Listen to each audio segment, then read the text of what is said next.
Just going to be chill tonight. Got some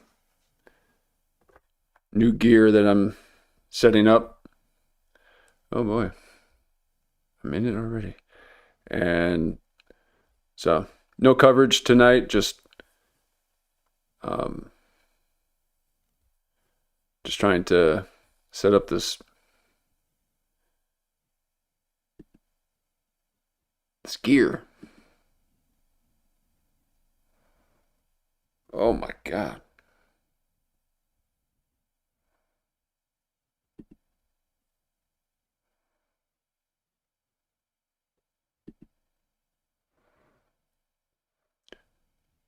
Maybe I can.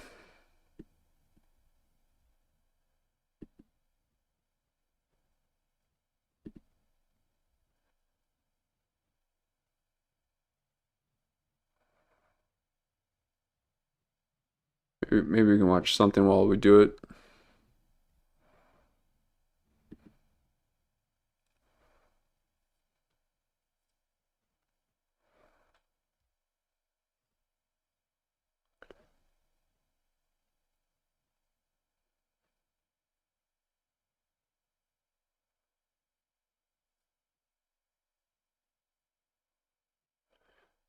I mean, I've been wanting to do, well, not really wanting to do this because it's really heavy stuff, but and he's up at 1 million plus now in 4 days. It's amazing because the UK basically was trying to ban uh, the files. It's like this huge document that exposed the UK covering up people being assaulted, sexually assaulted. Pretty heavy stuff, but so probably not the best. But maybe something in the background, maybe a little curb. Um, but I'm going to get distracted if I. So I'm just trying to set this up. Hopefully nothing too crazy happens here.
And sure, okay.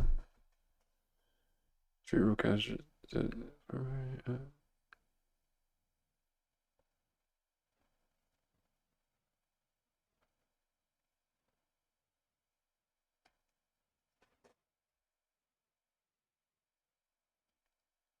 That's bright.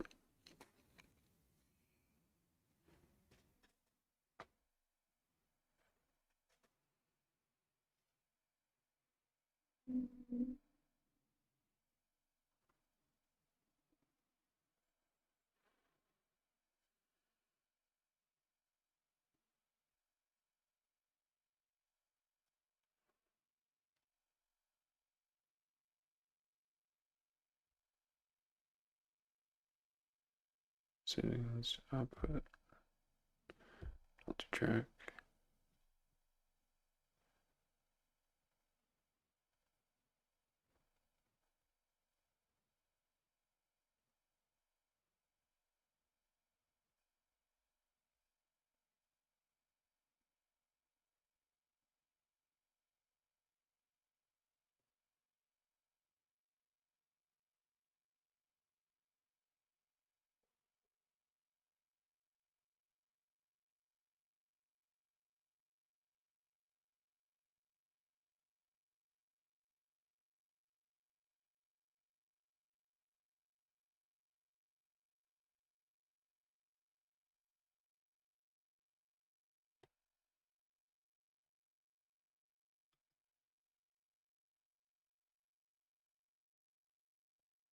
And this shows the flexibility of this, because obviously you can have a variety of different sounds, which means, for example, that you could play copyright-free broadcaster. You can a virtual interface there too, so you can add processing to it up here, because obviously you can see as standard I've got mic, USB 1, USB chat, and the FX pads as my hardware sliders. So those are the main 4 sliders down the bottom. Then you can have virtual ones like I've done with my phone here. But you can also go into the settings and tweak things as well.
See if I can get some background music, at least, as I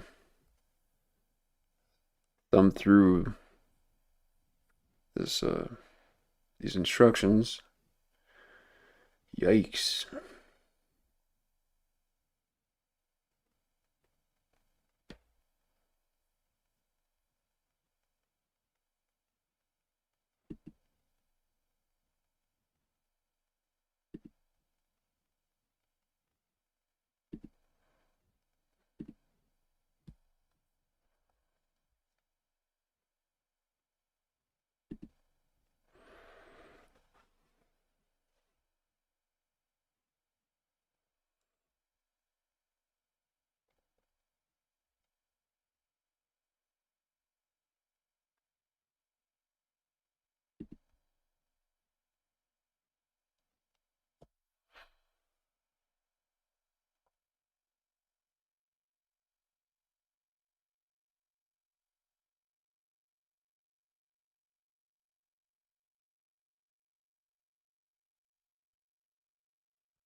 Well, I did something and I lost all the audio, or it basically um, overrided the audio, and now I gotta create the tracks on here.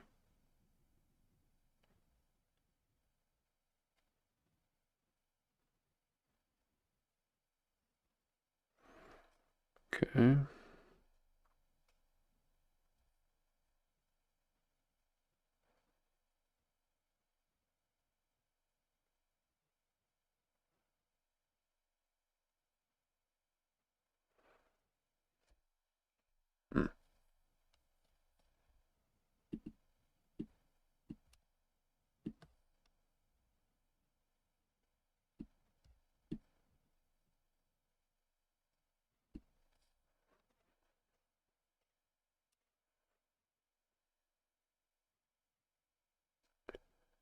Just about.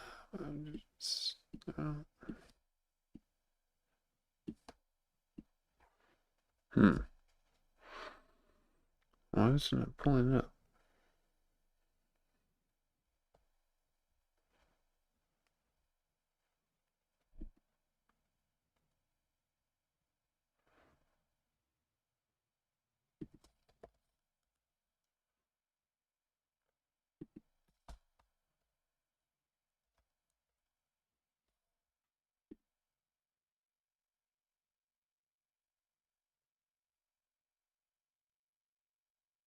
You feel it's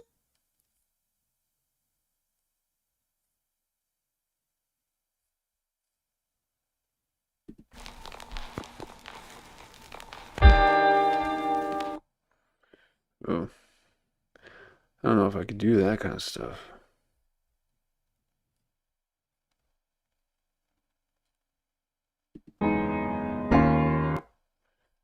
Um,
hey, Lulu.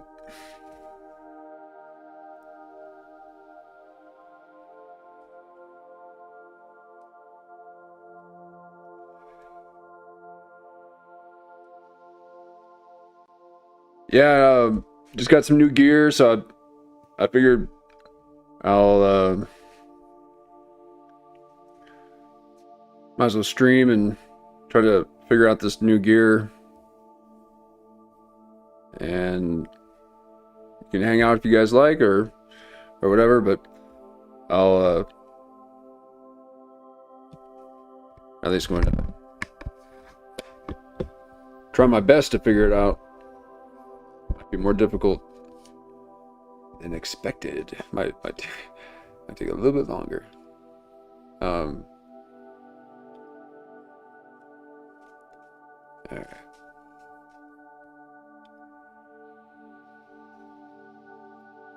What you guys up to tonight?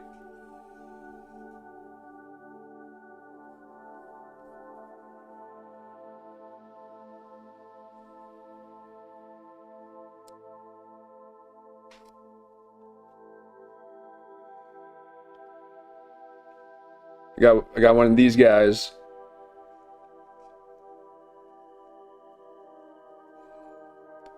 Okay. Yeah, over explaining, sorry. Don't need to insult your intelligence. Sorry. Uh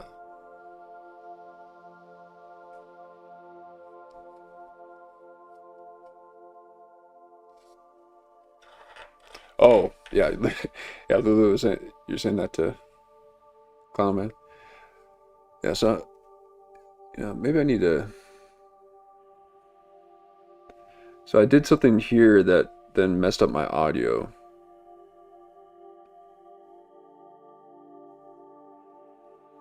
Ooh, sun-induced nap, nice.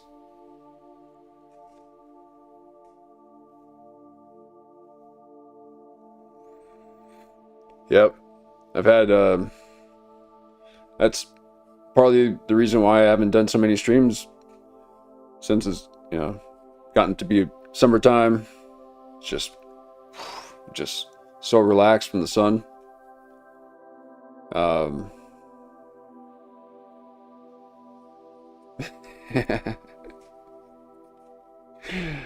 uh,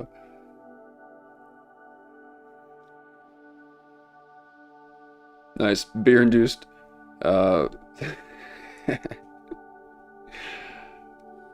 Smack a bitch.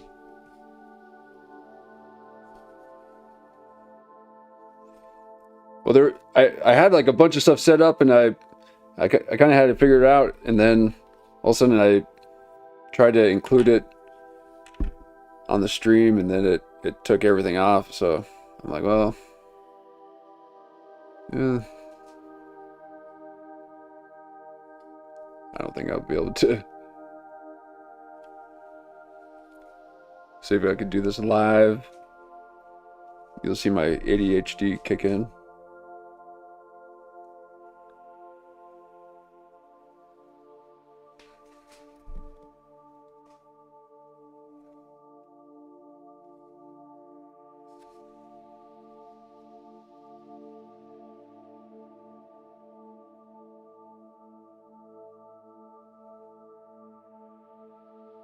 Okay, so I got on that.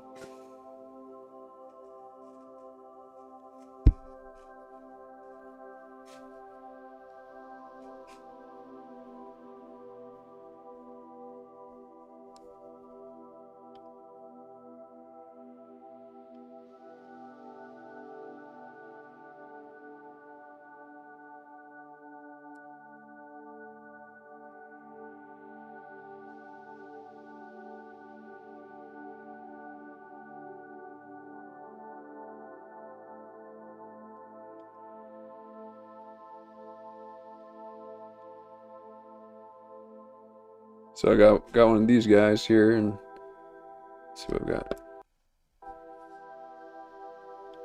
Because you can change it. So it is possible to change through the settings and then adjust it so that you can have it at a hardware level. Yeah, I did all this already.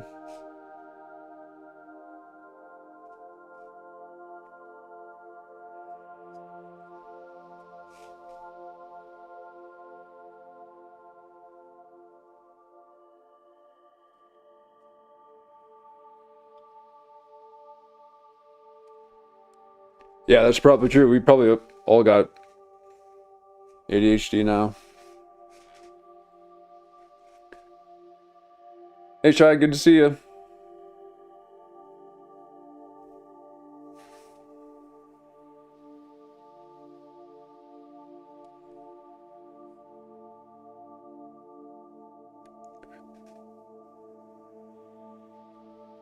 All right, so let me see if I got multi-track,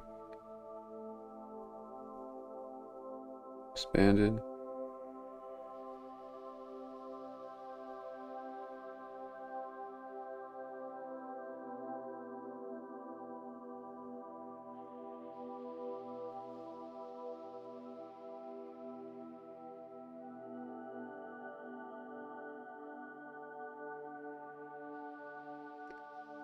Yeah, see, this is where I was getting all mixed up here because the driver wasn't showing up.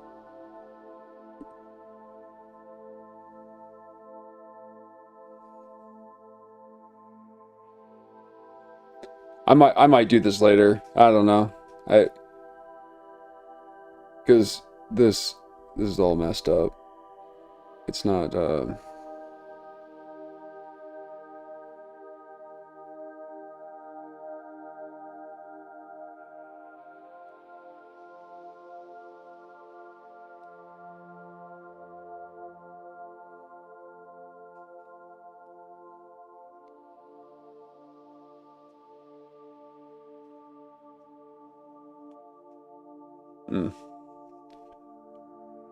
yeah.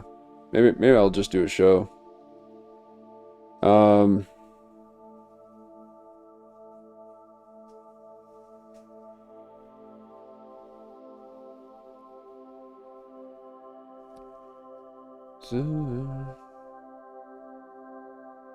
my god.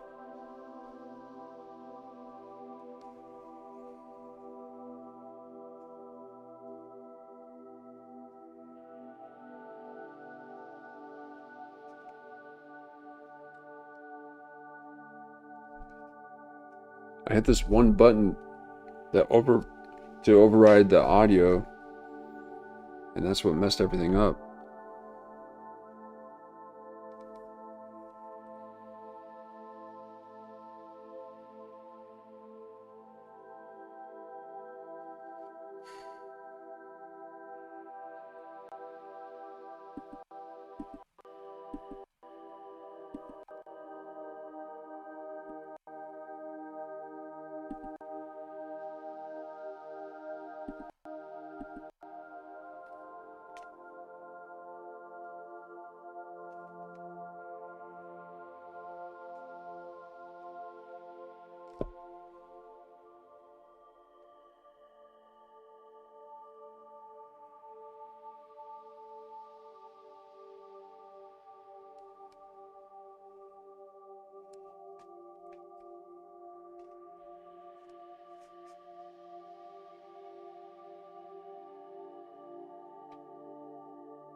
Why won't it show it?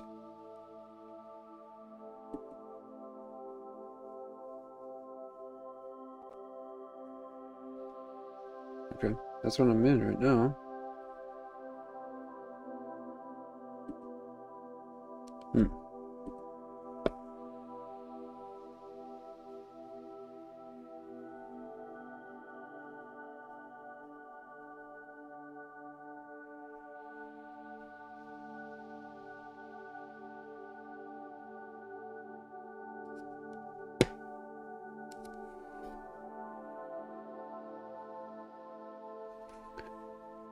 Okay, so then press. Okay, so press a button above the fader. Okay, or tap on the screen icon below the channel level. Then tap the settings cog to access the channel assignment screen. The settings cog. Okay, all right. Here you can select which input to assign to the channel, each included. Okay, it's chosen.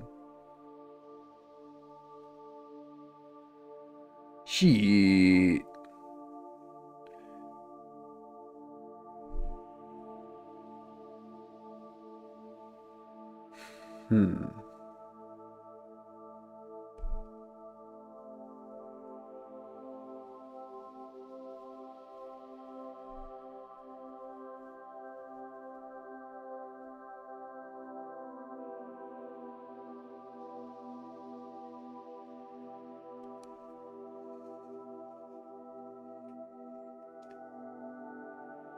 So Shai, how's the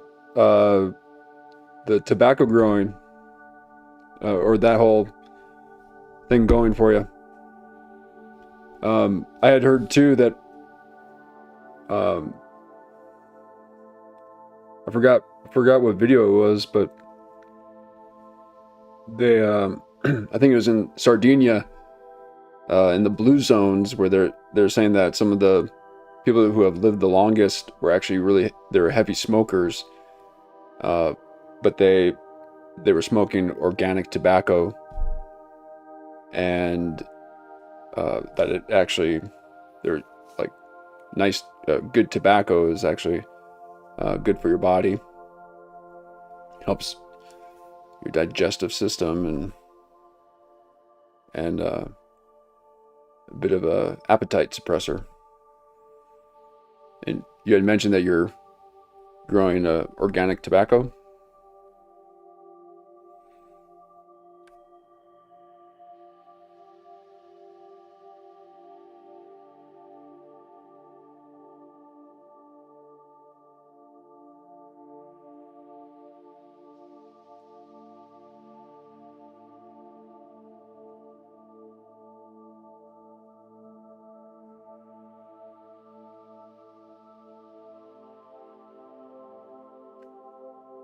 Oh, nice. How long does it take to grow?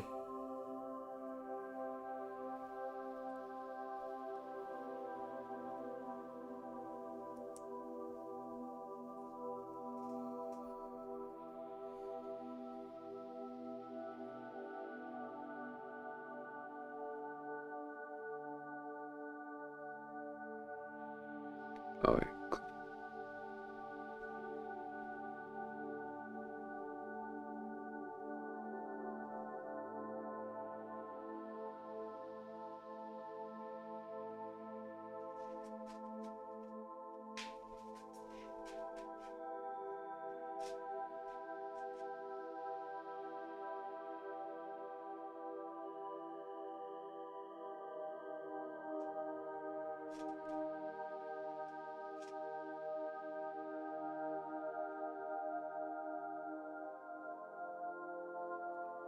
About 4 months to grow. Okay. Nice.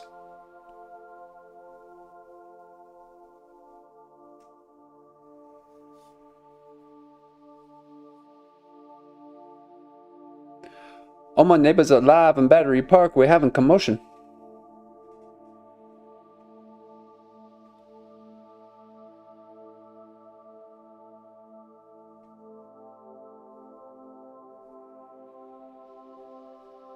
Two months of curing. Okay. Tobacco, I don't know how long it will ferment it. Okay.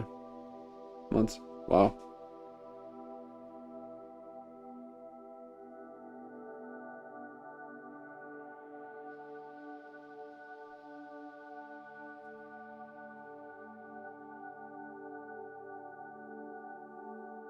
Okay.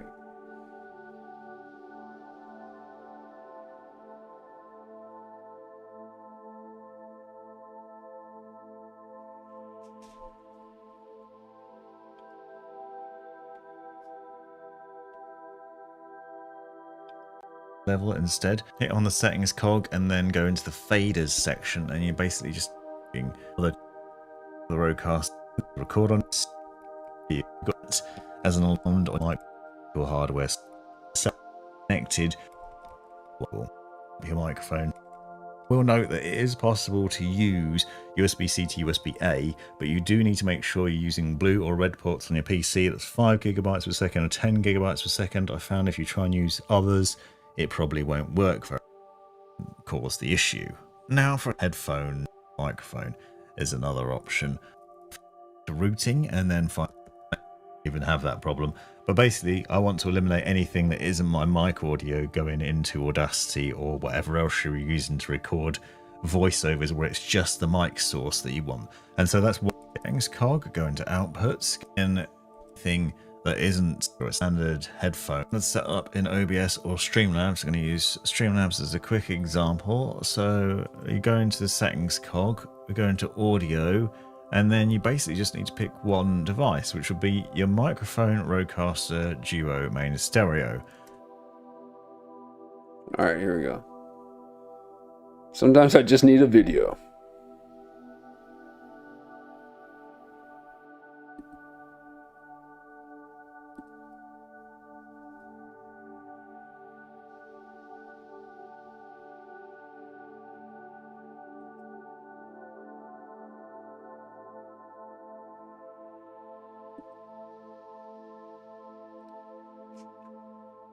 Okay.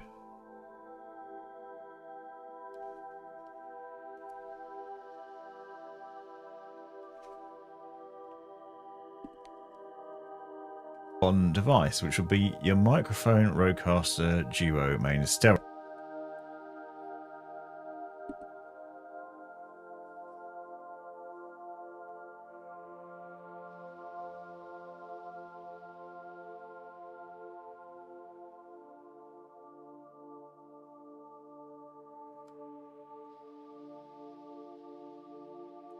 I don't have that yet.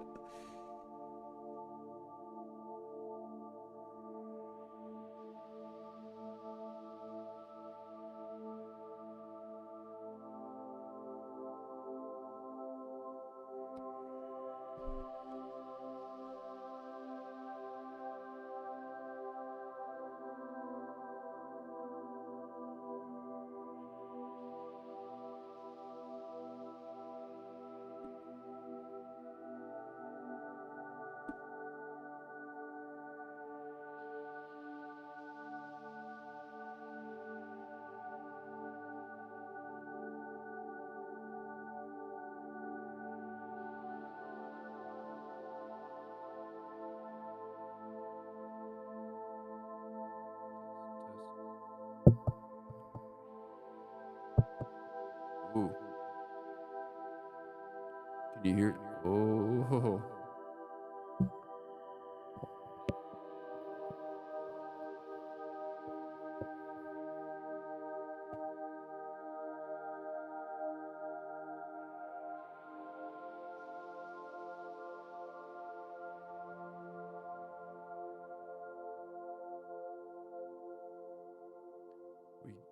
We got the tobacco.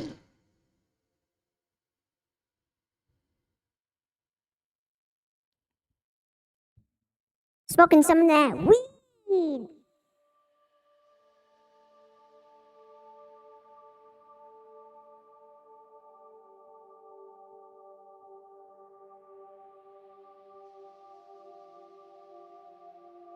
Oh shit. Clown man trying to see if we're black.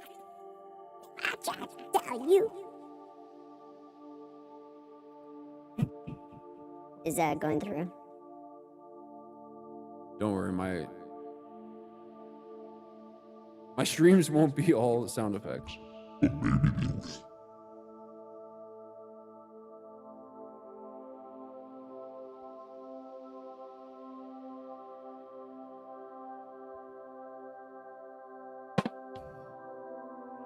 Oh yeah.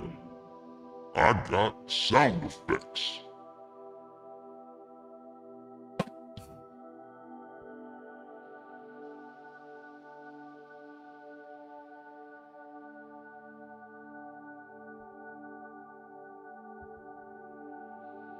Yeah, that the tobacco helped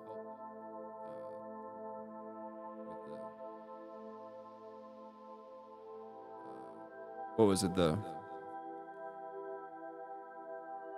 spike proteins. It would make it so that the spike proteins Stick on to you. Cause them people be shedding. I don't want no shedders around here. Gotta smoke it up. okay.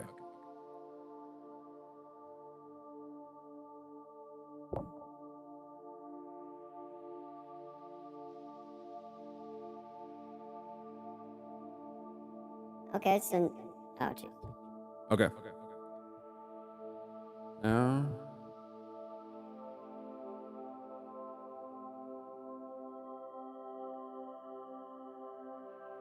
look at that. Just one video. One little 2-second video. I'm a visual. Stereo. As I've said, this will then put all your audio in and you can see it immediately. So you'll have your USB audio from USB 1 in there, your microphone audio, your chat audio, your sample pads, any other things that you put in. So if you connected Bluetooth, for example, you'll get the sound in there and it's all mixed into one audio source. And then obviously you can then just adjust that and stream and get on with making videos. But you can also do other things which are a little bit more complicated if you want to separate out different audio sources. Unfortunately, the Rodecaster Duo doesn't allow you to do this normally because you've just got that one standard. Okay. Well, that part helped. Let me take this sound effects off here.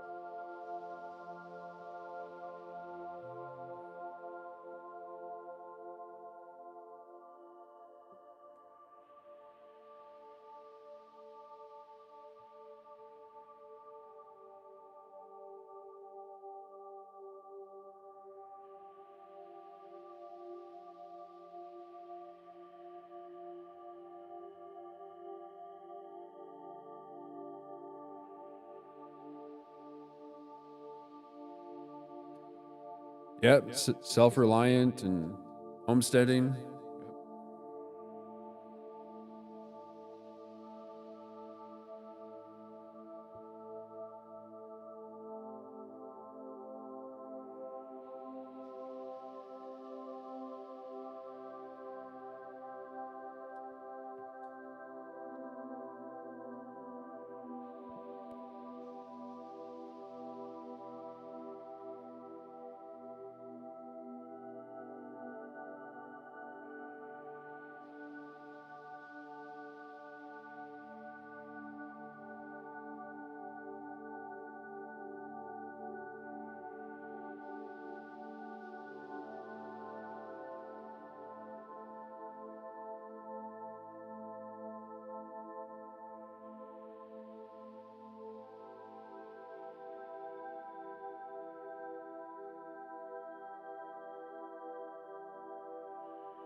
We teed up, now we looking out for trouble. We was 6 deep in the huddle.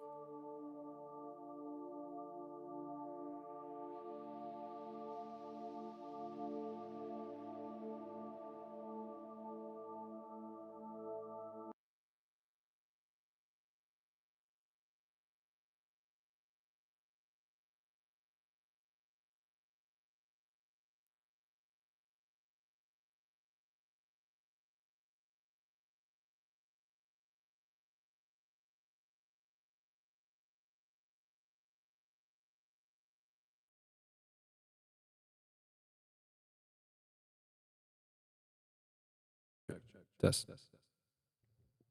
Okay, let's see if this.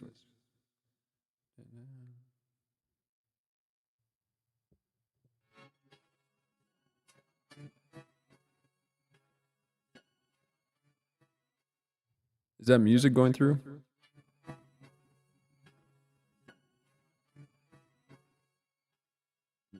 We teed up, now we looking out for trouble. We was 6 deep in the huddle, keeping my mystique when I hustle. Nigga trying to do the impossible, burn out in traffic going bonkers. 992 boogie monster, nigga hold time.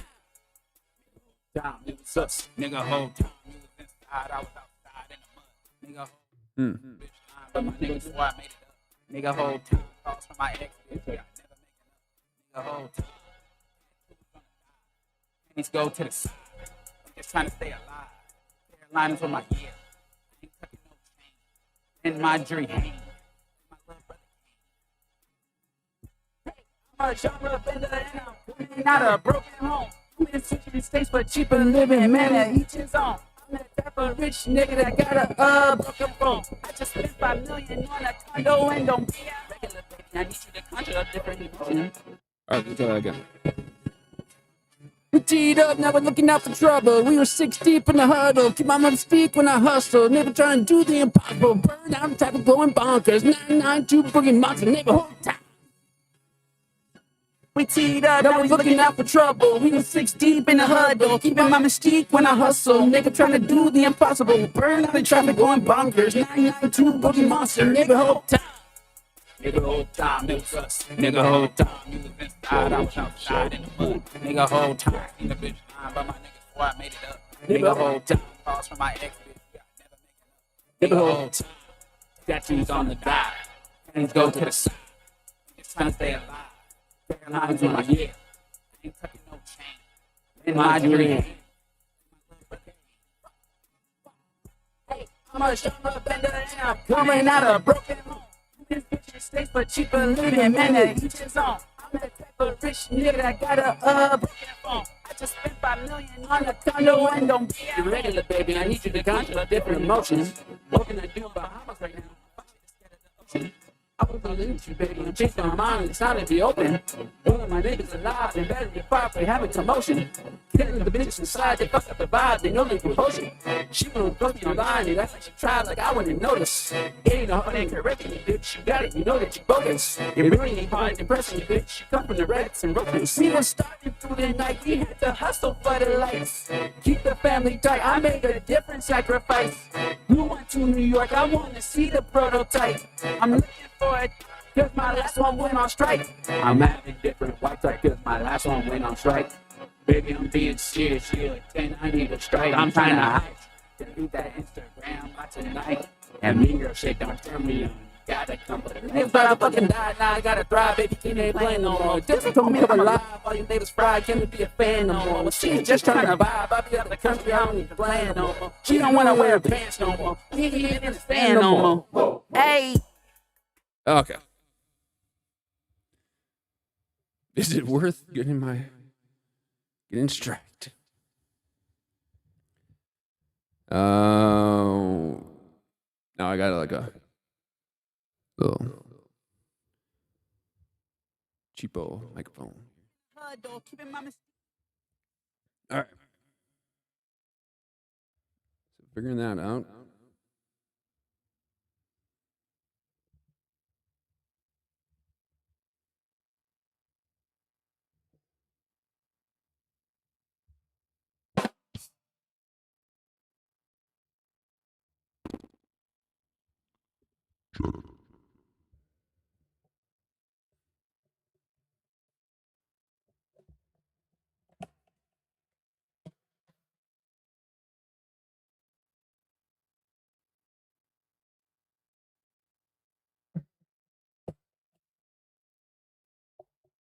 Oh, nice. A mini orchard.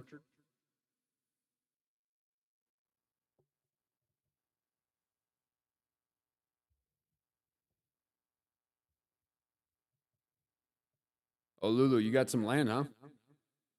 Got to clear it out.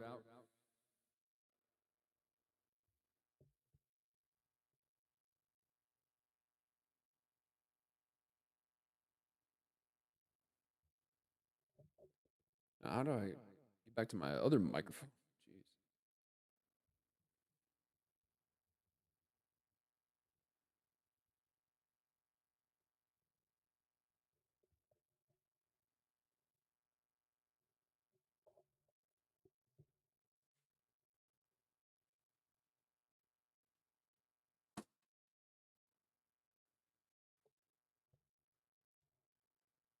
Got this really cool book here too. It's like an old Reader's Digest of Back to Basics, and there's a part in here that talks about clearing out land and where to put your home, how to build it from from all the trees out there. Yeah. So you'd source your own material and different regions.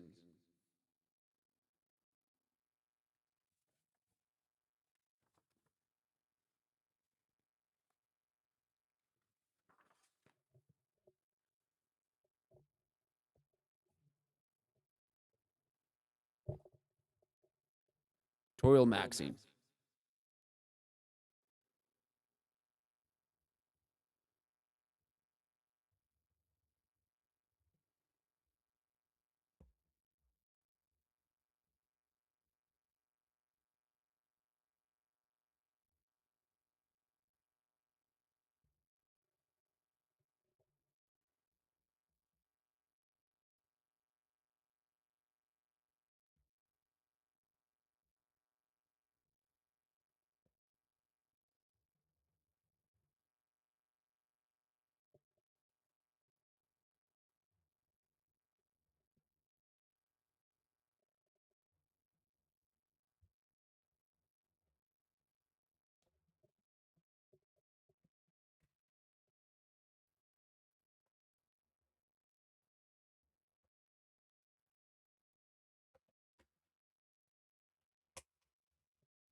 Yeah, you can. It's really easy to get obsessed with growing like that. That's awesome.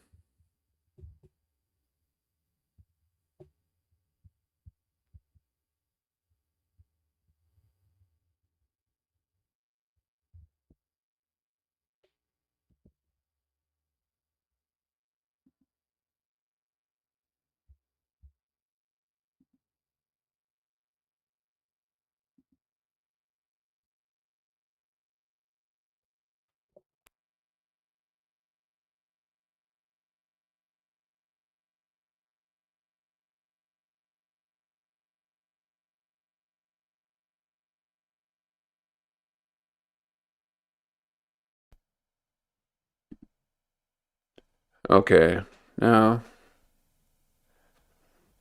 that should be my other microphone. Okay.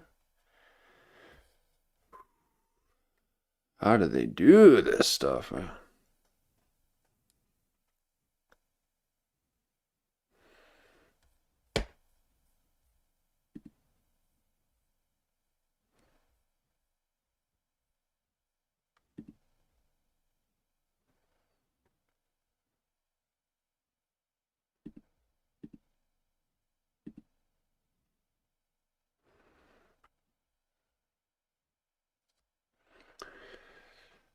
Okay. Yeah, that should be a little bit better. All right, well, I found figured out a couple of stuff here, and I'll have to spend a bit more time on it. Don't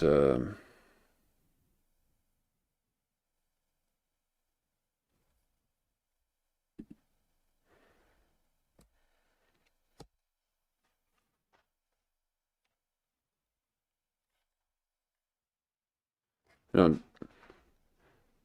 I think I'll be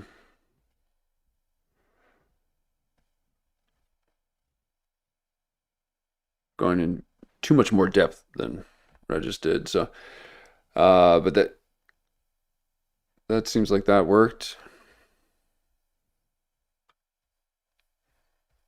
And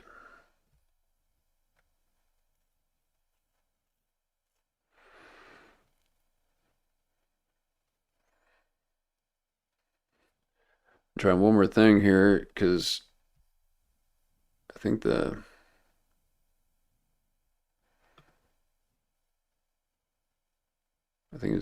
the audio that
changed a setting in here that made it so that I can't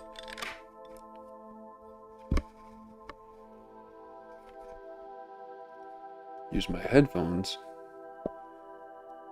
Wow, why did I do that?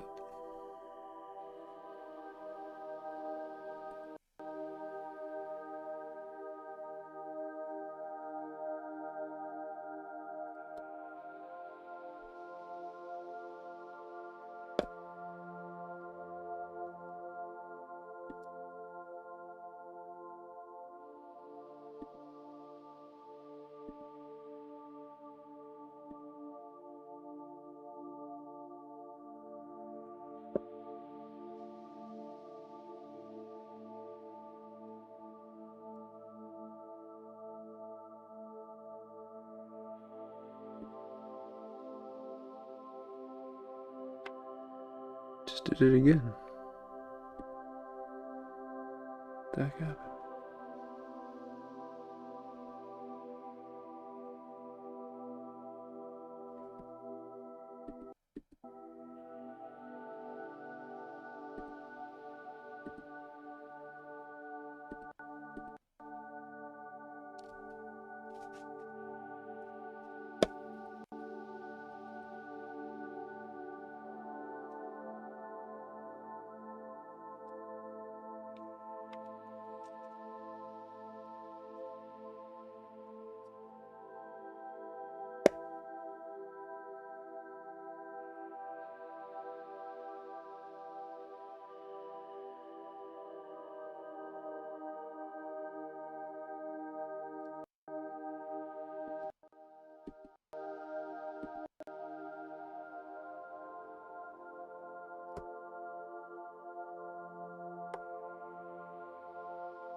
Oh, there we go.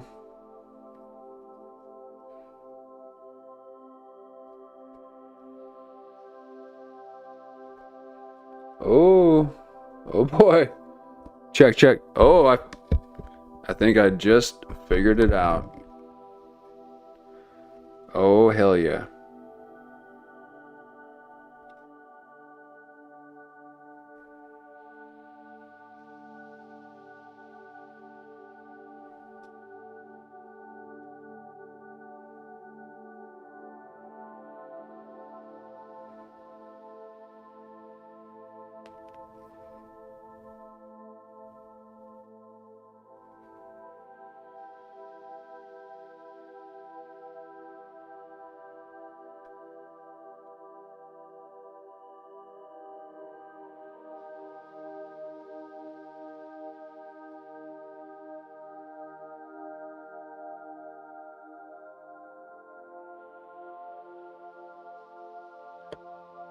Just checking the volume levels here.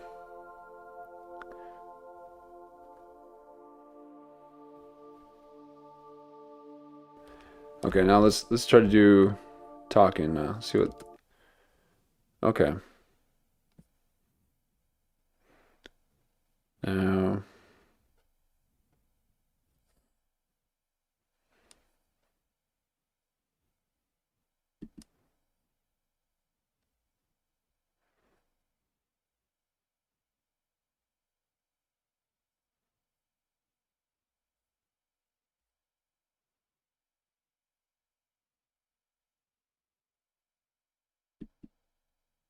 L error. Ooh. Oh my gosh. L error. Okay, let me turn that down here.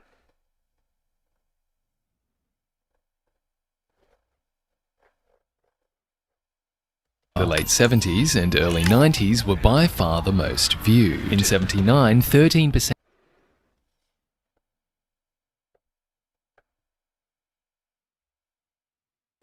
of all US households watched every week. Then, Chris Farley and Adam Sandler brought a revival. However, back then, the big drug was cocaine. these periods have something darker in common. There was drug use during that time. And It was too intense. It was insane. Farley's out of control.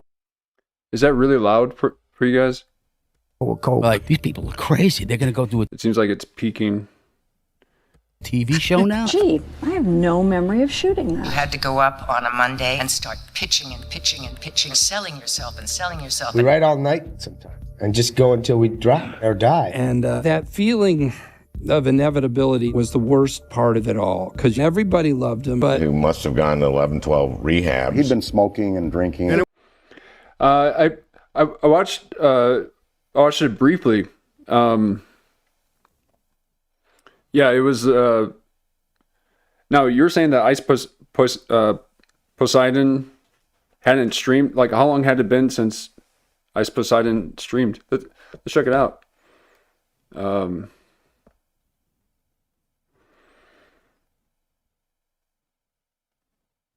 Okay, so it's louder than me. It was like the first speedball he ever had. Test. Yeah, look. Jesus Christ. There have been cast members who drank too much, snorted coke too much, freebased too much, God knows what else too much. These drug-fueled years saw few, left some actors all but shattered, and others never made it out. These are the huge highs and huge lows of the darkest, funniest, saddest era of SNL. If John Belushi could speak, he'd tell you he's got to go on. The cocaine years. If he doesn't go on, he doesn't get paid, and I'll be forced to cut off his drugs. Live from New York, it's Saturday night! It's 1974, and NBC has a problem. On Saturday nights, it airs The Tonight Show with Johnny Carson, but Carson wants time off. Let me take a brief pause here, and we'll be right back. To fill the Saturday slot, NBC hires a 30-year-old Canadian, Lorne Michaels, to find 7 cheap comedians. You haven't seen him on YouTube? Now, it's because he hasn't been on YouTube, or you just didn't watch him? So, because you were alluding to that he started streaming right after we did the video with him in it. Oh my God.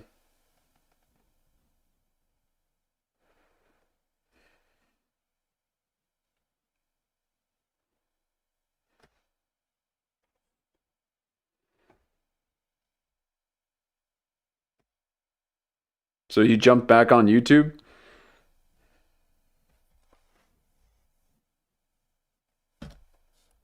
Comedians, and this is them. This is Chevy Chase. That's my real name, but we don't want to stay Trying to get some levels here. Jane Curtin, Garrett Morris, Gilda Radner, John Belushi, and Lorraine Newman. Lorraine Newman. The not ready for primetime players are set up here. Floor 17 at 30 Rockefeller Center. For their first episode on air, a score is composed by Howard Shaw.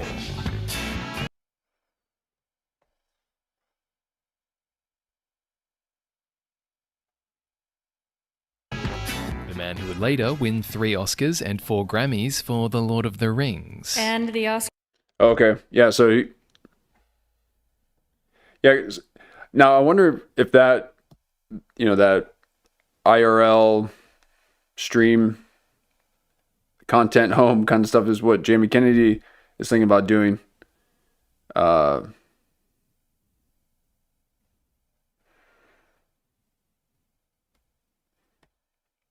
it seemed like they had a guy with almost like one of those cameras that's on their head, because whenever the camera was looking around, it was kind of looking around like it was a person.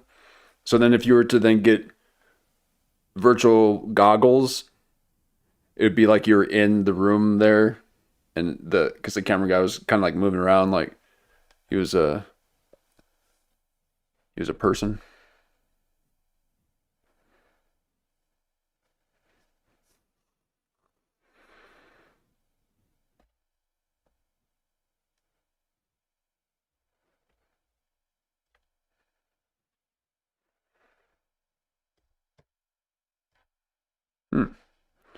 So now that's not going. Oh.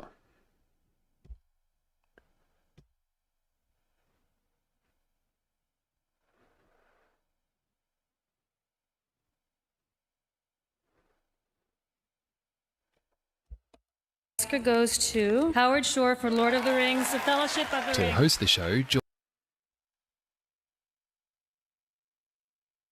Oh, a 360 camera? Yeah. George Carlin.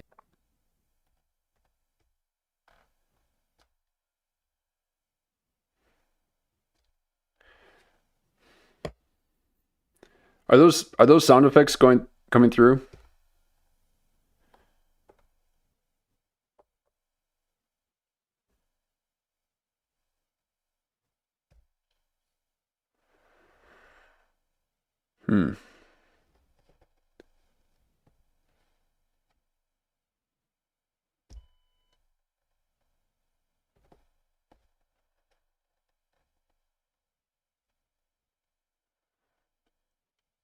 Check.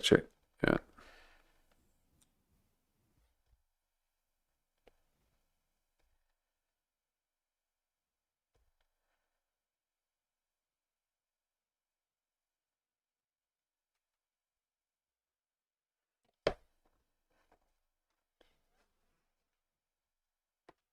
Yeah, I really got hello. Oh.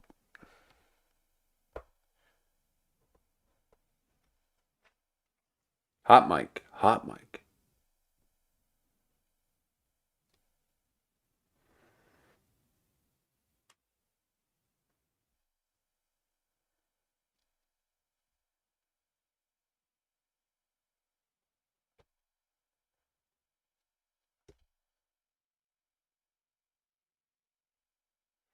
Okay, so note, you don't hear the rim shot.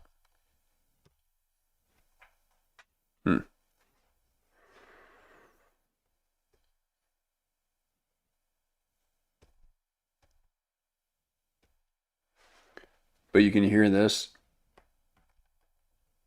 But you can hear that. Check. Let's see.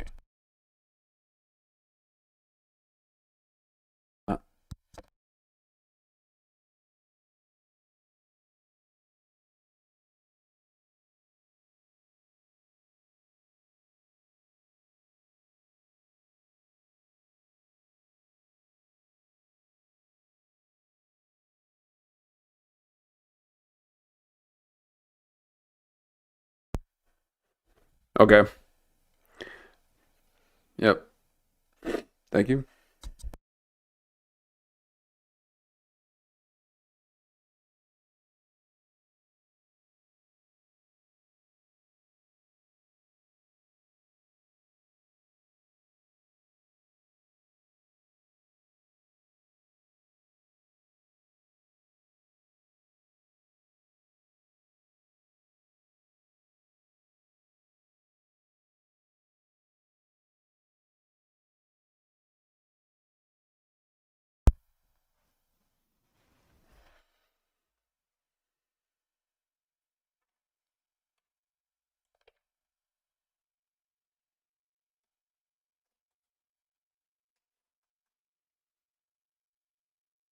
Okay. Well, let's see if this works now. Is hired. And his first joke of the first monologue of the first episode in SNL history is a pot joke. Football's kind of nice. They changed it a little bit. They moved the hash marks in. Guys found them and smoked them anyway. As Doug Hill and Jeff Weingrad write in this book, one of 4 I'll use as references. For the writers and performers on Saturday night, drugs were a part of their humor because drugs were a part of their lives, as much as suburbs, assassinations, and television itself. To give some context, recently President Nixon had resigned after associates of his broke into Democratic Party offices. I shall resign the presidency effective at noon tomorrow. This leads Dick Ebersol, an NBC producer, to describe Saturday night as the post-Watergate victory party for the Woodstock generation. Its target audience. Have you ever smoked Mongolian hash? Get on it, get high! Get high! Let your heart start beating! You think you're gonna die? I want hard drugs! Season 1 is made up of 24 90-minute episodes, and every one of them is written the week before it airs. It was intense because you had to go up on a Monday and start pitching. So you were selling yourself, and nobody knew who anybody was, and nobody knew what anybody could do. Which leads to competition. According to Jane Curtin, there's a lot of testosterone, a lot of energy, and it was combustible, and it was exciting. Right all night. Don't want that. And just go until we drop or die. And I'm thinking, this is crazy. Why are they coming in at 7 o'clock at night to write until noon the next day, when they could come in at 10 o'clock in the morning and work until 7 and have a life? But that wasn't the point. The point was you couldn't have a life and do that show. It was too intense. And it's during these late nights that the heavy use of cocaine begins. The show would say, you can't do a 90-minute live show every week and do cocaine. And the fact is, a number of people on the show felt that you can't do a 90-minute live show every Without week it. and not do cocaine. I used to say that I only did enough cocaine to stay awake long enough to make sure. Look at that. They got a gun pointing at they got a black guy with a gun. Like a an assault rifle. Pointing at a woman. You think that they could do that now? Shit. I miss them years. This is funny because this just came out 3 weeks ago, but 3 or 4 years ago I had posted this thing on Saturday Night Live on their Instagram, just like, man, SNL sucks. Like, I miss those the coked out years when you guys were all coked out. Now you're all on SSRIs, anxiety, or anxiety suppressant pills. But look at that. Shit. Sure people didn't do too much cocaine. Throughout these coke-fueled weeks, one cast member emerges as a dominant force. And now, as a public service to those of our viewers who are foreign, I will repeat the top story of the day in a foreign language. In Season 1, Chevy becomes the face of this show, with the Weekend Update as his defining segment. Good night and have a pleasant tomorrow. More than any other player, Chevy develops recurring taglines. I'm Chevy Chase, and you're not. And for his work, he wins 2 Emmys. And the winner is Chevy Chase. NBC Saturday Night. In 1975, New York Magazine. All right, I'm going to adjust the volume. Describes Chevy. Let me know if it's too hot. As the funniest man in America, and NBC considers him the first real potential successor to Johnny Carson. Behind the scenes, however, Chevy and the others don't get along. Belushi was appalled at being upstaged by someone whose talent he considered decidedly inferior to his own, and humiliated when people would see him on the street and say, "Hey, I love Chevy Chase." Chevy Chase. Don't love him? Nope, me either. Never liked this stuff. Badly. Right. And I don't know what's behind it. I don't think it's healthy, and I don't think it's true. We were not friends. We did not get along well at all. I can't handle that kind of humor. Just. I found him to be difficult. I've only had dealings with him 3 times, and all 3 times were miserable and horrible. Yeah. Yeah. Yes, he was. But, you know, we all grow up and change, hopefully. As you're about to see, Curtin is being sarcastic for a very good reason. But first, I want to thank Plord for sponsoring this video. When you're building stories from old interviews of the Jedi, I often find myself working hard recently flow at a basic level. Very good, excellent.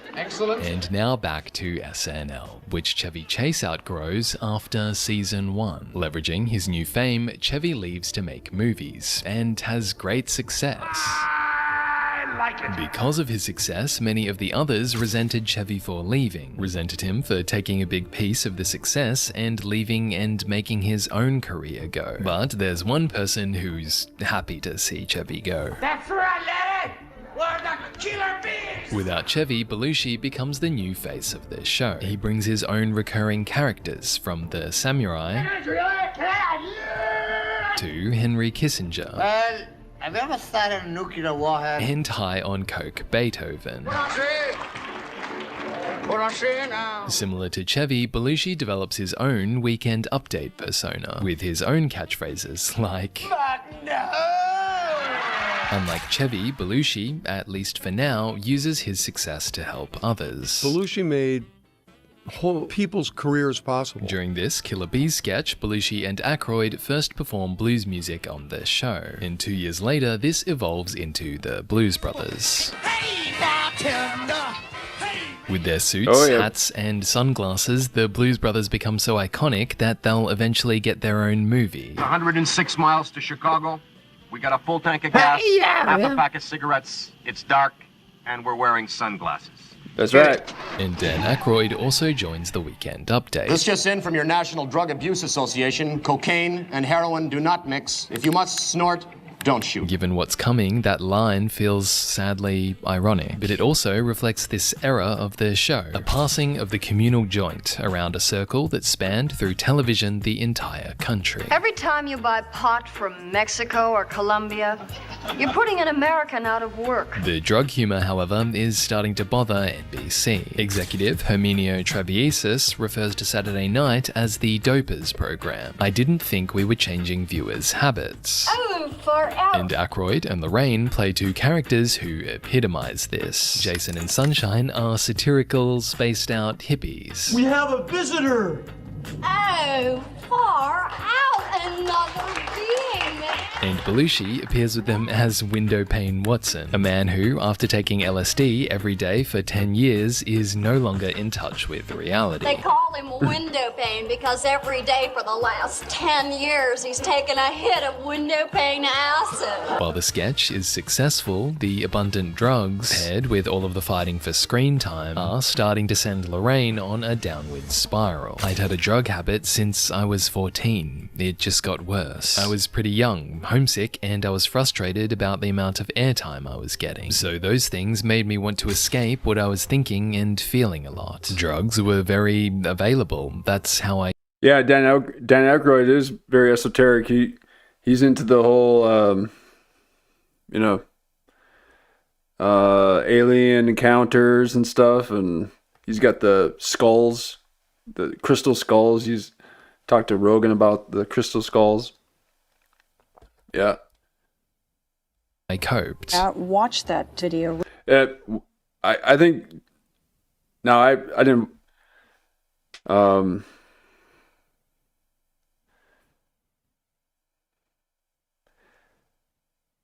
My main memory from Dan Aykroyd was Coneheads, a little bit of Blues Brothers, but I was pretty young, and but the one of my favorite movies is Sneakers, and Dan Aykroyd was in Sneakers, and these were hackers that were paid to break into banks and other businesses to test the security, and it's kind of like an Ocean's 11 whole thing, and yes, and Ghostbusters as well. Yep. But he did a great job on Sneakers. Yes, and goes, yeah. I was kind of thinking more of outside the main ones, but yeah, because River Phoenix was in Sneakers as well, and a bunch of other people too. Recently, And realized, gee, I have no memory of shooting that. That can only mean one of two things. It's both, probably. By season 5, Lorraine retreats so completely that outside of blocking sessions and the show itself, the production crew rarely sees her. When assistants deliver her scripts, they often find her lying in bed. She'd just gesture weakly and say, "Oh, okay, put them over there." The pressure was just so huge, and it was hard watching her being so sad. To make things more challenging, Lorraine, Jane, and Gilda are starting to receive pushback from Belushi. Was Belushi one of those people? Did he not think women should be there? I knew him before he did a tremendous amount of cocaine, and he was delightful. He was delightful. But after the first season, Belushi asks Lorne to fire all of the women, refuses to perform material written by female writers, and asks others to write Lorraine, Jane, and Gilda out of episode. Isn't it just unhinged that that Barry Katz guy was talking to Jamie Kennedy and was saying that out of the living comedians, you're one of the best actors from any of the living. Dan Aykroyd. Well, maybe Dan Aykroyd didn't do stand up. Did Dan Aykroyd do stand up? Maybe. I mean, I guess he might. He must have if he was on Saturday Night Live. I'm not saying that that's a prerequisite, but what did he do before Saturday Night Live? He was probably in some kind of improv theater group or something. There were only at most ever 3 women on Saturday night. That's all you need. We actually wrote a lot of stuff for Lorraine, Jane, and Gilda because we felt that we had an obligation to cover the girls, to make sure that they got their time on the show. Throughout all this, Gilda Radner becomes a support figure for Jane and Lorraine. Like many comedians. Oh, Second City? Okay. Probably, yep. She has a gift for helping others feel good and cheering them up. Every time I would tune it in and see Gilda Radner, she put me on the floor. It just goes to show you, it's always something. If it's not one thing, it's another. But this is often to the detriment of herself. Gilda often expressed disappointment in herself, plagued by anxieties that she had somehow let herself or others down. She was chronically unhappy with her appearance, no matter how many people told her they loved her just as she was. Throughout her time on the show, Gilda develops an unhealthy relationship with eating and finds comfort in relationships with colleagues. Before SNL, she had dated Dan Aykroyd. What do you think, dear? Let's take the quilt. And now she develops a relationship with a newcomer who joined in season 2, a comedian who has a very unique history with drugs. Hello, I'm Bill Murray. You can call me Billy, but around here everybody just calls me the new guy. On his 20th birthday, Bill Murray is arrested at O'Hare Airport in Chicago. He is trying to smuggle 10 pounds of cannabis to Regis College. The weed is worth $20,000, or around $170,000 in today's money. And in typical Bill Murray fashion, it's found after he jokes to another passenger that Sounds like Shy's farm.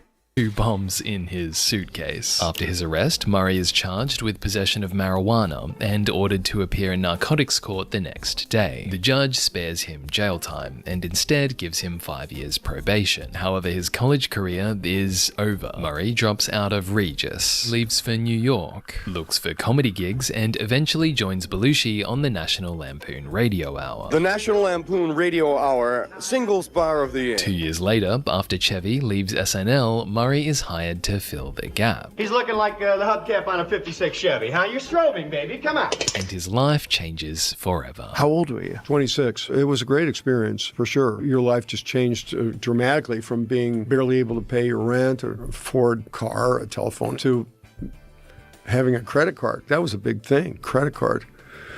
And we had this cab account with a thing called Skulls Angels, the company within the yellow cab company called Skulls Angels. And you could call them, and they would pick you up anywhere in the city and take you wherever. You just signed your name. You could go into any place and people would be like, come on in. And yet, while the fame is great, it isn't shared evenly. In seasons 2 to 4, Belushi becomes the star of the show. The anguish of the other cast members was legitimate. Belushi's mere presence on stage could overshadow them and mow them down. Belushi's face is on magazine covers. His first Blues Brothers album reaches #1 on the Billboard 200, going double platinum, selling 2 million copies. And Animal House, which Belushi films in the middle of SNL season 3, I'd fly from New York to San Francisco, from San Francisco to Eugene, back and forth, and I was a wreck. makes $141 million against a $3 million budget. Who's with me?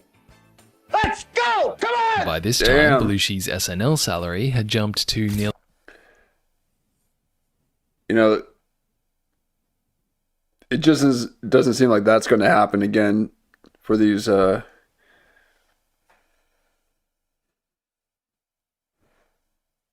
comedians doing films now. You got Harland. He's got his coming out, or it's out. Then you got David Spade and Theo Vaughn. And they got their busboy one. You ain't ever going to make that kind of money. It's done.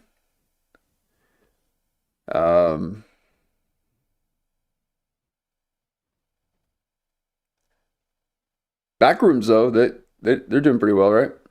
nearly $100,000 a year, and this gives him more money for drugs. According to Bob Woodward, one of the 2 journalists who exposed the water. Just look back on the in the movies there. Like, you can't. They're filming Tim Dillon in Busboys. Okay, you're not gonna have a movie looking like that. No one's making movies that even have that kind of post-production, that kind of lighting and the coloring, and there's not going to be a DP that can give you something like this anymore. I mean, or drugs, according to Bob Woodward. They just all the films look, yeah, it's too high def. It's digital. Okay, I need that filter. That's why I like film. Again, it gives a little bit of a separation to allow for that sense of suspended belief. Okay, I need to not have it look like CNN. One of the 2 journalists who exposed the Watergate scandal and who also wrote a book on Belushi's life. Belushi could spend close to $500 a week on drugs, and they're particularly cocaine. Exactly. And the comedians are not even funny. They're not even funny.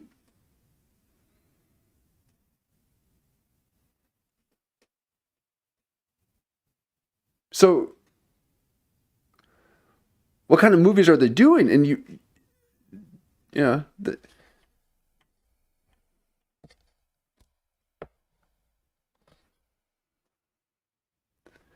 I think the scenarios that they're coming up with are,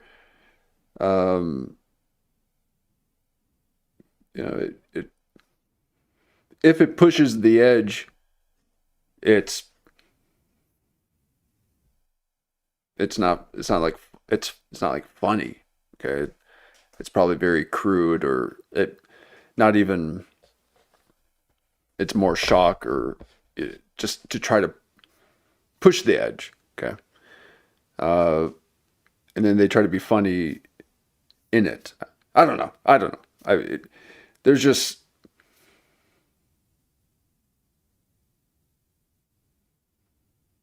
I think it's overexposure is what it is. I think when people are just overexposed,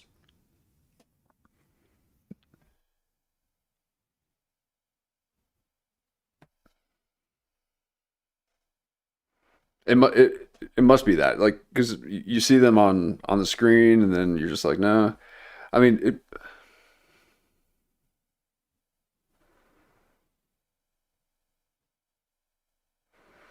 and I think it's because of how we live our lives now.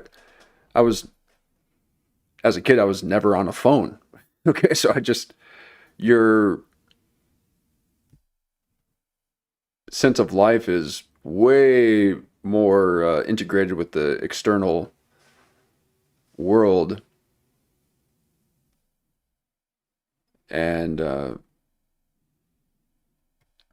so I think that's why movies and people just look the way they did, because they were never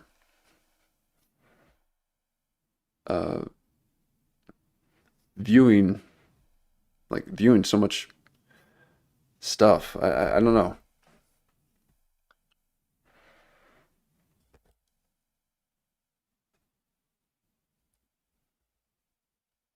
Gives him more money for drugs. According to Bob Woodward, one of the 2 journalists who exposed the Watergate scandal and who also wrote a book on Belushi's life. That's really how you have to do it too. Okay, you guys want,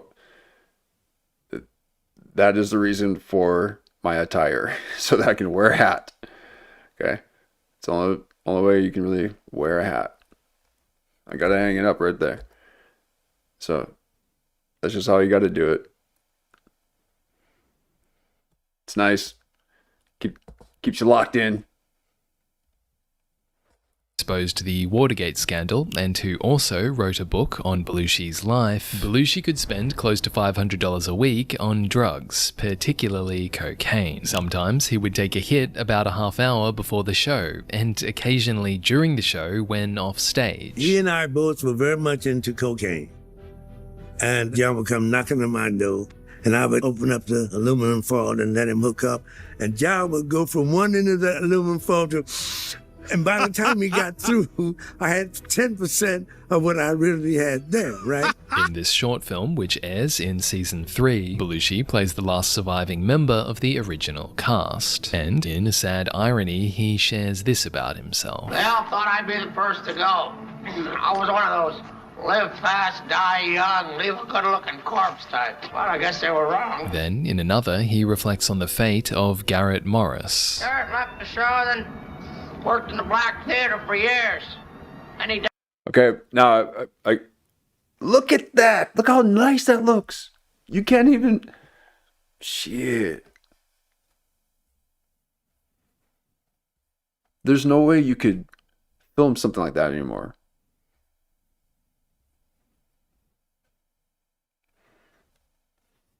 But during this time, it looked like it was... they tried to make it look old-timey. Okay, but this is their modern version of a reel. Okay, like an Instagram reel or TikTok. So, but even the grain. So those times are gone, folks. It's just Tim Dillon. That's all we're gonna get now. All we're going to get is Tim Dillon. I need something more than Tim Dillon. Okay, he's good. He's good. He's funny.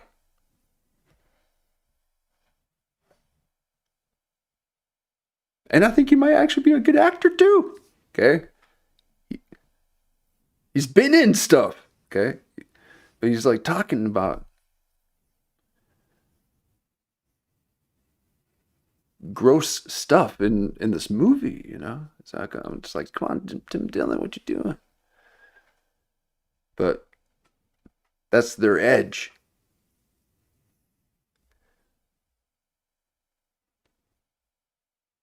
This man's playing with his life.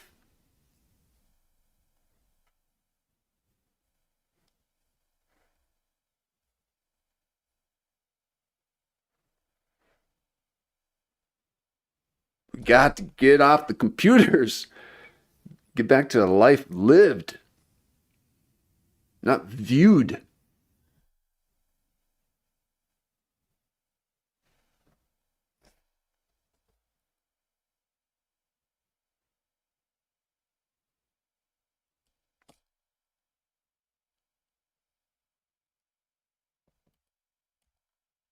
Well, I guess they were wrong. Then, in another, he reflects on the fate of Garrett Morris. Garrett left the show, then worked in the Black Theater for years. And he died of an overdose of heroin. In reality, Belushi's fate will not be too different to this, and already others are seeing him change. John behind the scenes became insufferable. He rejected the company of old friends and acted like the Godfather, surprised when someone spoke in his presence without his permission. Okay, a man knows himself. Okay, let a man know himself. And yeah, he might. Yeah. Now that's the cocaine. They get all, like, what happened to Jim Carrey when he got into a character as a, the other stand-up guy. Okay. What's with all these comedians? What you guys doing?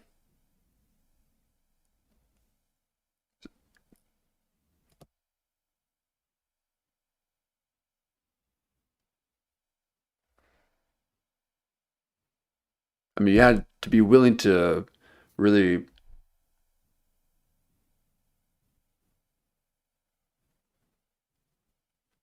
just kind of lay it all out there. It's a stop. Oh, sorry about that.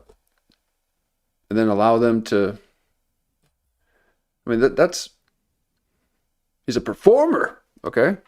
He's performing. Father surprised when someone spoke in his presence without his permission. As a star, Belushi wields his Don't new interrupt the power flow. over Lorne Michaels. No, he arrives late, okay. refuses to play Look at that. parts, and Great. Lorne struggles to deal with it. He was not on top of this. They all look real. Oh my God.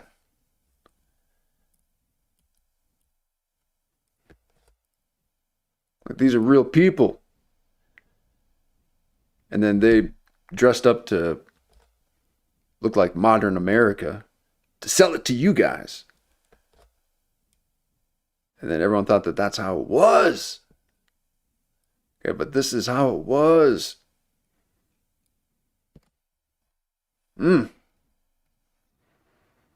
Hendrix wearing silk.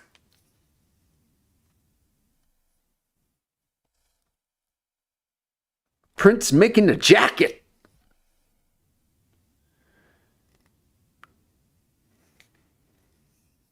They were exhibiting their energy.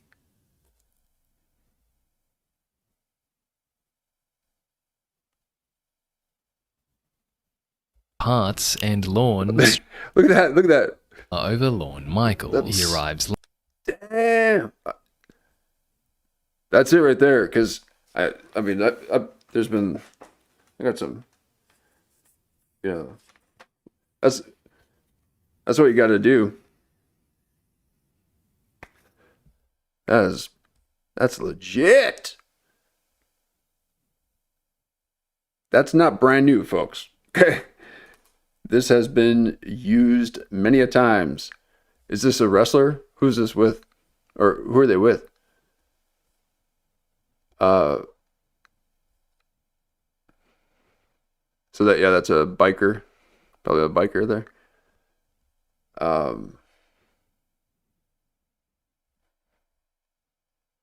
I mean, I need to make me one of those right now. That is nice. And you gotta do the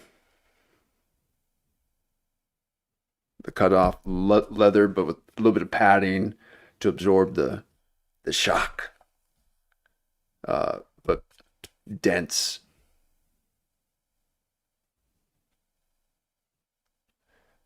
It's tough with gloves. Mittens are for kittens. But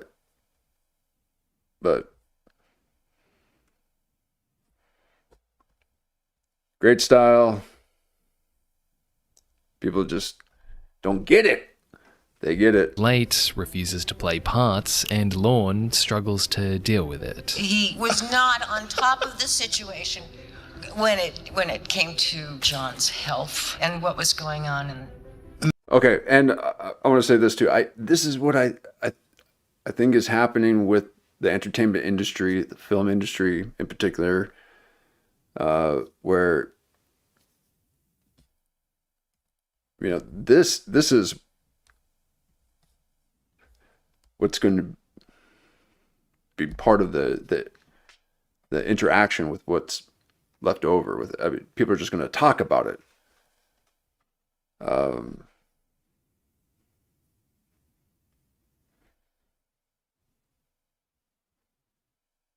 We got to be doing it.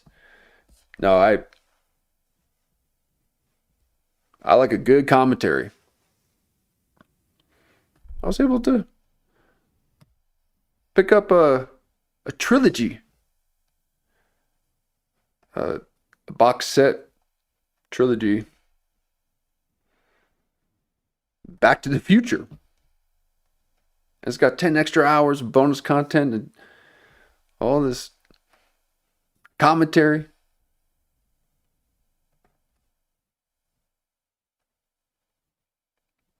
So the streaming services have taken that away from us, and podcasts and these type of things will have been a way to kind of provide that service. But there's something nice about having a hard copy of it. But oh man.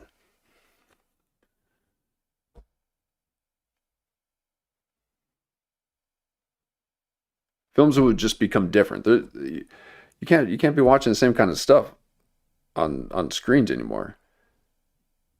It's got to be more of a big rave concert kind of, like, it's more of a full kind of action thing. If it was the whole dome and then people were just walking around, and then you would have glasses that then you can kind of be in this whole environment. Then I'll go to a theater. Okay, until then, everything I'm viewing is fine from which I view it from. So, it's, yeah.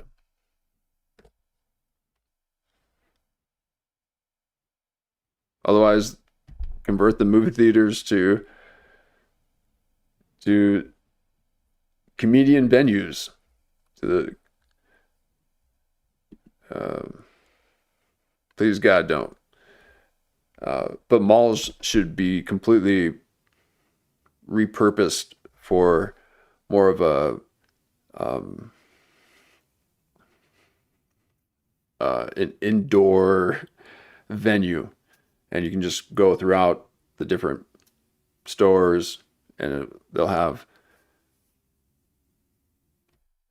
its own stage, or so it's either a band playing or stand up or something. I'm sure they have that already. But repurpose these malls for something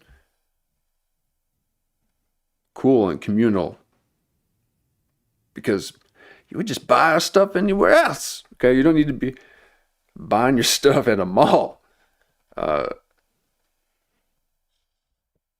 Just have that stuff shipped to you, and then we can use the malls for venue space.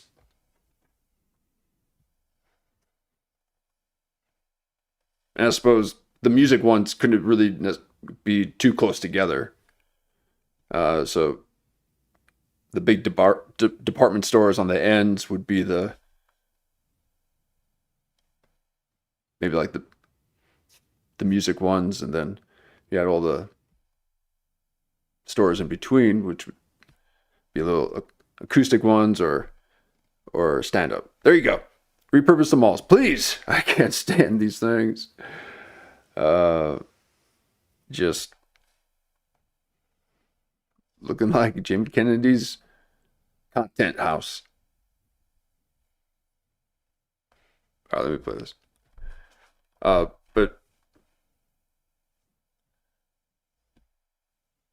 Tim Dillon, I need you to just be the actor that I can see you can be. Tim Dillon, you got it.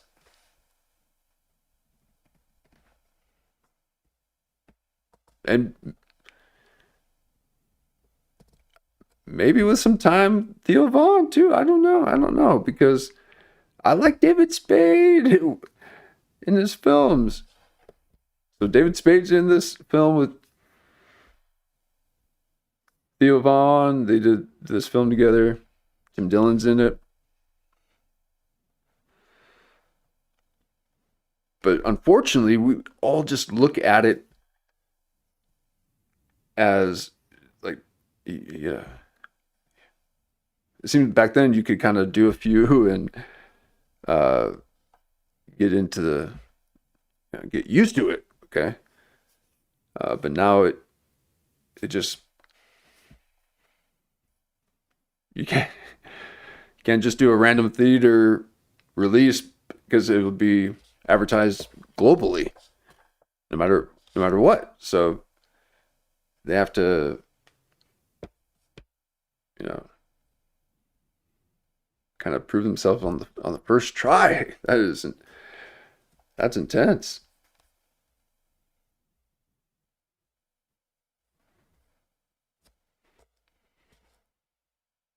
A lot of pressure, but I think that's where Britney Spears first started.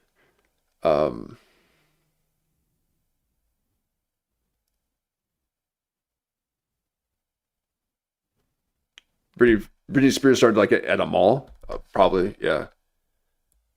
When it came to John's health and what was going on And the drug use. I said, he's out of control. So would you just replace this face with like Ari Shaffir? You know, would you place that? Because it wouldn't be Bert Kreischer or anything, but what would you?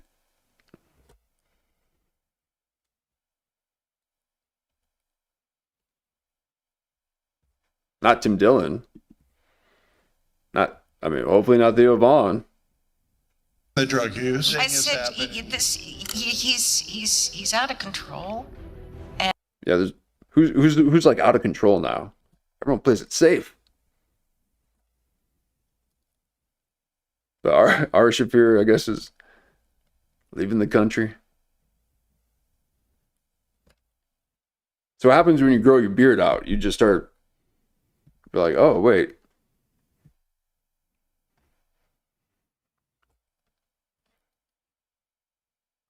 Why not another country? Because it's a lot of takes a lot of work.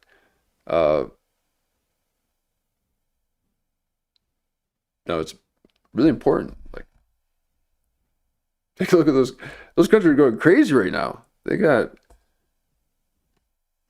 revolutions happening. Thank you, Asmongold.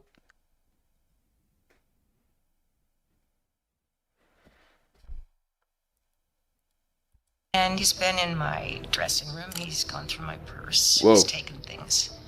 He set Show you my off angle. on fire, and What? he doesn't come to work. But you would think most people Oh, would yikes. probably lose your job over that. Yeah, you think that.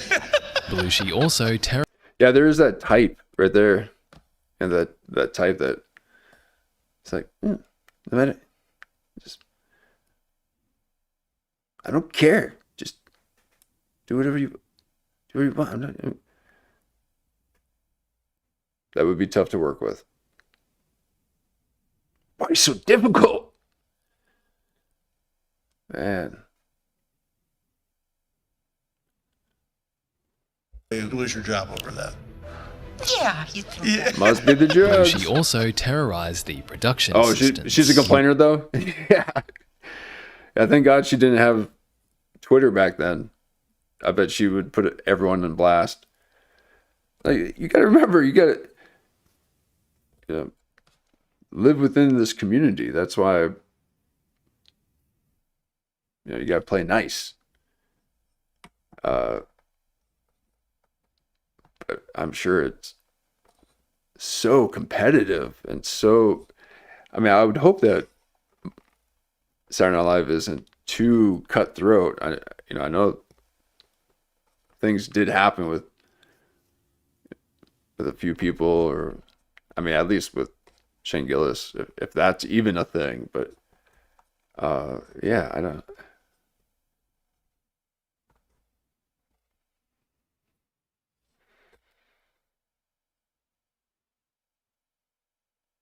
What's happening? All right, here we go. He was scary around the office. You never knew when he would turn. In one incident, Belushi yells at an assistant because some pictures aren't hung in his office. He sweeps his arm across her desk to knock everything to the floor. Then, half an hour later, brings her an Animal House poster. Okay, but it was back then. Okay, it was back then.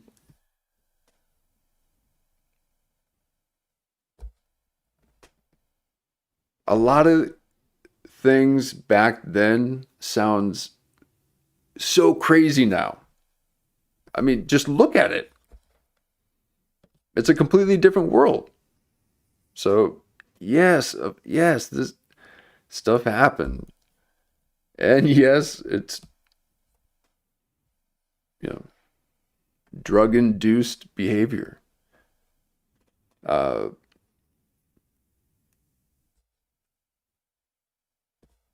think they had like a little club, just, or maybe not, but that is pretty. I mean, it would be insane just to be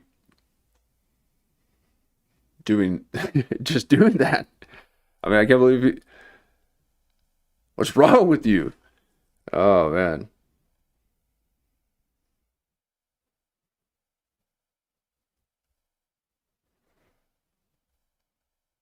It was just a different world. And imagine having to, to work with some of these people. Because some pictures aren't hung in his office. He sweeps his arm across her desk to knock everything to the floor. Then, half an hour later, brings her an Animal House poster. Signed, Love, John Belushi. In another case, a different assistant is... He's just on a different level. Okay, he's just on a different level. And they're just trying to get back down here to our level. They're jealous. And he had to just be like, I'm doing my own thing.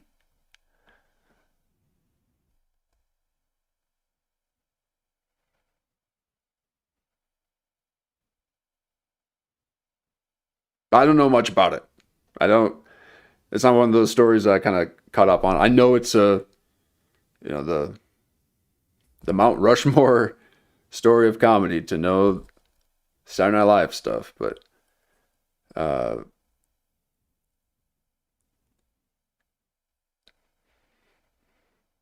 was just a different time back then. Doesn't excuse his behavior, but it pressured to do cocaine. With cocaine, she found she could tell people no very efficiently, very fast, with no emotion whatsoever. But on reflection, she says coke takes the heart out of people. It's irrelevant if you're hurting somebody. It's all what you want to get across at the moment, and who you want to listen to you. Oh, boo! Oh my God! What? Oh, come on, please! I mean, just. Imagine this being your coworker writing a little email like, oh, and he just,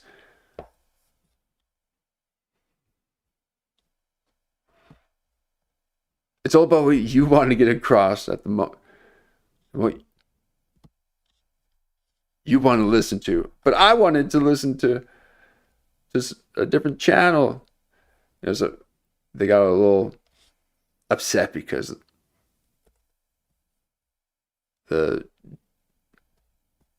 Gene Garoppolo looking one wanted to listen to a different station.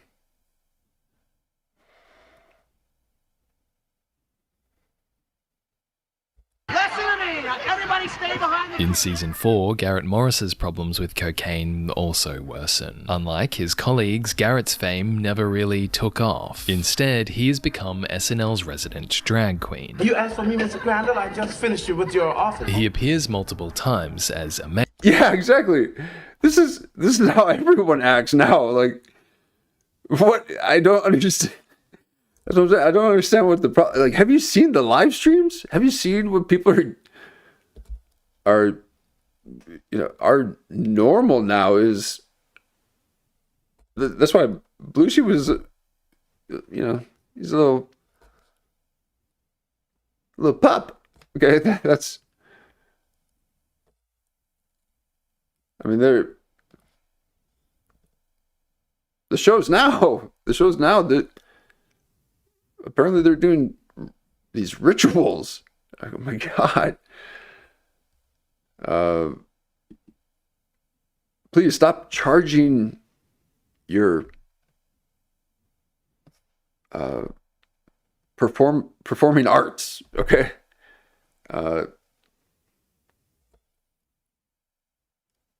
Allow for organic growth. You don't need to conjure up all this weird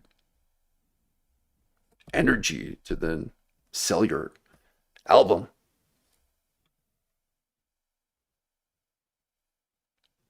Okay, I want to hear it through the grapevine. I need some word of mouth. Allow that thing to percolate. But that's what's happening with Theo Vaughn and all these Bert Kreischer doing these movies. The whole world's watching.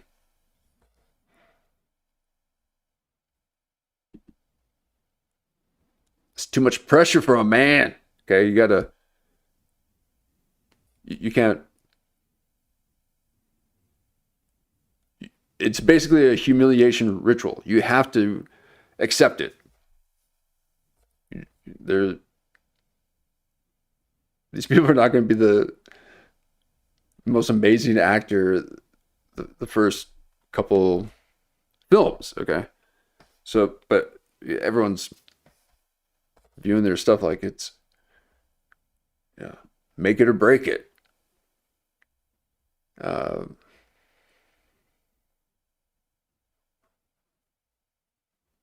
Poor Theo Vaughn.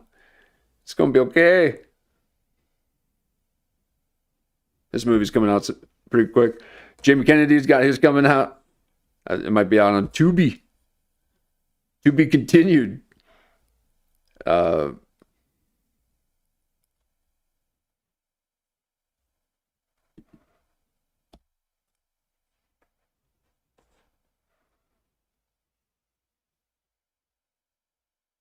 But what's the modern day? So it's got to be, streamers and podcasters now. There's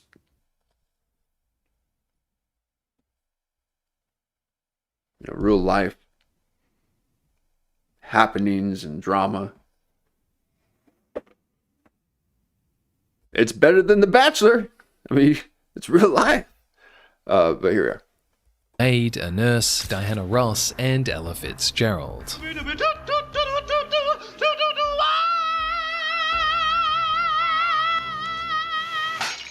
And while he is a Juilliard-trained singer, Garrett... Now, of course, the dress thing, right? But, hey, what a note, okay? So that was another image of them having to wear the dress.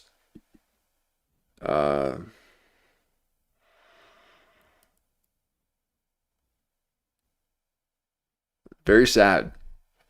Very sad that now I don't have a problem with it. I guess people have a problem with that. But to be forced, Dave Chappelle didn't want to be forced wearing the dress. Why not? I think we're actually supposed to live like that.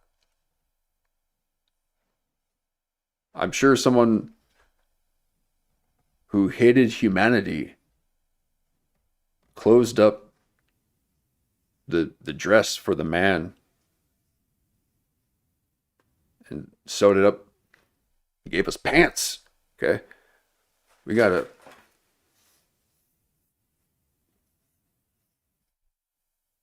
be open. But well, it's the wrapping and the binding. Okay, that really locks you in. Not this bowing to put one leg. Yeah. What? No. Stand up. Just.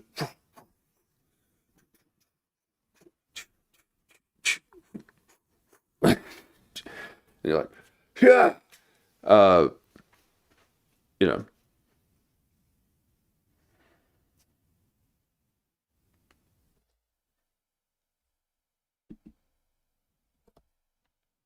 These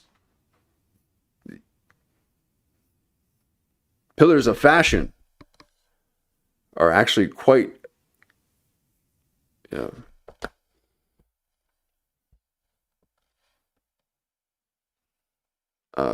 obvious in their approach to destroy humans, okay, and keep us immobile. You got to be able to move around. You can't let denim take you over.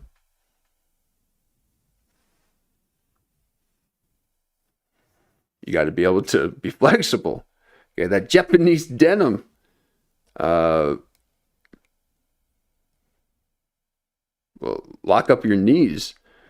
You got to be able to bend, folks. Please, but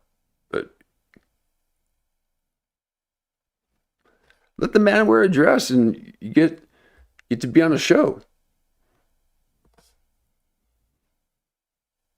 Its ideas, like doing a song about New Orleans called Walking Down Bourbon Street, are shut down. And to make matters worse, Belushi goes cold on him. He got this manager who I later on found out was an absolute racist. And John's attitude toward me changed. Because I do believe to this day, I might have been a blues brother. Because John was always telling me there's a project I want to talk to you about. When he got this manager, he stopped talking to me about it. Like Lorraine, Garrett becomes withdrawn. He starts freebasing cocaine, culminating in a breakdown during a rehearsal, where he claims that an invisible hypnotist robot is controlling him. MK Ultra.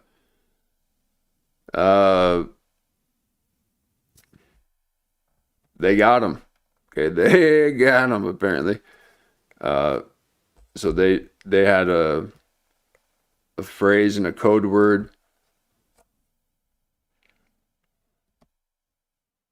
And then all of a sudden you saw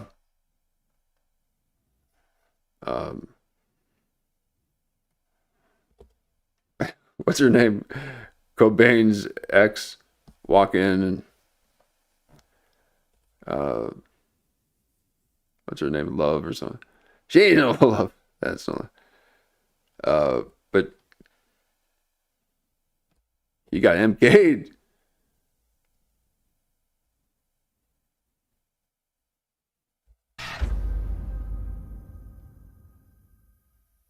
In 1979, Belushi and Aykroyd leave for bigger projects. A year later, Lorraine leaves with a hornet's nest of drug problems, all but shattered. And Garrett and Gilda join her. When NBC refuses to give Lorne time off, he quits too. So NBC has another problem. In its own words, this show is a death ship. So it promotes a producer named Jean Doumanian to try and save it. Jean hires an entirely new cast. She brings on Charles Rocket, Anne Risley, Gilbert Gottfried, Denny Dillon, Joe Piscopo, and someone you'll definitely recognize. Piscopo! I want to get famous by the time I'm 21. I'm 19 now. I give myself 2 years. 19.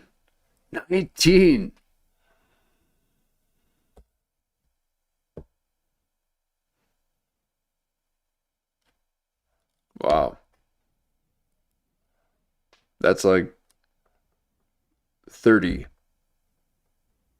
in today's time.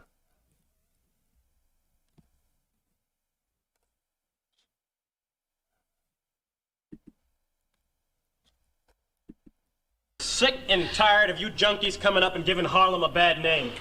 Should have stayed on Park Avenue where you belong. In the early 80s, Eddie becomes... Meaning, like,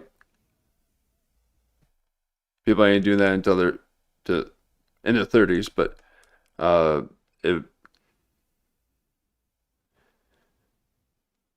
man, yeah, it would be like a 15, 16 year, if they were on SNL now.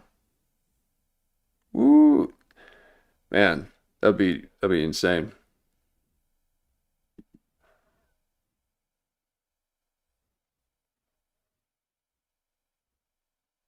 becomes the main reason people watch SNL, and he knows it. Without approval, he says this on live TV. I know you people tune in to see one of the stars of 48 Hours host a show, and damn it, you're gonna see it, because I'm a host of the show. Live from New York, it's the Eddie Murphy Show! Despite Eddie's success, Season 6 goes badly. Almost half of its episodes get a viewer score less than 6 out of 10. Let a and man when cook. Charles Rocket says this live on air... Charlie, how are you feeling now after you've been shot? Oh man, it's the first time I've ever been shot in my life. I'd like to know who the fuck did it.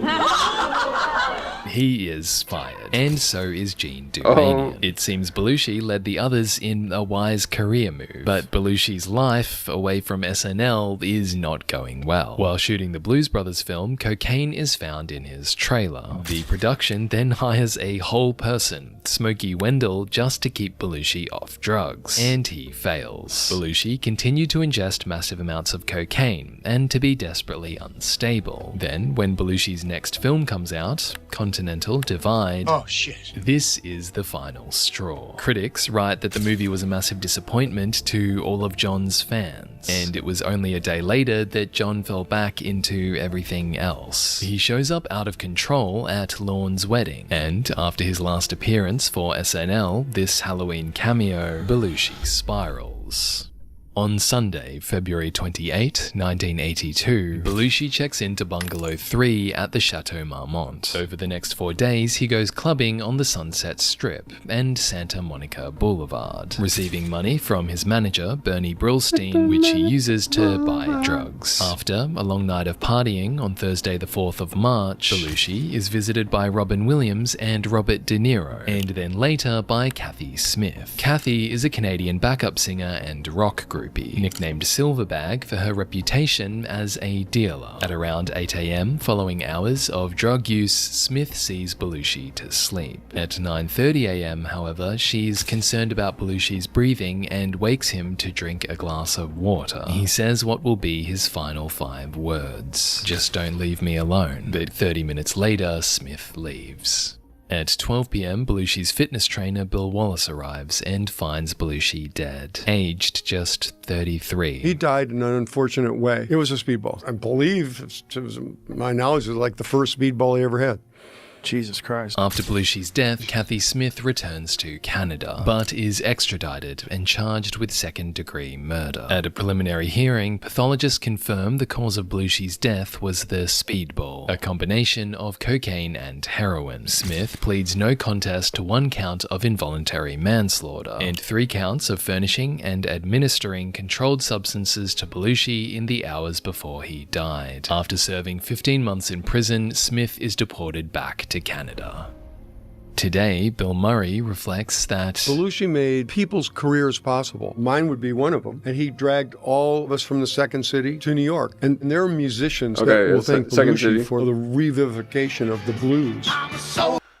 Yeah, and sometimes it takes something like that to just yank people out of and just be like, come on, let's do this. You know, that happened in Chicago with a few other guys. I don't know them. I don't know those Chicago boys. Okay, but that guy who was in Michael Bay movie. But anyway. Yeah, you gotta go where the energy is. And he was still the best stage actor I ever saw. Absolutely magnetic. You couldn't take your eyes off him. While alive, Belushi lived by a principle. When in doubt, I floor it. I let my lifestyle play itself out. And this, to Dan Aykroyd, becomes a warning. It was a good warning to our community that this could happen. And a reminder to look out for your friends. I learned that when friends reach out to you, you better get back to them quick, because I missed a phone call from John. He left a message on my answering machine, and I was at a period where I really didn't want to talk to him because he was being so uncompliant. So, like, Bert Kreischer wished this is what people would think of him when he passes. It's like he wants this whole kind of like, oh, I should have called back Bert Kreischer. I never did, and it just weighs on me. Bert, please. There's a reason why it goes straight to voicemail. Quit calling me.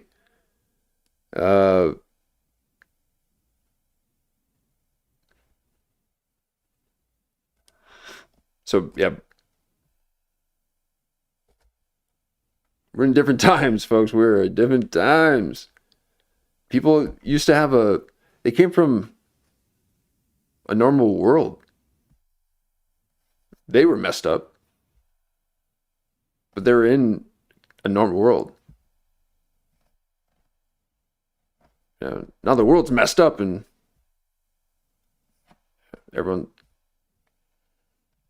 anyone who's edgy is normal.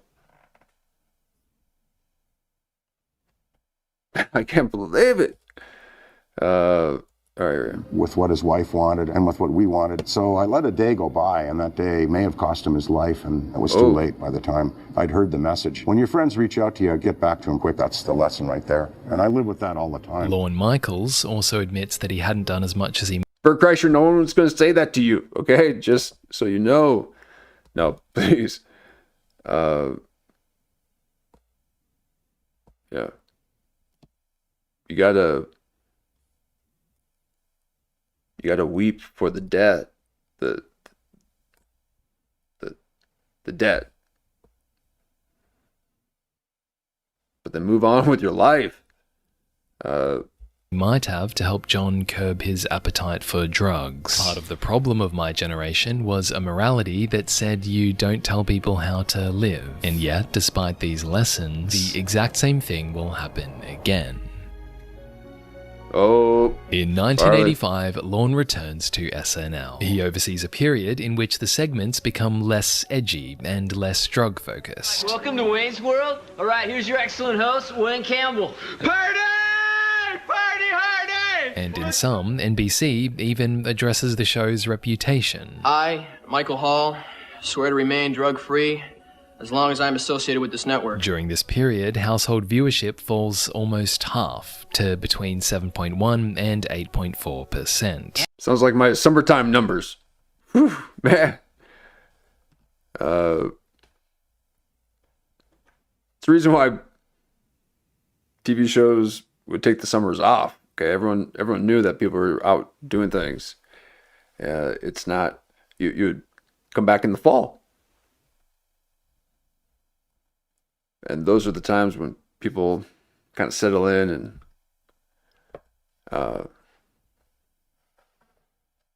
want to watch things. But, those numbers took a dive. I've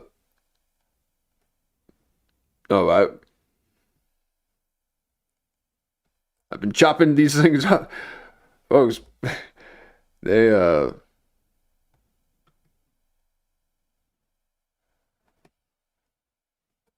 yeah, I can't get all the titles correct. Okay, I'm working on the titles, but looks like we got one that caught a little fire, got a little heat on it, and so thank you to all those who was able to participate in the conversation of George Carlin with Harland Williams saying that he sucks. Okay. There's a lot of opinions, and because this is one of the greats, according to some people.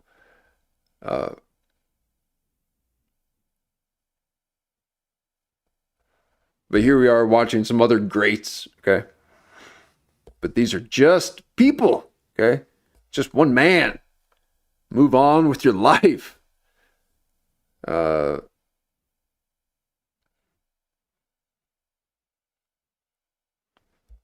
baby, that's not good enough. But then we hit the 90s. He touched a lot of people. Of God! Let the boy move in with you! Oh, those were the... Man, look at this. Now, this whole aesthetic right here.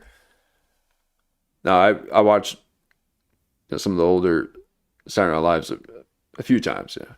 But this is definitely... these were the years for me. So, and this was at perfect time as far as, age-wise, and all the movies that they did too.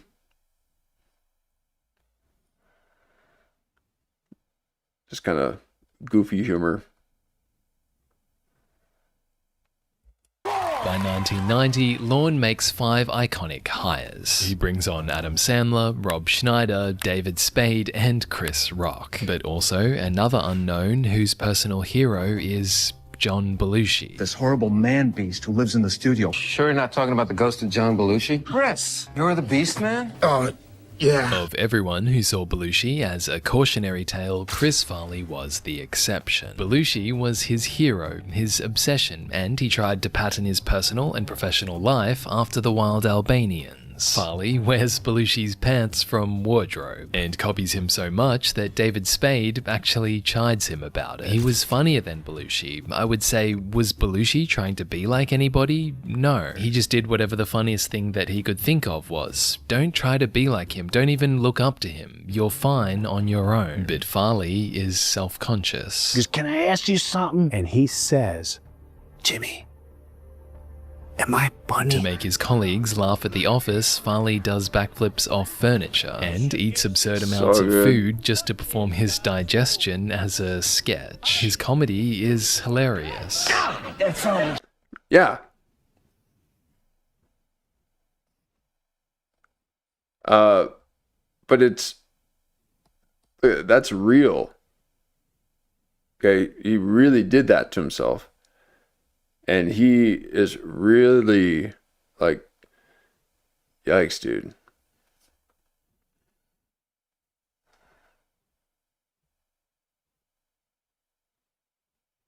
Because that's what he actually does to himself.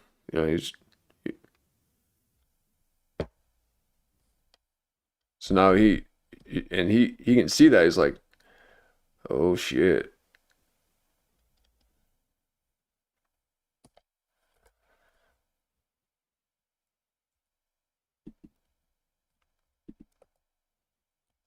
Suggestion as a sketch. His comedy is hilarious. That's so stupid. But his childlike vulnerability also. Wow, look at that hit.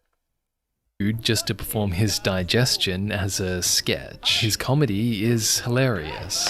That's so stupid. But his childlike vulnerability also makes his family worried. Is that true?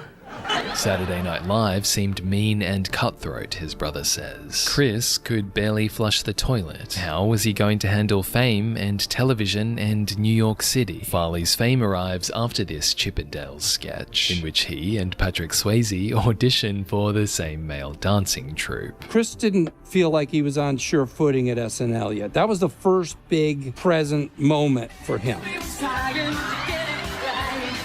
But I always felt like that moment where he pulls his shirt off, there's almost a hesitation I see in his eyes. I just get a queasy feeling that he knows a good chunk of this reaction is because of my body shape. Farley's hero, Belushi, always... I should have gotten out of the way. I mean, now I'm not trying to do it to make fun of it. Just so that I'm not like, folks, it's not that bad at all. Like, that's not bad. Like, look at it.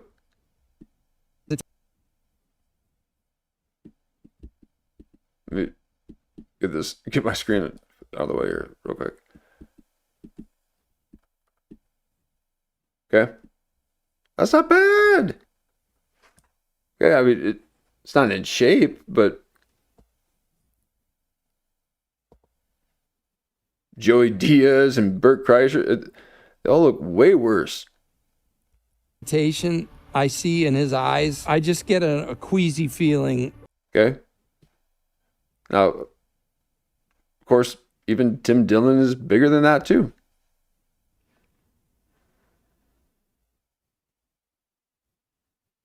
Tim Dillon is hilarious. Okay, he's funny. as a stream of consciousness guy.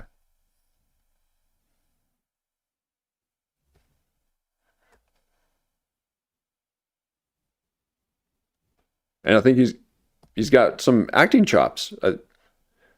I could see him directing.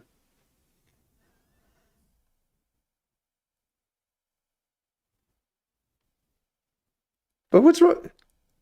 There's nothing. That he knows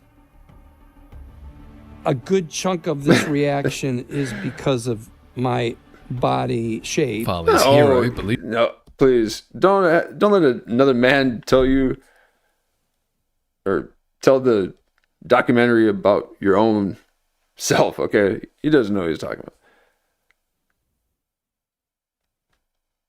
That was perfectly fine. You shouldn't have been embarrassed by that. Of course, maybe back then everyone was in better shape. So then it was really odd to see someone bigger like that, because now you just go to Walmart, everyone looks like that. So what happened?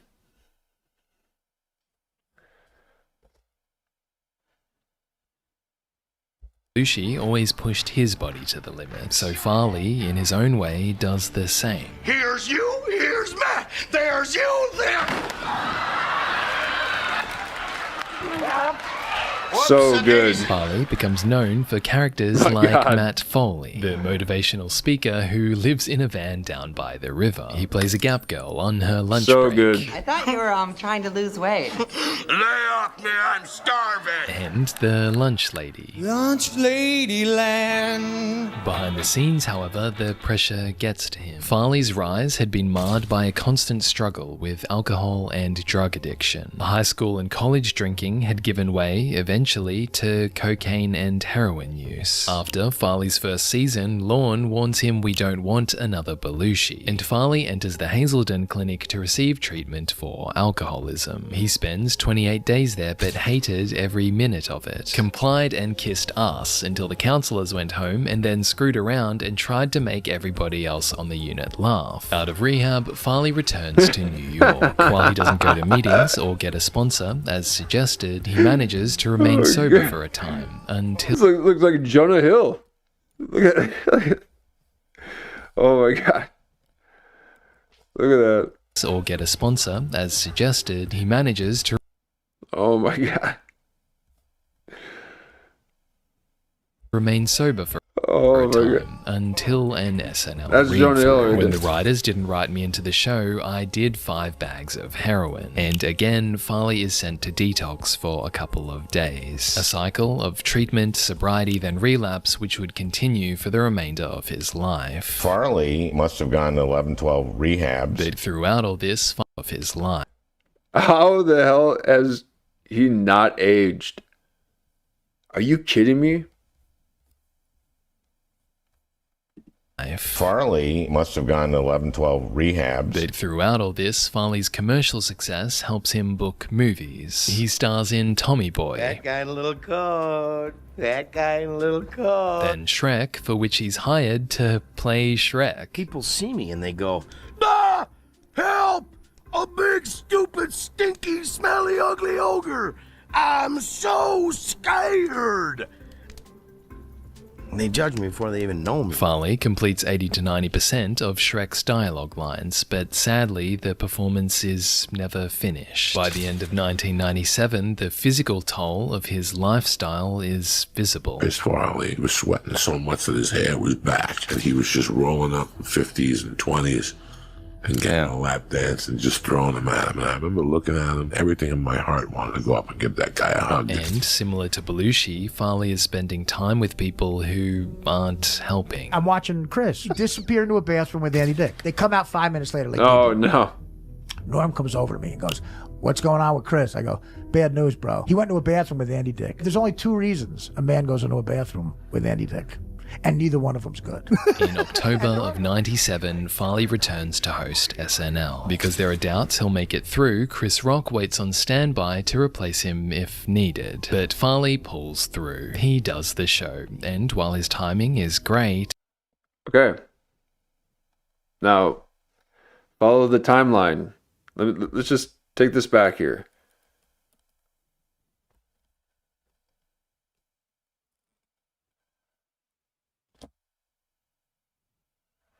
Disturbing photos show moment comedian Andy Dick suffered apparent overdose on Hollywood Street. 2025. We covered Andy Dick with Bill Maher and with Jamie Kennedy. Wait, was he on Jamie Kennedy? That was, I'm pretty sure. Yeah.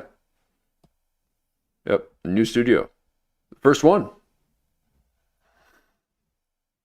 He wanted to live in the content house.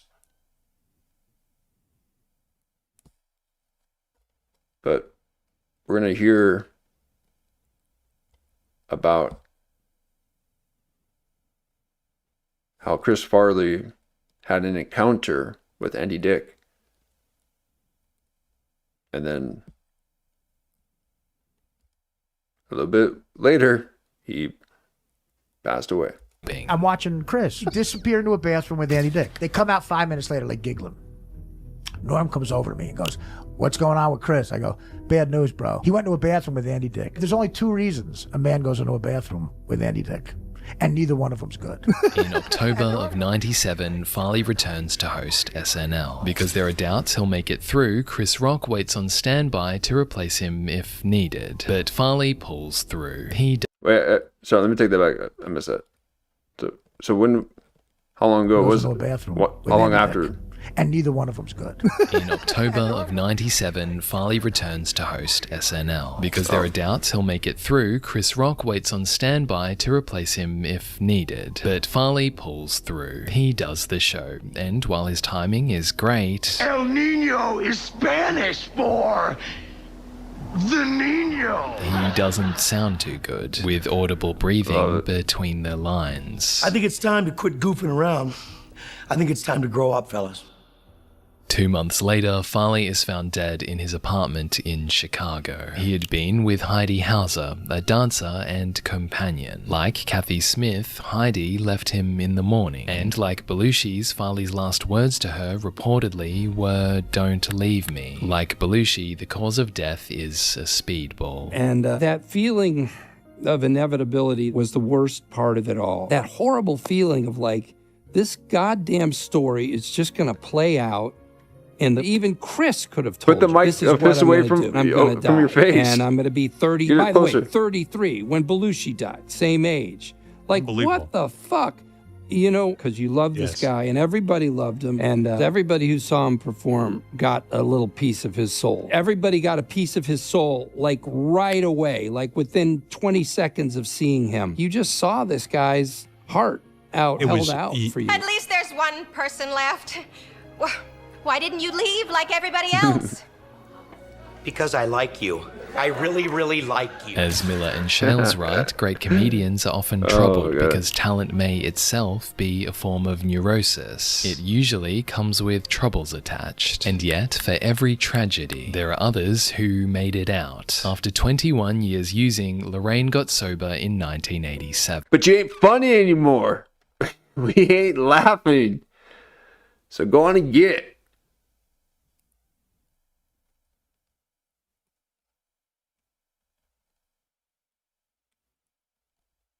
I need to watch some troubled people again. Man. It's too boring. They're now sitting down, talking on podcasts. Okay, people used to move around. Used to...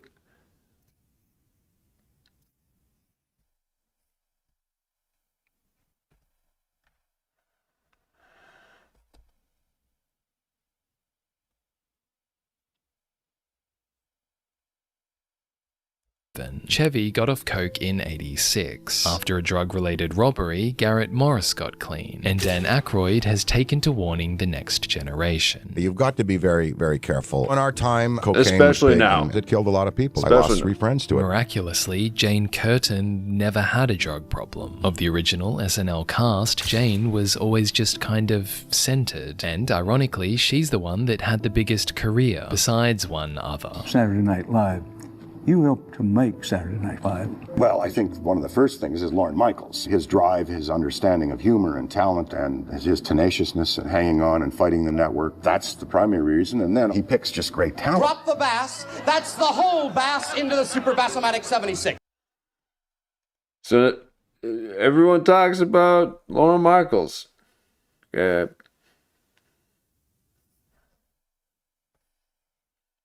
They're producing really good movies in the 90s.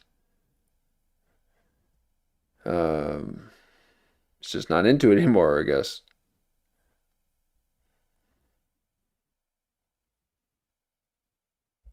Now adjust the control dial.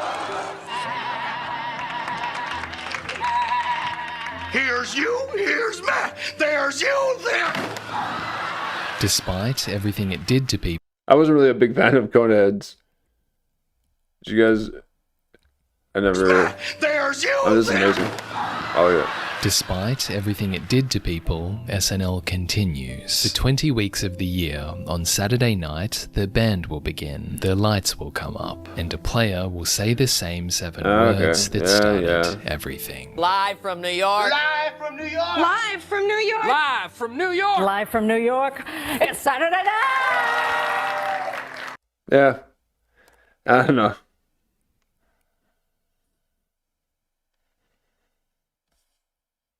I mean, the new cast seems cool. It's all about the cast. The cast. Oh. No,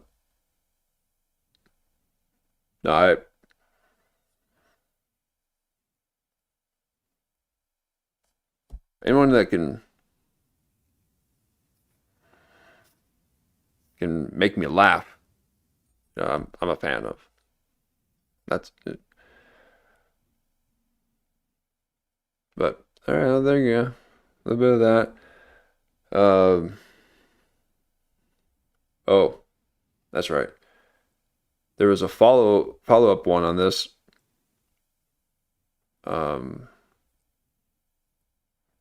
See where did I put that?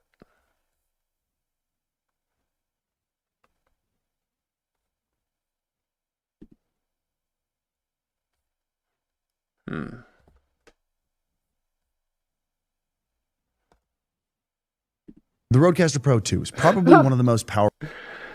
Oh my God. Remember that? Let me find it real quick.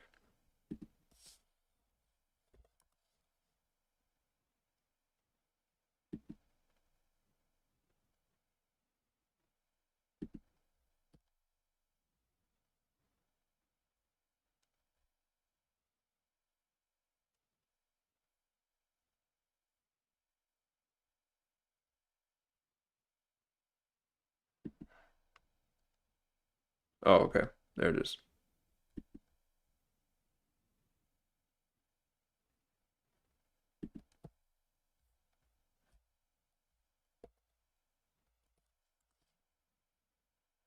On October 25, 1997, Chris Farley is found in an SNL dressing room. This is your dressing room? This used to be my dressing room. Ew. It's the cold open of what will be Farley's last performance for SNL. You can do it, Chris Farley. And he's surprisingly athletic. Where's my underpants? As host, Farley's opening monologue addresses his wild reputation. Yeah, there was some cool parts in the Coneheads. I remember seeing it a few times, but I can't recall anything. But maybe I wasn't really paying attention to the themes too much. On October 25, 1997, Chris Farley is found in an SNL dressing room. This is your dressing room? This used to be my dressing room. Ew. Because I'm sure all those movies now are, you go back and watch them, and they're probably amazing compared to what's out there now. Like all the old movies just look so rich, and the production value, and they're filming outdoors.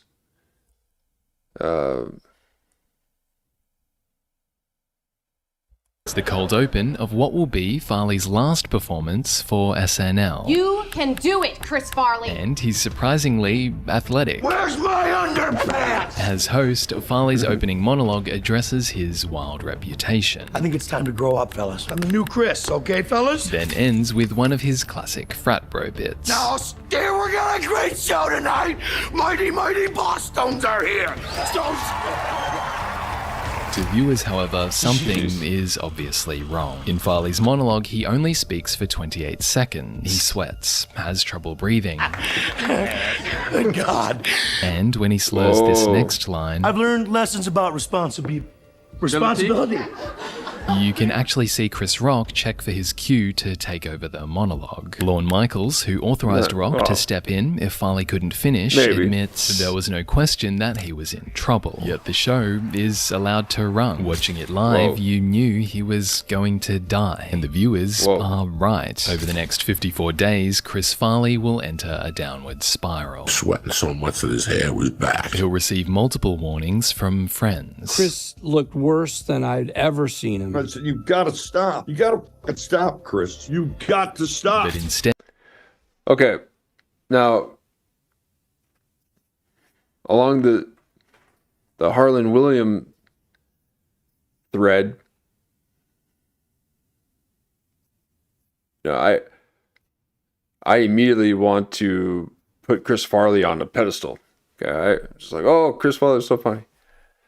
So Harlan Williams talking about not liking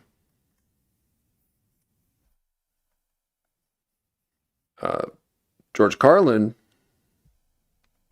and saying, why is everyone saying George Carlin all the time?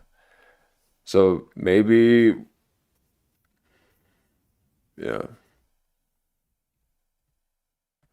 Belushi, maybe Chris Farley, or some of these too, where it's like, we've just been watching stuff like this that's been ingraining our minds to be like, oh yes, they're so amazing, They were really funny. But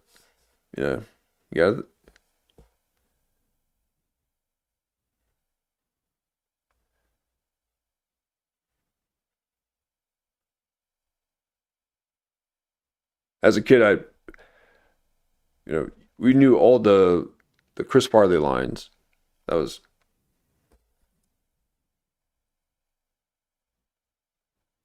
Instead, everything will culminate in his final 24 hours being spent with an escort. I go, well, how long you been up? He said maybe 3-4 days. I don't even think he knew how long he'd been up. To those who knew him, however, Farley's end didn't come as a surprise.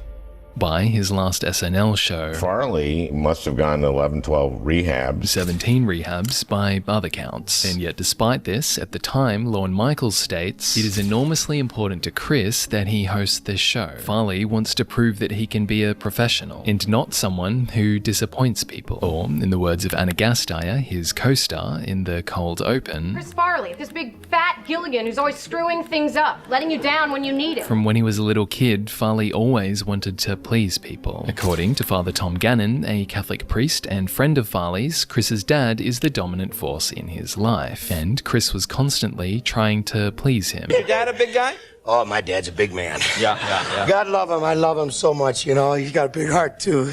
And I love him. And he quickly found out that making his dad laugh was the absolutely most golden feeling in the world. Chris's dad is a big man, 650 pounds, Farley once said. I see him when he goes to the mall, and the fingers pointing and the laughing, but it's very sad for the person afflicted. And growing up, Chris feels this himself. I remember that one time the nuns were all around me and my mom, and they said, Mrs. Farley, the students at school are laughing at Christopher, not with him. Kids at school bully Chris for his size, and even girlfriends get in on it. Well, she dumped me like they all did, and, you know, she was a nice gal. I remember we used to have nicknames for each other. Yeah. My raven-haired, one-eyed pixie that stole America's heart and things That's like cute. that. And did she have a nickname for yourself? She'd call me Fatso. And Chris's method of dealing with bullies is to ridicule himself before anyone else could. It got him attention, it got him friends, it got him a place in which he could exist. But, as Chris's friend Dick Wenzel puts it, a lot of it was a diversion, because deep down, Chris was one of the most sensitive guys you'll ever meet. You could hurt his feelings with just a word or two. To lose weight, Chris attends fat camps with his dad, but... our last place that we went was down in Florida. Yeah. And, oh my God, my dad hated it. He was like, good God, all they talk about is their feelings. I think this place is a loony bin. They're all cuckoo. I go, Dad, I don't know. They're just trying to tell us, like, why we eat, and when we go for a cheeseburger, it's our feelings. Oh, the hell with that. They're all screwy. So Chris stays big. He takes advantage of his size by playing football. Were you good? I was pretty good. I was all city, Madison, Wisconsin. In this high school game, Farley is number 57. He's a defensive lineman, and at 5'9" and 230 pounds, his weight is an obvious asset. While he's big, however, in his senior year, Farley realizes he's not professional football big, so he quits and tries something else. I tried stand-up, but I never could, too dumb to come up with my own material, so I just thought I'd try to play off the audience, but that didn't work too much. I tried to, like, you know, get them going or something like that and go, what'd you say? Nothing. We're just waiting for your act, Tubby. While Farley's self-deprecating humor gets him laughs, as you'll see, always being the brunt of the joke is going to send him down a dark path psychologically. But before we get to that, I want to share a way that you can... Okay, nice. Yeah, old Farley, huh?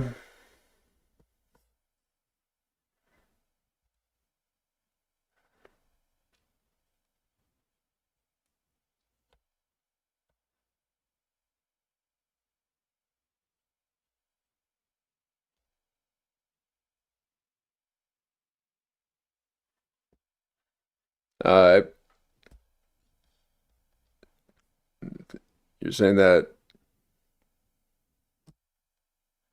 I think it's because he was a comedian, philosopher. Yeah, Carlin. Yeah. Yep. Yeah, and Harlan was all, no, I need to laugh. Okay. So he's done with the comedian philosophers. He just wants a joke man. But I get what he's saying, though. I get what he's saying.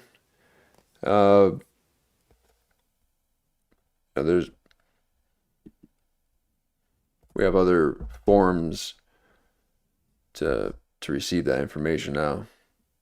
We don't need it. We don't need our comedians to be philosophers. Okay. Just dance. Puppet.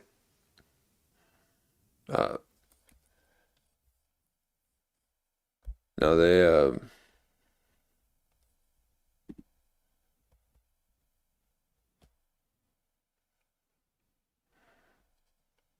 got to be high IQ in order to be a comedian. But no, I'm not mocking like that. I mean, you go and do that.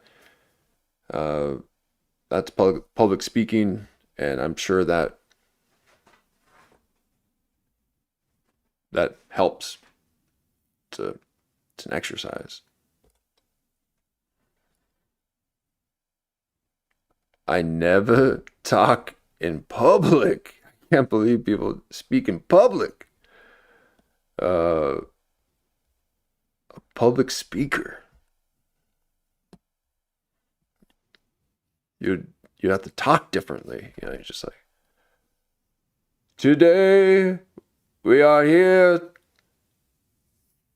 to speak about the. Yeah, you're like.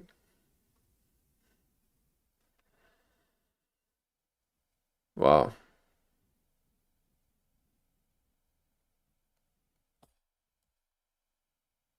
What is happening here? Oh my God.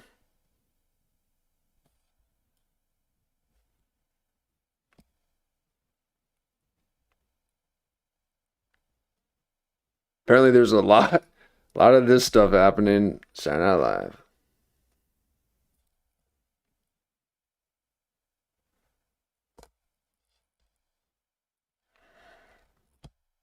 But yeah.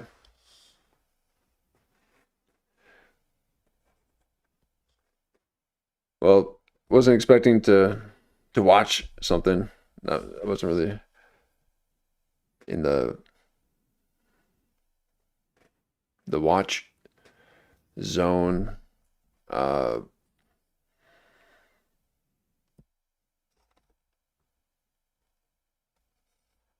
this thing, this soundboard. I hope it didn't mess things up. I hope I didn't mess things up to then mess up with the whole sound. I had everything dialed in, and now I just had to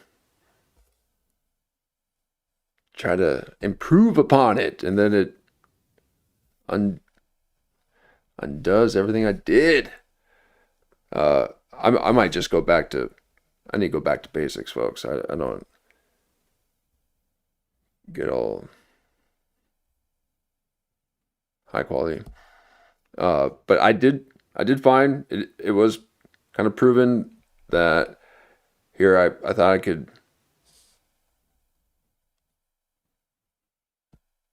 kind of do some settings work, and there's just no way I can do that.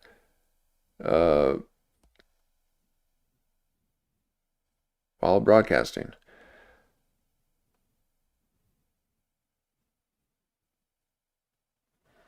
I must give you a show. I can't just look at things. Okay, I came from the, growing up on TV and film. Okay.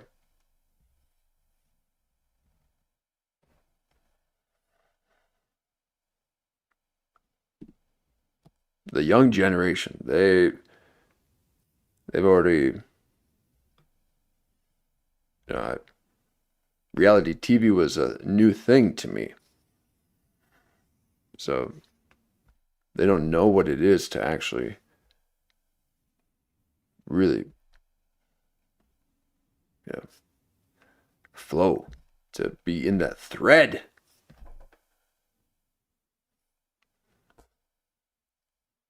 No, I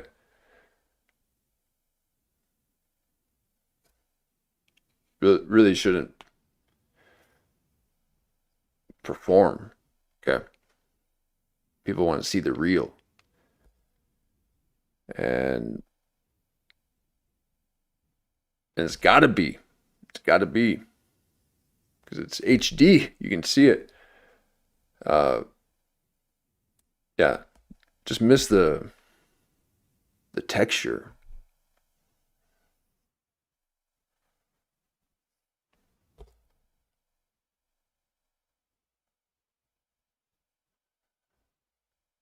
Yeah, they're doing drugs and less work. Yeah. I mean, they're being creative. Okay.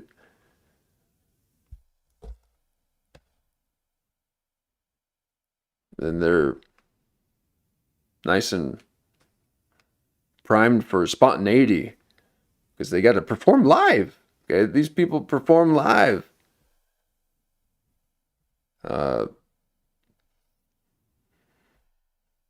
And they do,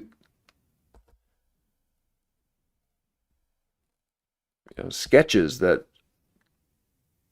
other people write, and sometimes it's not really written for them, and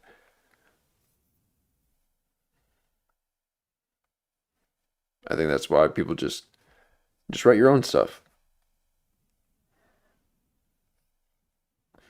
What would Belushi do if he had OBS?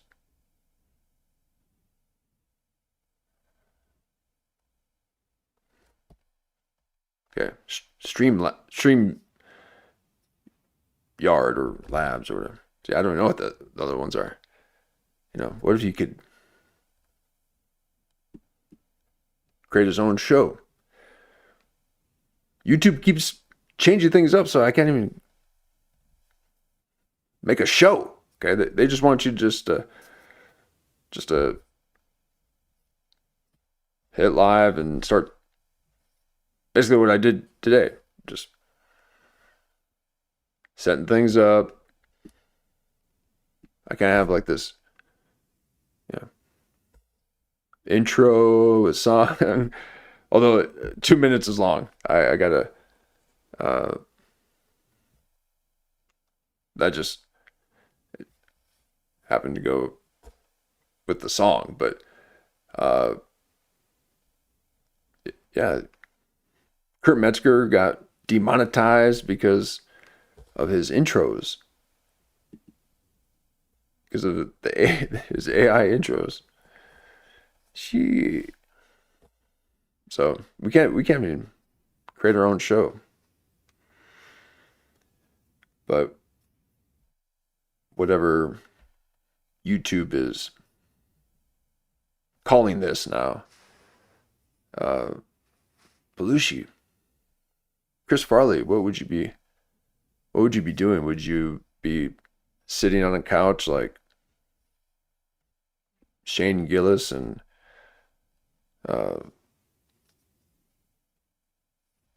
the Greek one,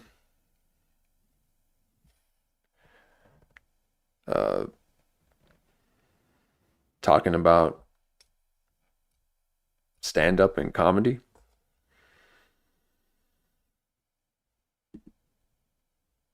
Sounds horrible.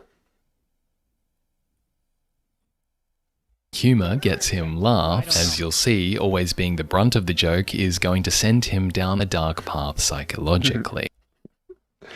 Oh my God. You son of a bitch. That was a good one.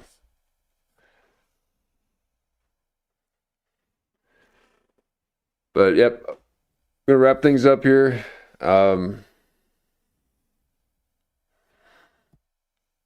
Once I configure this soundboard, get things squared away, we'll be at it again, and hopefully I can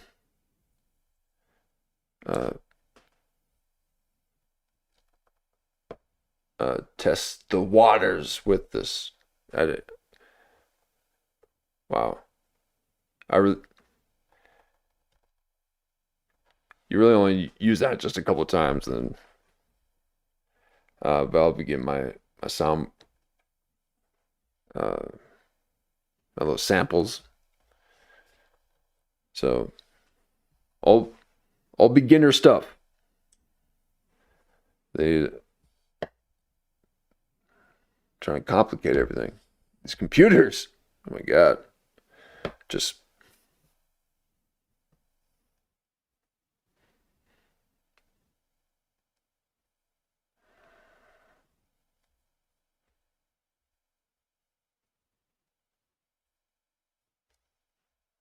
I was never really a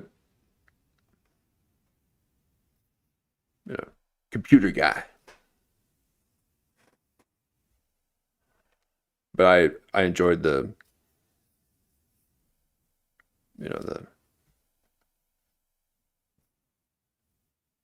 the production stuff that you could do with it. But yeah.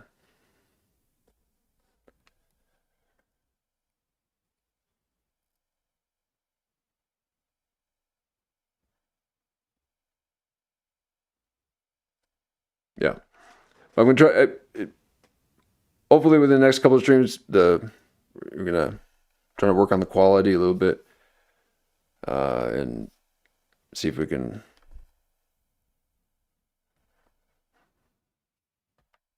kind of do it the way YouTube wants to do us to do it. It's just, oh my God.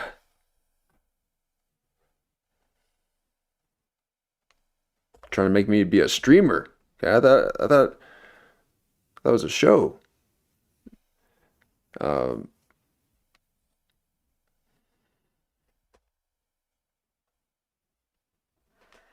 No, but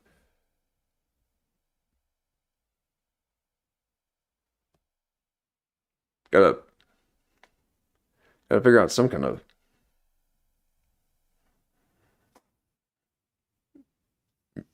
intro music or that. I think I can still do maybe like a maybe even a video at the beginning. They'll still get you with it. So apparently AI just will. It's just been demonetizing all these channels because it sensed that it was using too much AI, I guess.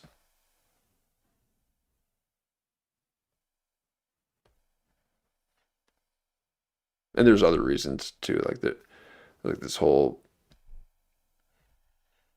thing about it. But, whoo, man, that'd be a bummer. But,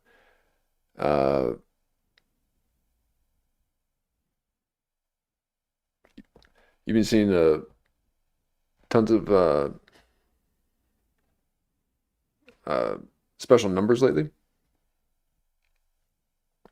You mean like 444 and 11? Yeah, 11. Yeah, they're seen a few myself too. Yep. Yeah, a couple of times today. I was just like, wait, hold on a second.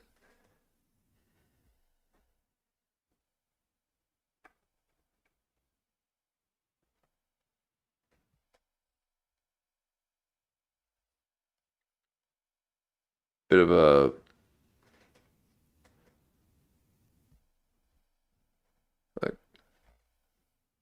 waxing gibbous.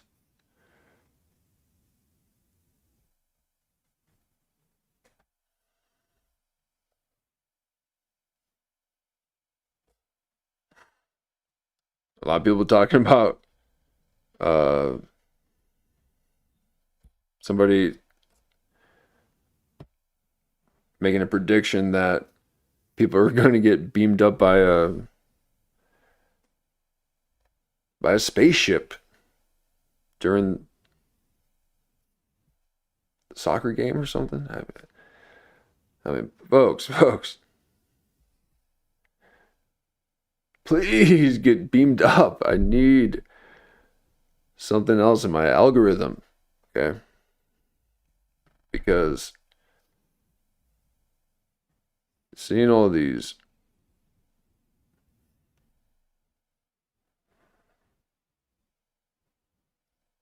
Europeans fighting for their country, I need it. That's all I see in my feed. Okay. No,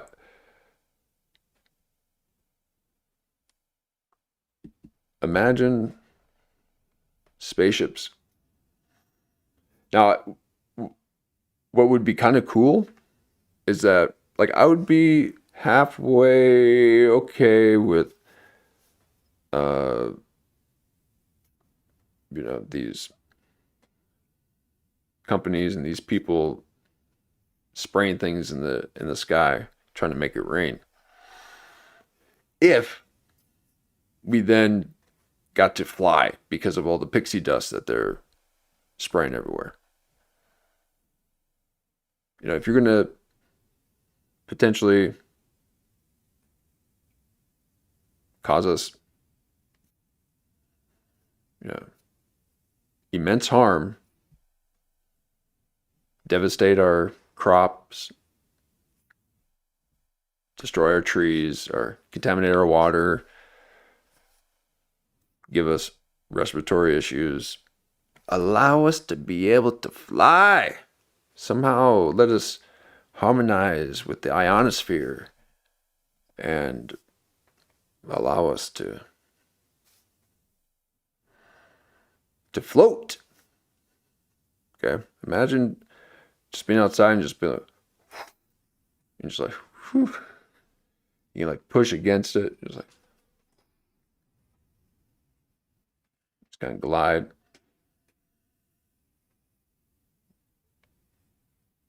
Yeah. Because if not, stop doing it. Then please. Yeah. I want the sun. They're blocking the sun. Okay, the source of life.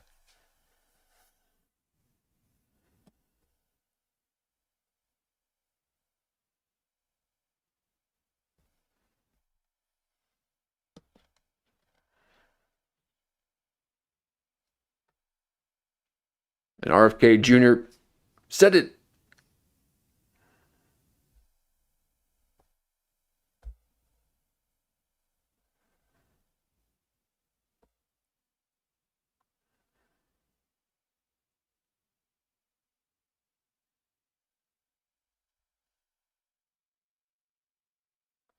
So yeah, allow us to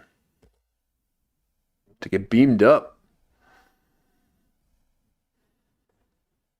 Now, this is kind of a interesting thing too, because in the Bible it talks about rapture. Now, was it describing this, or is this science's way? No, I'm saying science as the antithesis of religion. I'm not, but yeah. Let's just say this theory, is that a way to kind of hijack the idea of rapture within the Judeo-Christian way, to then invert it and be like, it's aliens, and then maybe they'll try to somehow replicate it or do it, and then the real rapture happens. Ooh. No, let's not. I mean,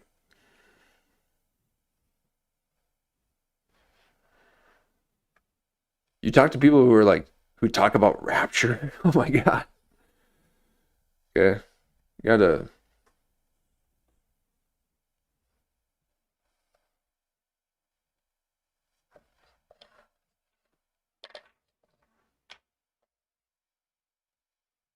Stop talking about aliens, folks. Why are we...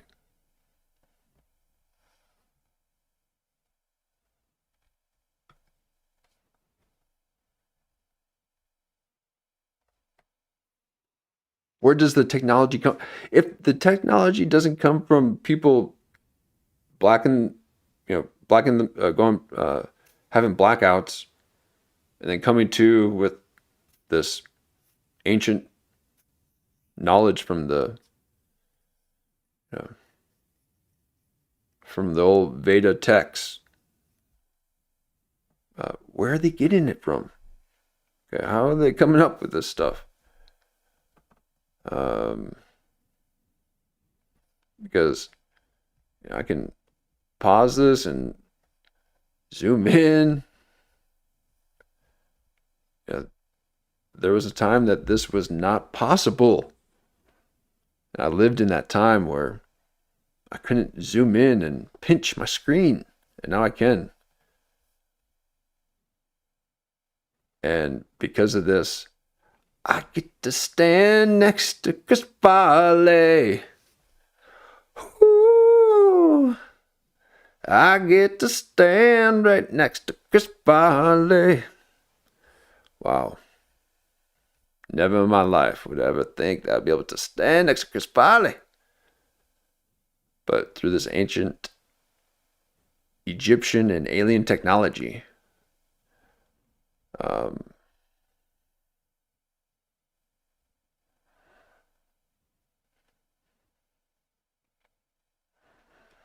Chris Farley, Will Ferrell, these were my pillars. I really didn't follow people, folks. Okay, I just watched their movies and obsessed over them viciously.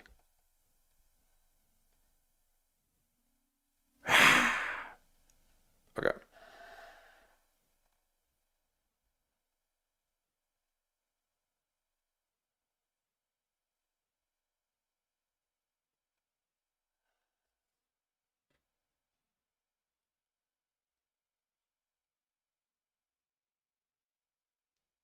I kind of want to play this again, but I think it's going to be dark. Yeah, it's just like.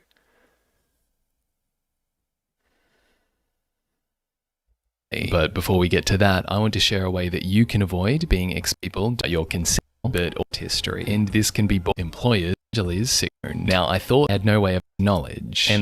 And this is Ming. So he does great videos. Great narration and editing. And the last thing anyone wants is for that kind of information. Move that data from that's copy information if.com/Ming using the link in the description and include the code Ming to get. And now back to Chris Farley, who, while learning about comedy, develops an obsession with one comedian in particular. Thank you. Less than 4 years after Animal House is released, its star John Belushi will die of an overdose of cocaine and heroin, aged just 33. But Belushi is exactly the kind of comedian Farley can relate to. At times, Belushi turns comedy into a kind of full-contact sport. They talked the bar! And Farley, with his own athletic background, gets it. At 23, Chris joins the Second City, Chicago's famous improv theater. And with a character you might recognize... I told you my name is Matt Foley, and I am a motivational speaker. He has a stage presence. So now...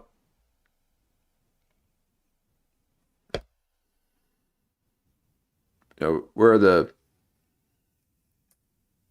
people coming? The people are coming from TikTok. Okay, they're coming from everywhere. So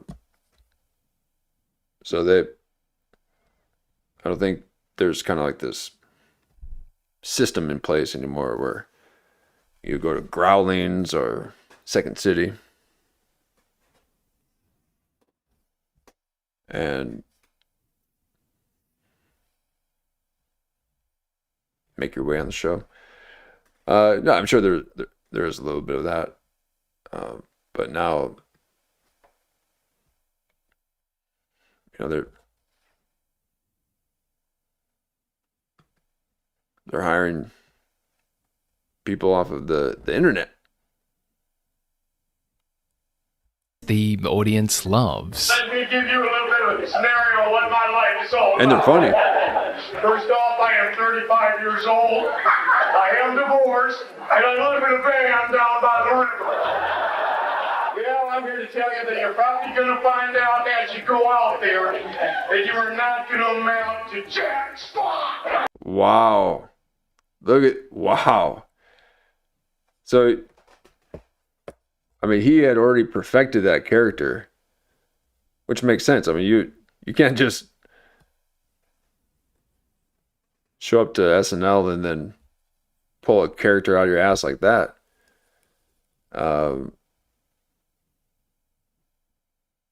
yeah.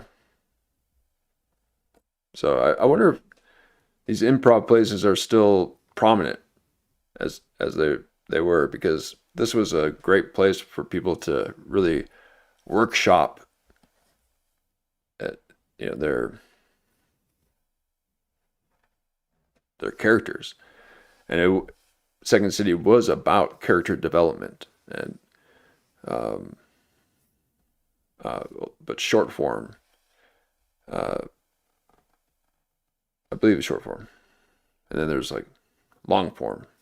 The other schools were, they studied. So, but then they weren't very character heavy. So it's more situational and just kind of picking out the odd thing in this situation. But these were characters that they've developed, and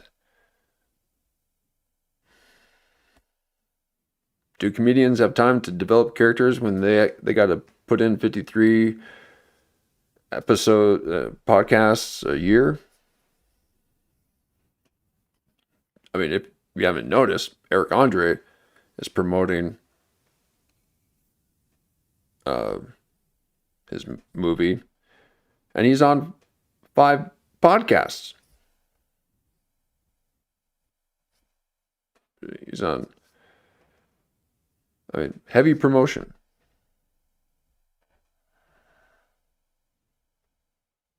Give a man some time to develop characters. Now, yeah, if you're doing so many podcasts,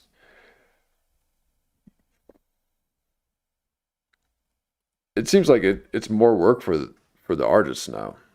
Doesn't it seem like that? Like before, all you would have to do is just get on Letterman. Maybe do some kind of morning talk show for a couple big cities.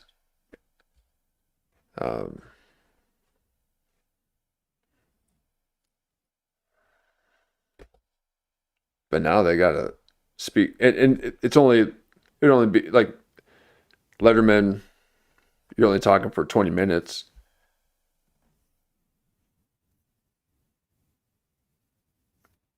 Now you got to talk for at least an hour and a half, if not 3 hours, and they're doing 4 of those. That's a half a day of speaking nonstop.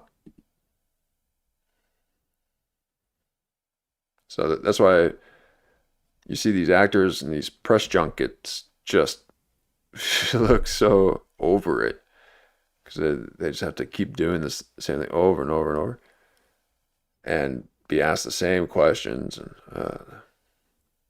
so at least the podcast give them some variety. I'd say that's better. But how many times are we going to watch Eric Andre on a show? Every single time. That man is funny.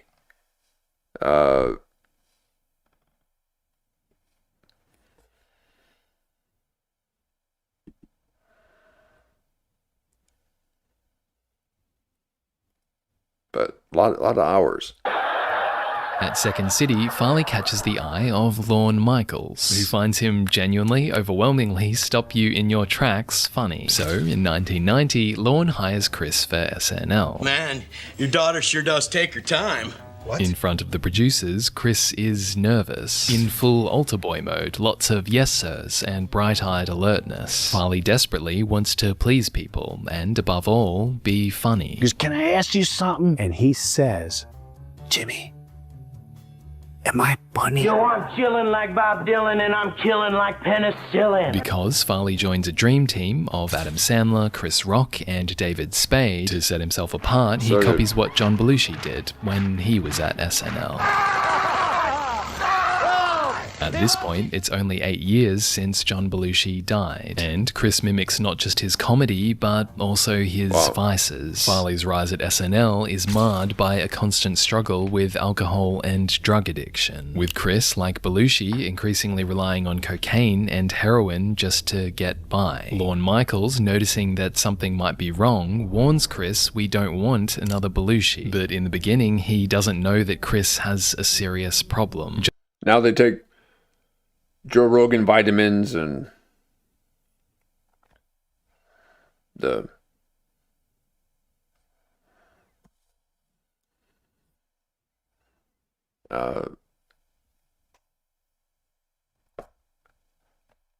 those hormone, what are they? I don't know, but then they start looking like old squared face. And who's that one actor that was in High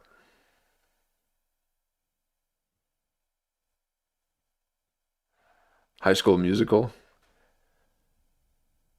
Zac Efron. He started taking something, some kind of steroids, and now his body just looks so different. Now, oddly, he was on the Ellen show, and Ellen kind of pointed out the fact that Zach was growing a six-pack because he was in a couple movies and all this. But now again, what if, because of Ellen's connection, what if this is something that, it's this body modification that Hollywood was doing or offering to people? And because people really wanted to transform themselves at that time of acting. They wanted to be a completely different person, like it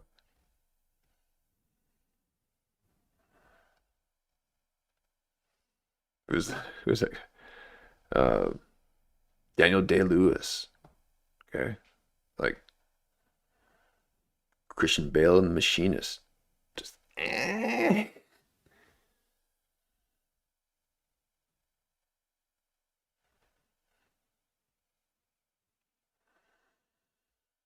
you get a couple people doing some weird stuff to prepare for the movie and completely transform themselves, and all of a sudden everyone wants to do it. Okay, just let those people do it. Not everyone's got to become someone different.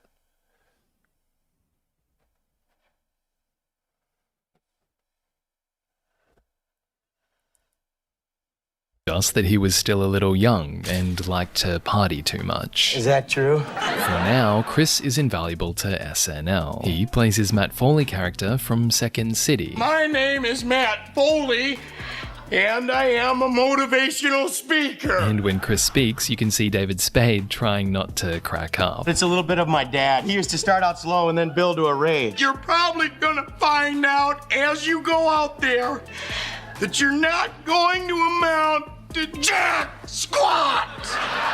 According to Adam Sandler, Farley was on a whole other level. When he walked into the room, that was it. And Farley's size makes him a natural comic partner in just about every sketch. Oh, hear that, eh?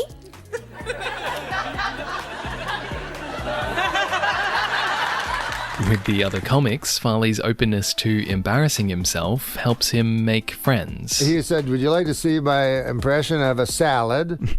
And he poured salad dressing all over his head and started shoving baby tomatoes up his ass. I thought it was the funniest thing I ever saw. Farley also self-deprecates for the audience. And this, on October 27, 1990, makes him famous. Everyone's trying to get it right. In this SNL parody of Chippendales, the male dancing troupe, Farley competes in a dance-off with Patrick Swayze, and it blows up. Chris didn't feel like he was on sure footing at SNL yet. That was the first big present moment for him. But as Chris Rock reflects, there's no turn there. There's no comedic twist to it. As funny as that sketch was, and as many accolades as he got for it, it's one of the things that killed him. Something happened right then. That moment where he pulls his shirt off, there's almost a hesitation I see in his eyes. Nope. I just get a queasy feeling. Nope, there wasn't.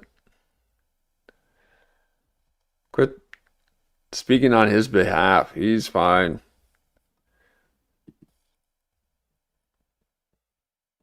Almost a hesitation I see in his eyes. I just get a Nope, that was instantaneous and perfectly comedically timed. Okay, jeez. queasy feeling that he knows a good chunk of this reaction is because of my body shape. Because the reaction Oh is my so God, strong, how late. however. This is podcasts are ruining everything. Like everything's got to be this. Oh, the story, and so he's got a. Yeah, I've got a Chris Farley story. Oh, I remember when he had to do that sketch. Oh, he told me beforehand he was a little bit nervous. I knew right then and there. Oh, he was going to pass away soon. It's just like, stop talking about another man.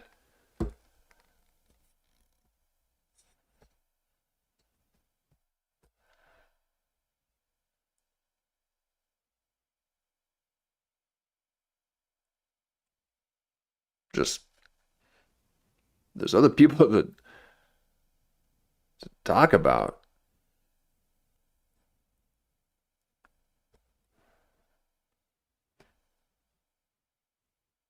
But no one is going to talk.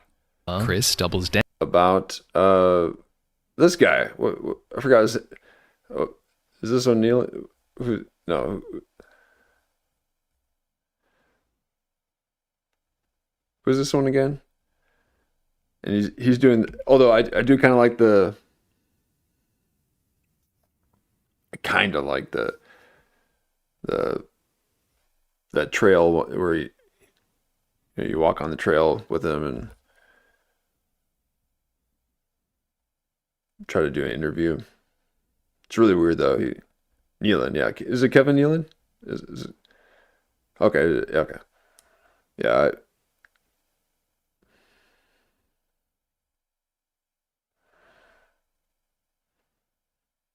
For me, he was like,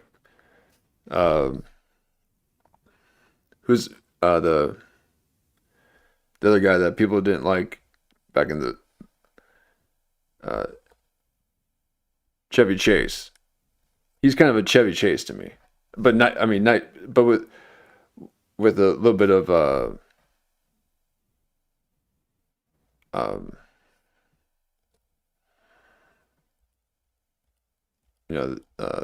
other guy too.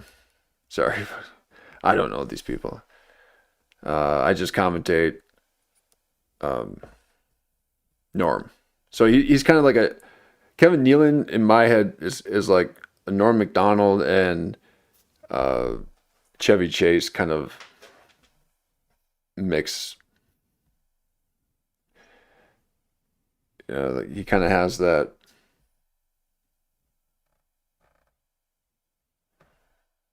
That kind of cool guy, but not cool, but like calm,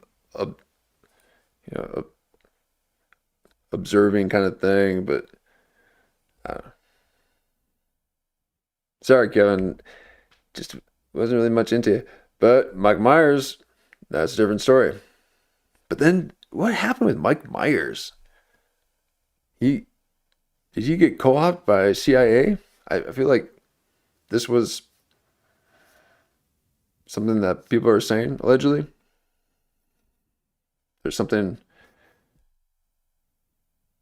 which I'm sure they all kind of had to work for the government at some point, do contract jobs on the side.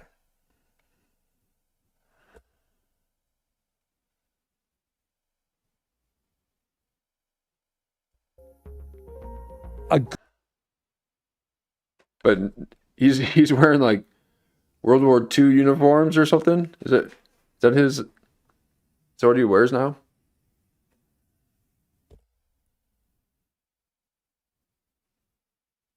Like something happened to him where,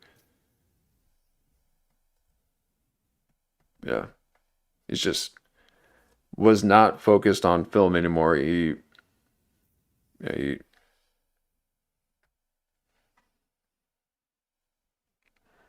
just like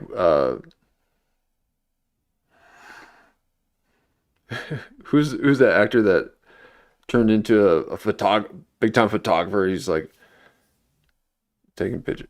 Well, I mean, a lot of them are, but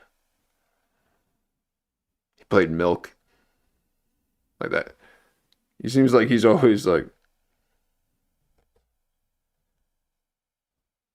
doing some government stuff.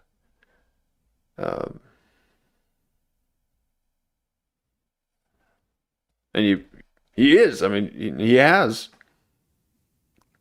talked to the Ukrainian guy. He's a dancer. Oh my God. Yes, Sean Penn. Yeah. I'm just like, there's a point where Sean Penn didn't seem too interested in films anymore. He seemed like he was preoccupied by something else, just based on his overall appearance. Whenever you saw him in public, if you ever did,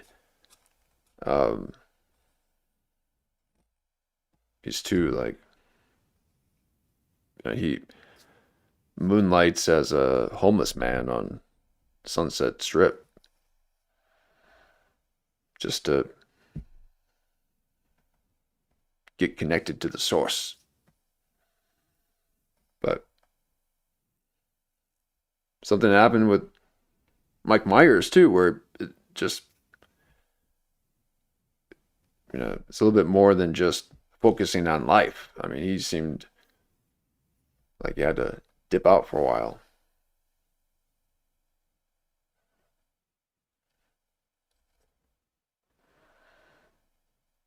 And then Adam Sandler, always acting a little strange around Jennifer Aniston.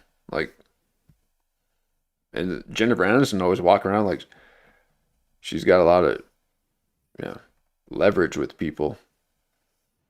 Like she knows shit about people. And talking about pizza parties and all this stuff.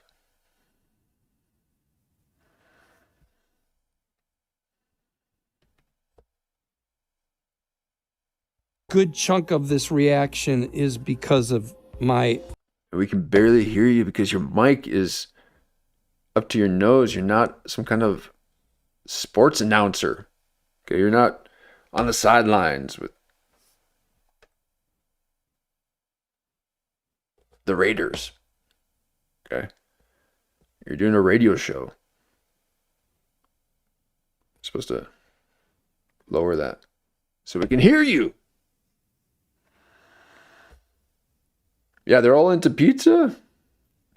Like Adam Sandler was always talking about pizza stuff with Jennifer Aniston and with Ellen. Jennifer Aniston would talk about it on the Ellen Show, and all these other actors would say it. They did it in an award show where Ellen's like, "Hey, who ordered pizza? You want pizza?" It's just like,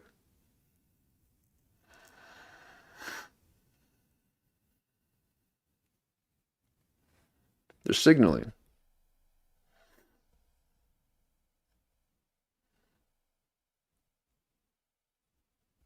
body shape. Because the reaction is so strong, however, Chris doubles down on this kind of gag. Ooh. The falling down helps, right? You get to laugh. Yeah, it breaks the ice a little bit. Well, it's easy for him because, you know, like the biggest thing about falling is that you got to protect your head, because if your head gets hit, then you're knocked out. But if your body falls on something, you're fine. Okay, you get banged up a little bit, but your vital organs are kind of encased in your cage. So outside of having a little bit of extra padding for your internal organs, the bigger body makes it so that you can fall backwards and not worry about hitting your head. Okay, that's what makes a perfect pratfall, is just trusting that you're not going to hit your head, or if you do, you got to somehow absorb it.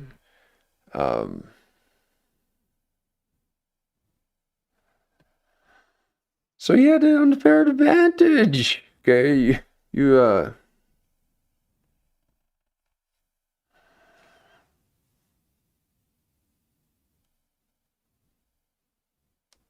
know, he was privileged. Okay, this is a privileged man, being able to pratfall without the fear of hitting his head. Yeah, look at that old Conan show, huh? He's like,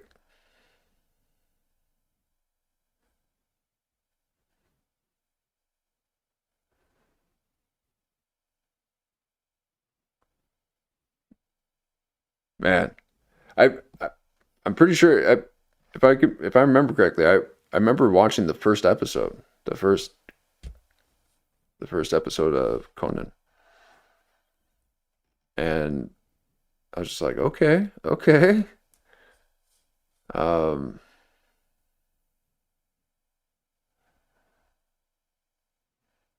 Yeah, pretty sure the first couple of seasons I was very much enjoying them. Pretty wild, from what I can remember.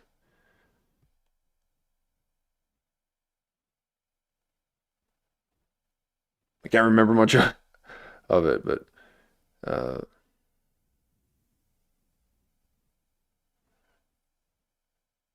nice desk. Real nice desk. Now you got Eric Andre smashing them all.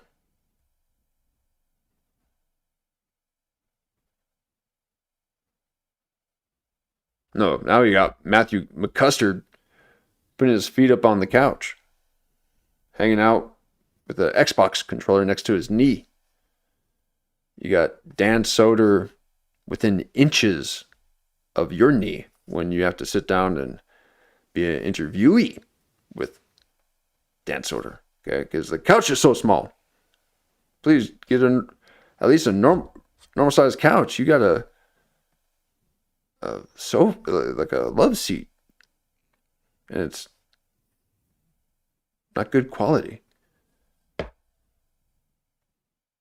I hate these podcasts.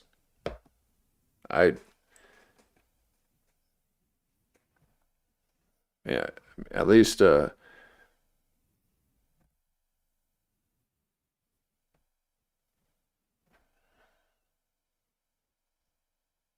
some people are putting some effort into creating new content. You know,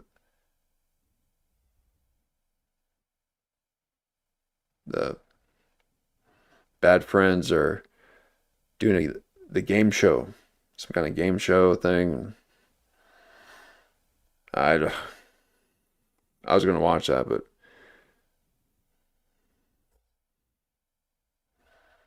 it's their voices, okay? I don't like the sound of their voices. It's like, yeah, okay, yeah, yeah. Oh my God, I can't even do it. I can't even talk like Bobby. Or whatever his name is.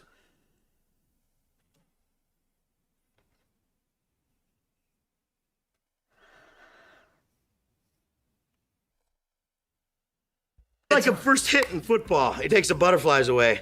Because I was backstage like going, oh God, they're gonna know I'm dumb. So I just fall down and try to do something physical. Usually doesn't work. But they love you for it. Hey, do you?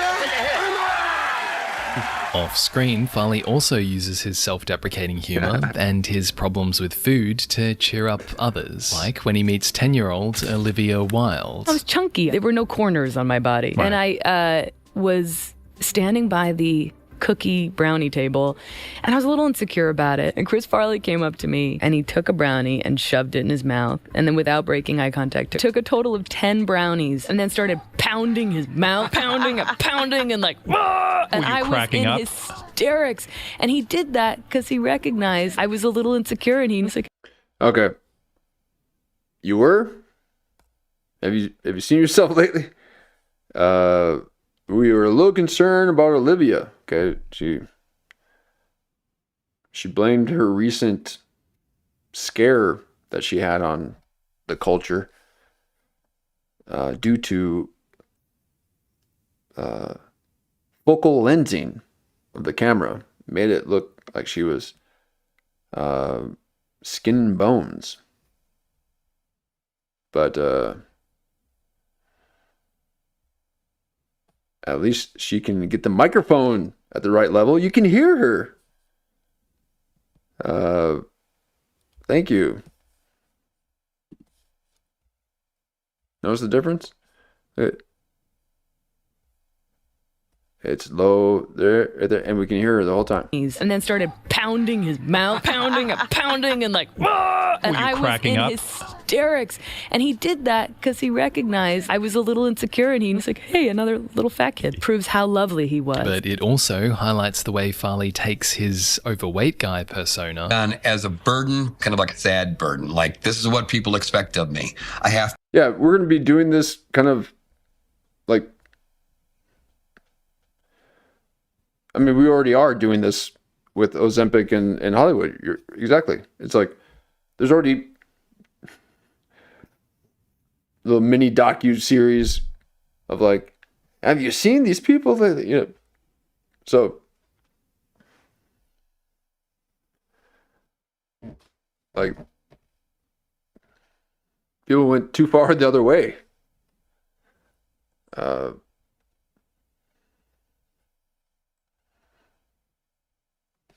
Have a biscuit.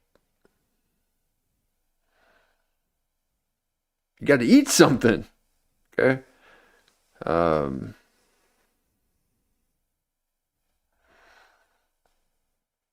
maybe they're pushing all that stuff so that, because if you're not eating, you're really weak, and you're not thinking correctly, and you have to be, directed. They're like, here, walk over here. So, you're a victim. Okay, you're not capable of thinking for yourself. So they're like, ooh, yeah, let's push this stuff because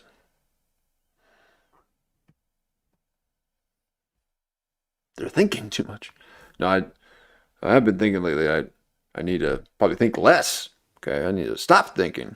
Please, stop writing, folks. Okay, writing. You start getting in your head, and put the pen down.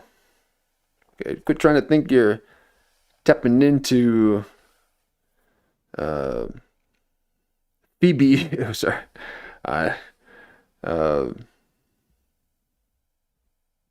Whatever her name. the collective consciousness of the actress who played Phoebe. But yeah. Maybe I need some Ozempic, so stop thinking so much. I'm thinking so much. No, I've ways of not doing that, or so that I don't do it. But I didn't do them today. To be this clown. And at SNL, the pressure to keep doing what gets laughs gets to him. First I thought I'd come on there all cocky, like, I'm gonna bring this town to its knees.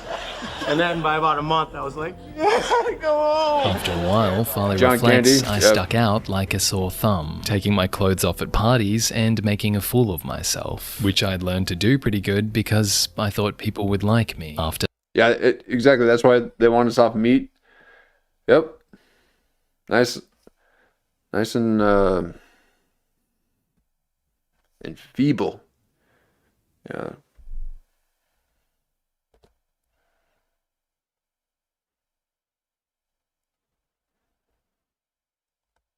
And then here, wear a mask and just breathe your own air all the time, and you're just like, oh, I can't think straight. Oh, perfect. Here, listen to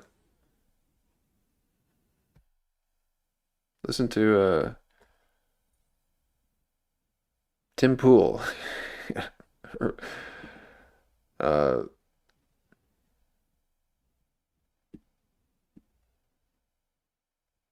What happened to our world that people listen to Tim Pool? Oh my God. Oh man.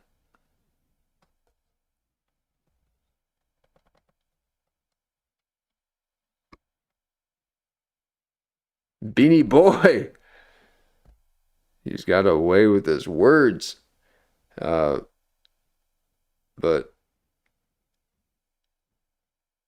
I'm not going to be listening to Tim Pool, okay? That's like saying that you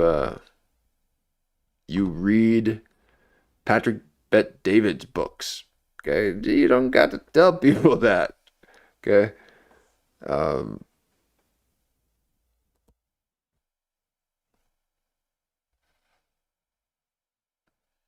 Just After his first season at SNL, Farley goes on a bender in his apartment. He ripped apart drawers, everything was on the floor. And following this, Chris's parents put him into rehab for the first time. When Chris gets clean, he returns to SNL for his second season. However, just 90 days in, after a bad day at a read-through, the writers didn't write me into the show, so I did 5 bags of heroin. And this starts a destructive cycle. First, Chris binges, then gets put on leave by Lorne Michaels, then gets clean again and returns to the show. But eventually, Farley stops the getting clean part. He starts asking his friends for their urine, and always had a thing of urine in my pocket, just in case they tested me. Yeah, sorry, I thought it was gonna be funny. Sorry. One of the reasons Chris started heroin is because it's what John Belushi did. Chris thought that this is what you have to do to be cool. So much that Jim Belushi, John Belushi's brother, even warns Chris not to be like him. He kept going on about John. I said, I know, he was beautiful, he was talented, man. I said, you gotta stop chasing him, Chris. Chris, you can't follow John. You can't follow his track.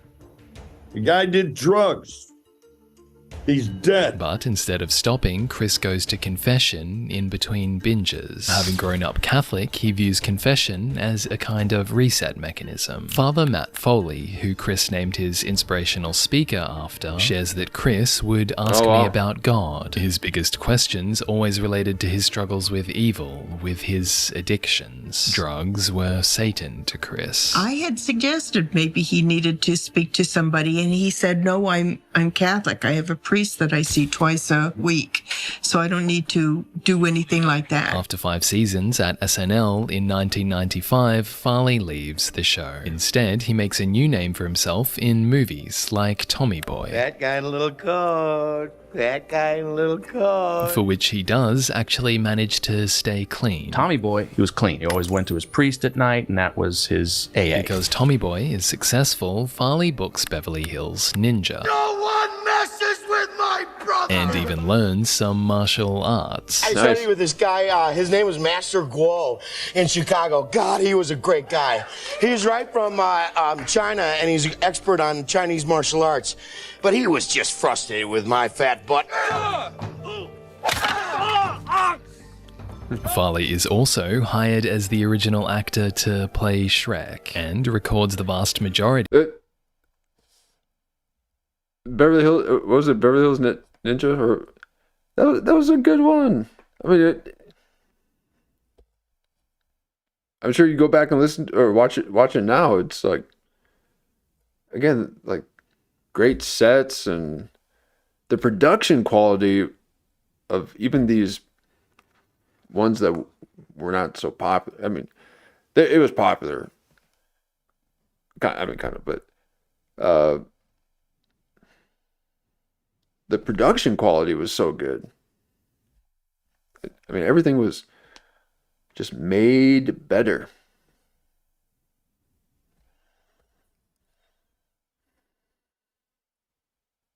And partly because it was cheaper.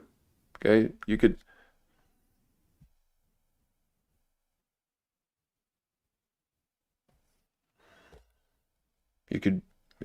do it with them with your budget, kind of. Of Shrek's dialogue. Guess they were a little overprotective. A little? That's why I gotta do this. I want him to know I can take care of myself. You want to make him proud. Yeah. Even if it's tough to envision anyone other than Mike Myers as Shrek today. That's wild. So he was going to be Shrek. Tapes, you can see why Farley might have been a good emotional fit. You're really mad at whoever did this to you. No one did anything to me. Yes. Someone hurt you so bad. Someone hurt you many years ago. Leave my parents out of this. Breakthrough. Let's go with that. Let's explore family origin. Were you hugged as a child, Shrek? All right. I want a home. And someone to share it with. Okay? Yes, Shrek. Oh, much better. I've never liked Mike Myers' voice on Shrek. And then put Cameron Diaz in there. No.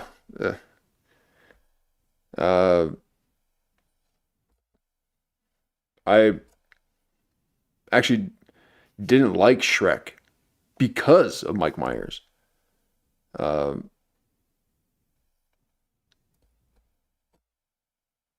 There's nothing kind of like no neurological connection happening with this movie at all. And it had everything to do with Mike Myers.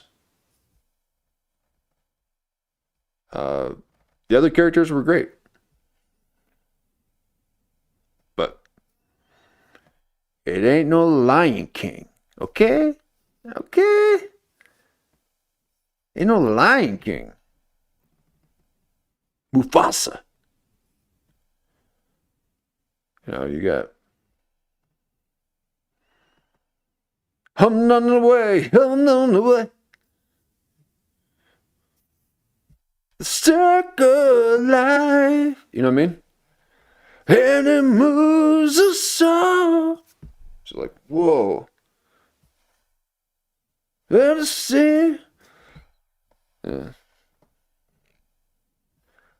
The circle of life. Like you saw it in the theater. You're just like, what? Oh my god. Okay. You're not doing that with Shrek. So Lion King in the movie theater was the first time I clapped.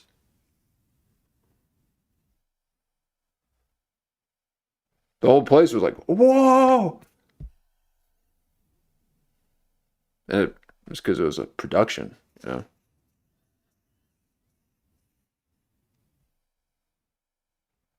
So there was still that strong tie with theater.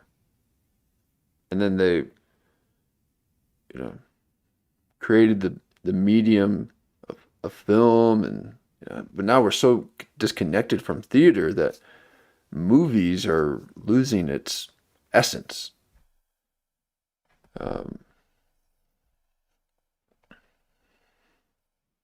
Someone had mentioned that people are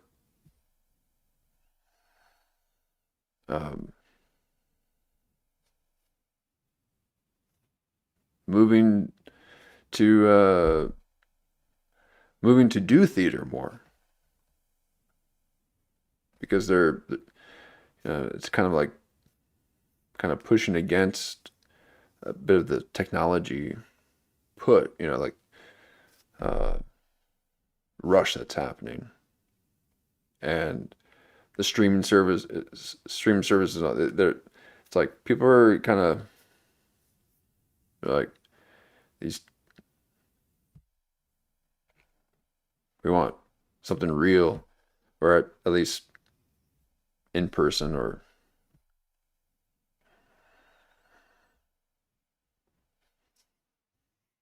so maybe maybe people are going to be doing theater. I would rather there be some good like theater than seeing a stand-up. Okay. Like, but sometimes going to some of those shows is so embarrassing. I feel so embarrassed for them. Like, I can't believe you're doing that on stage, man. I get embarrassed for them. But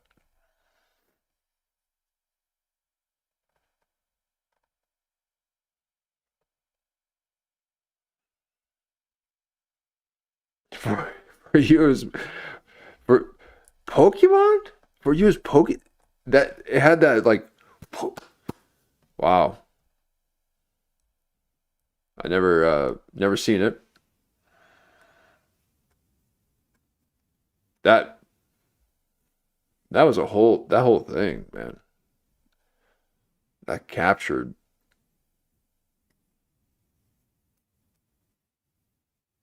a generation. It was just everyone's like Pokemon.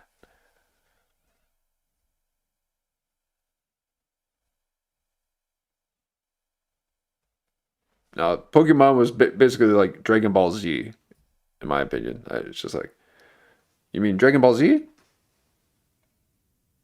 Pokemon? But I guess it's different.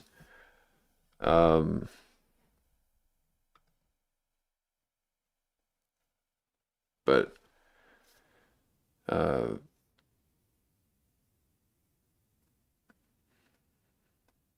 it was huge though.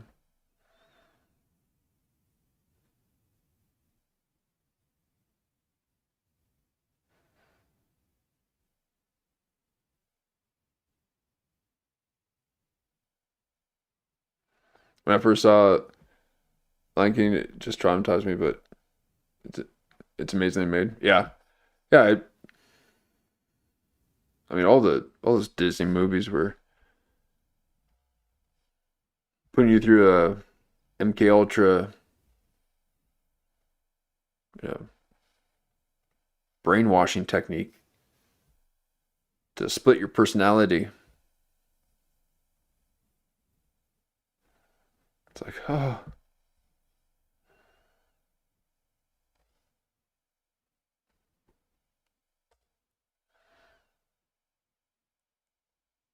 But did Dragon Ball Z have like a really epic ending where everyone was like clapping afterwards, or was that just out of the like global enthusiasm for the movie?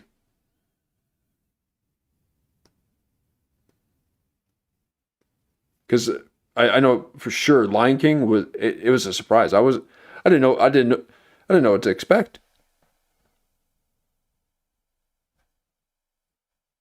And the whole thing was just, what? I'm like, what? It was just this. And then at the end, just stopped. Like, it was like, what? It was like, ah.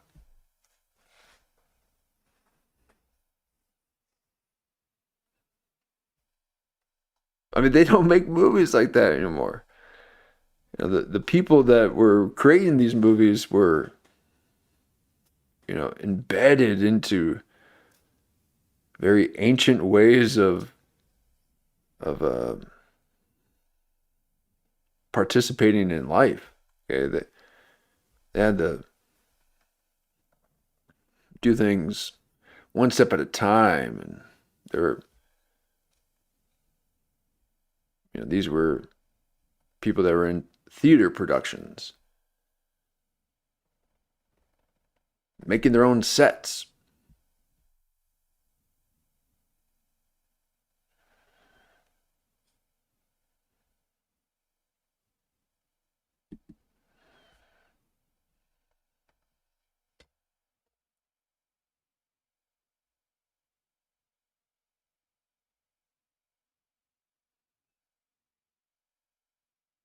Yeah, Dre.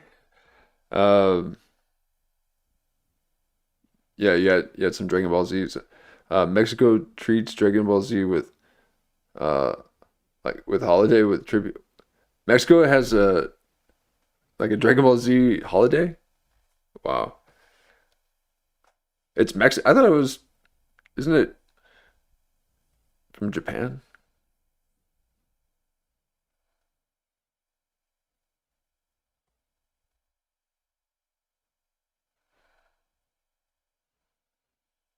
Oh, now you're saying with Matrix 3? Now, yeah. Now, see Matrix 1 in the theater, that, oh man. And then you walk out, you're like, wait, is this? I mean, they did a good job on the first one. But they've got the trilogy on YouTube right now, so I'm going through that. But then I picked up the like special edition Back to the Future trilogy box set DVD with commentary. Really excited to check that out.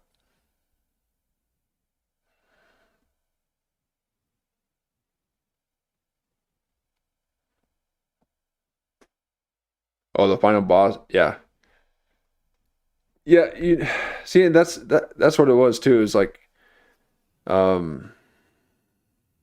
the Matrix and the final boss, it was like it just kept going. It was like, whoa, wait, and then you're like, wait, how is this? How are they going to end this? And I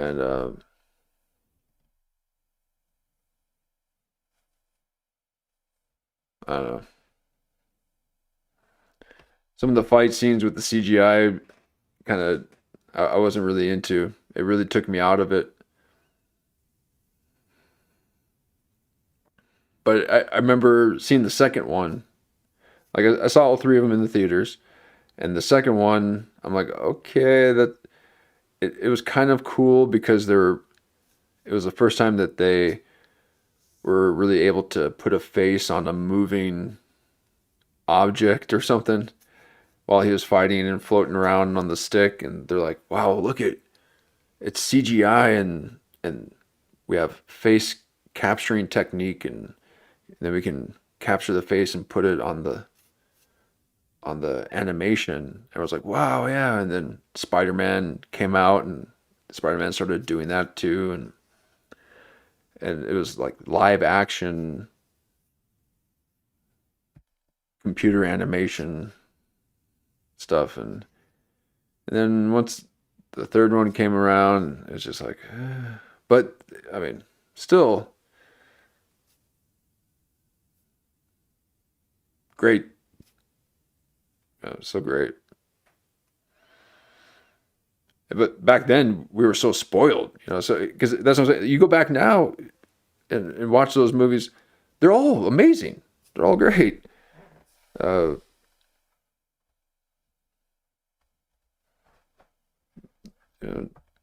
of these people.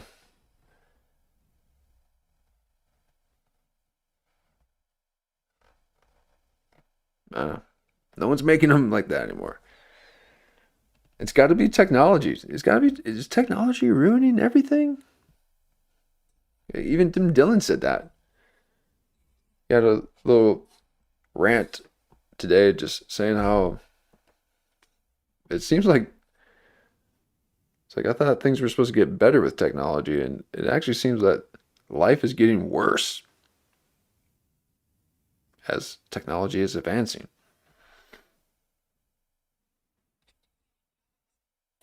Like,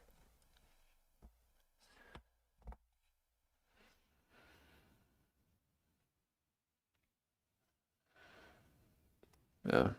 So I say, yeah, I agree with that. Even with film, television shows, but you can't go back. You can't.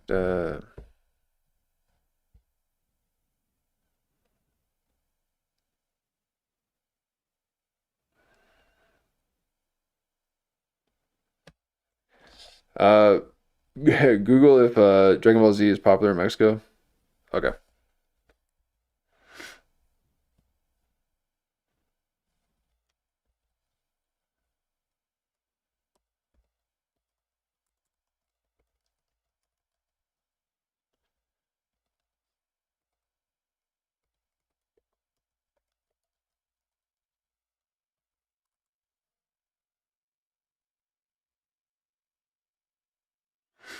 Oh wow, it's a whole thing. Oh my God.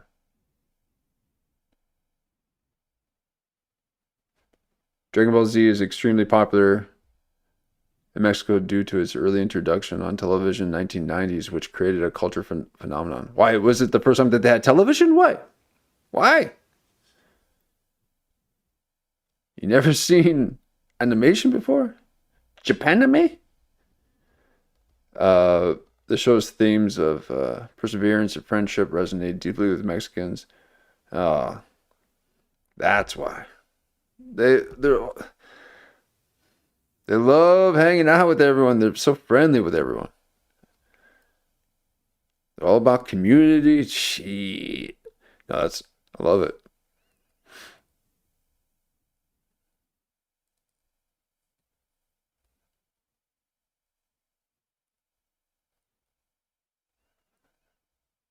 Dragon Ball in Mexico. Dragon Ball holds a unique and deeply rooted place in Mexico popular culture since its introduction, 1990s, through local television networks. The franchise has grown into a cultural phenomenon, capturing hearts.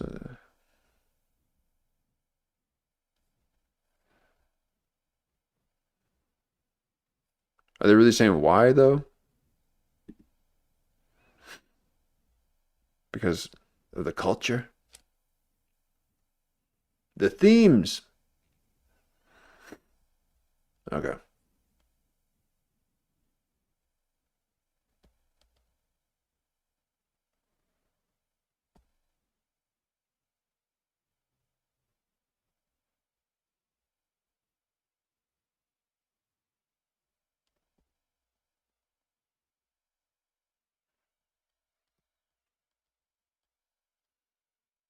It's the last Airbender, like Dragon Ball Z. Is that like kind of?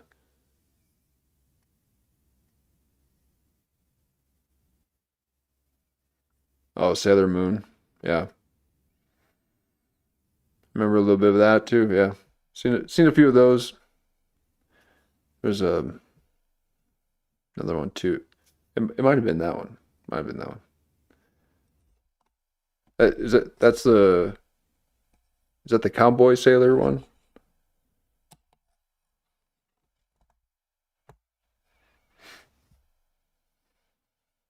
I didn't get too much into that, but seen a few of them and it's cool. So Mexico, they're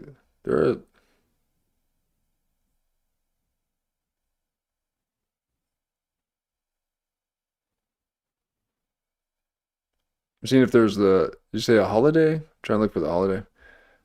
I forget I have to probably read some of this stuff so there's not so much dead air.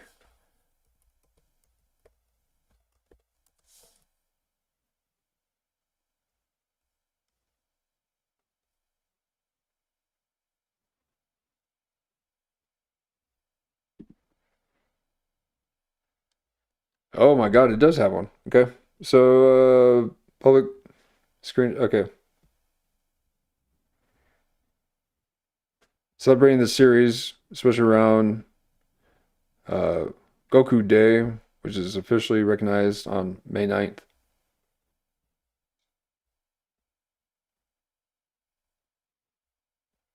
So they have public screening events.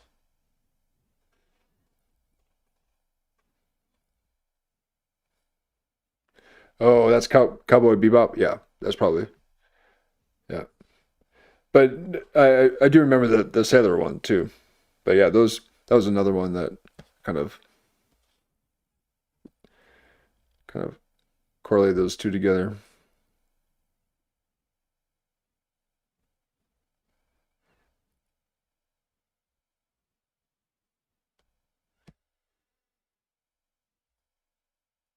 Let's see Chris Farley do some anime.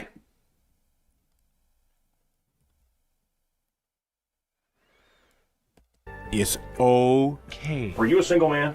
Yeah, I am, man. Are you looking for a hometown girl to share your millions with? That's right. People see me and they go, Ah! Help! A big, stupid, stinky, smelly, ugly ogre! I'm so scared! they judge me before they even know me. I have a little bit of a weight problem. I'm not sure if anyone... Yeah, you have been good at kind of has like a little.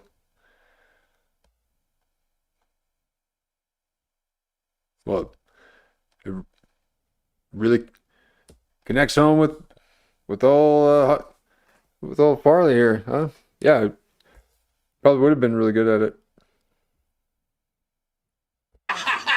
Let's face it, man, Cal. I've got a You've been weight amazing. problem. From Farley's interviews around this time, you can see that he wants to change how the world views him. I got one called Edwards and Hunt, and that one, it's a little more edgy, you know. It's Matthew got Perry. some more adult themes to it, you know. So I hope you like that one, too. What I remember most were the animals. Fearsome beasts of the mountains and plains. Wow. Okay. So he was in movies with Matthew Perry. Interesting. Interesting. Did Andy Dick make a visit to Matthew Perry?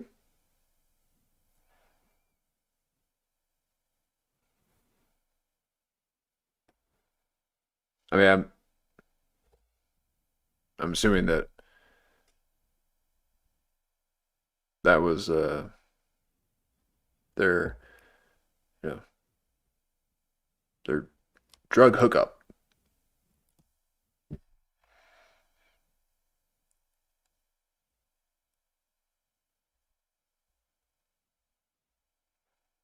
But at the same time, he jokes off serious questions about his health. When I was at the theater, okay, there was two ladies in their 60s, and after the movie...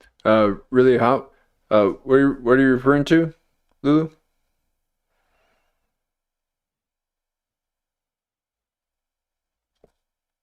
The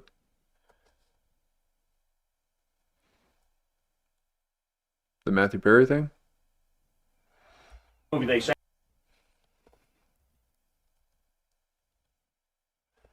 I hope you like that one too. What I remember most were the animals. Fearsome beasts of the mountains and plains. But at the same time, he jokes off serious questions about his health. Chris Farley just has that voice that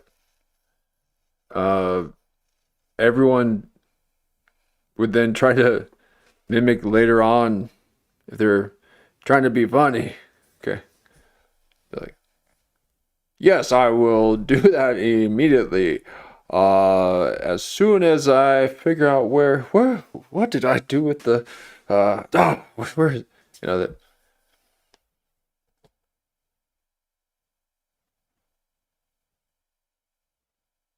When I was at the theater, okay, there was 2 ladies in their 60s, and after the movie, they sat there. He's gonna be dead soon. I'm just worried about him. That poor man wound up even more than I thought. Well, and they had a debate over how. I had a friend who did the perfect Chris Farley. He could do all the different voice inflections, and I'm a mumbler. Okay, I can't talk like that. Yeah, he's like, oh yeah,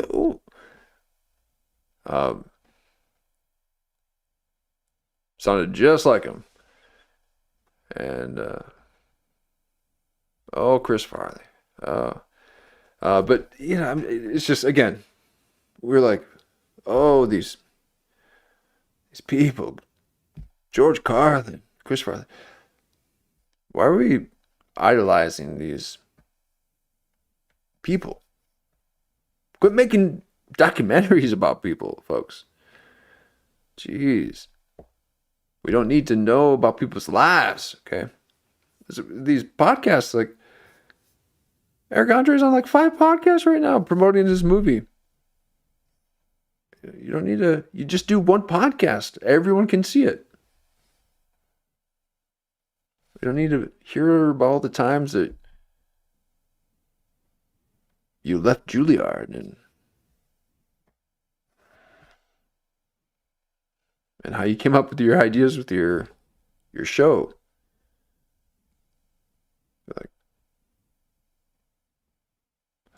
Huffing paint or something to come up with those ideas.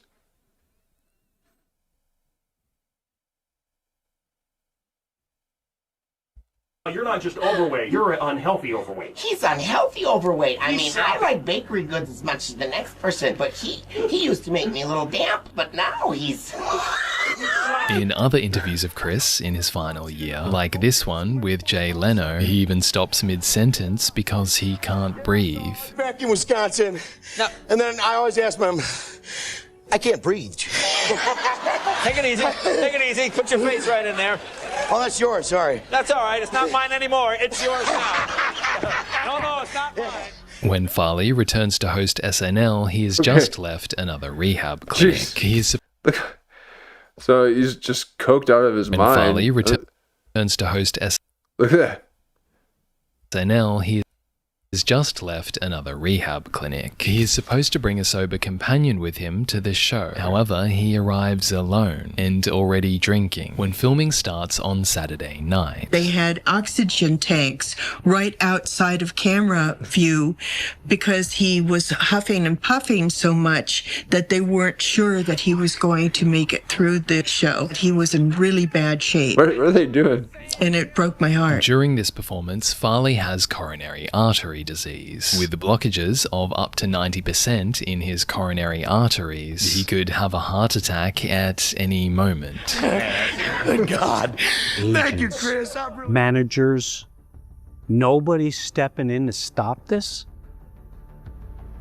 And it's the first time I realized no one cares. After Farley completes the show, he enters his final spiral, a hedonic spree which will last the final 54 days of his life. As Farley's friend Gillian Seeley reflects, he wanted to get sober, but it was like he had cancer and the chemo treatment didn't work anymore. Or from Chris Rock, he just couldn't behave himself. He couldn't put it together for 15 minutes. On the day Chris's final bender begins, he attends evening mass at St. Michael's Catholic Church, then heads to downtown Chicago. Farley's final party started on Sunday, December 14th. and for 4 days he was spotted partying up and down these streets. Farley drinks here at the Crowbar. At another... Sounds like Tony Hitchcliff. Cruising down 6th Street in Austin. Bar hopping.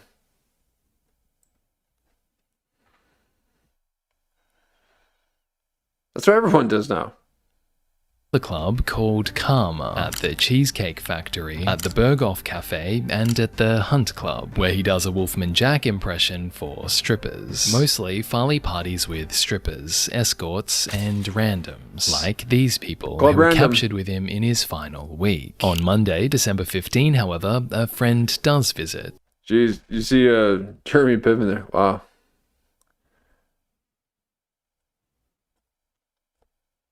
Just as ugly back then as he is now. Look at that. Goofy, just little smart ass face. Look at that. Oh, if there's ever a face you'd want to slap, it is a Jeremy Piven face. Oh my God. Just slap him.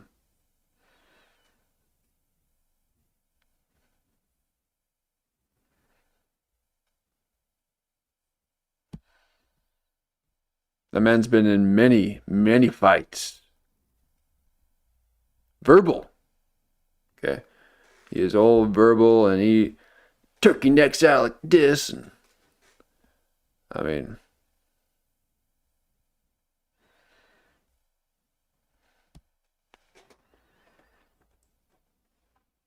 did an amazing job on Entourage.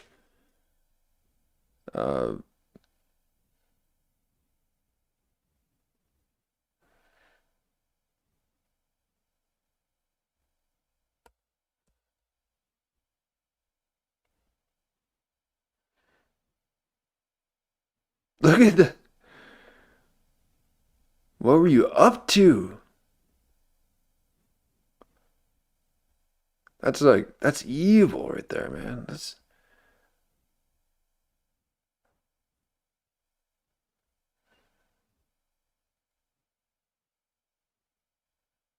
Jeremy Piven, you are not welcome.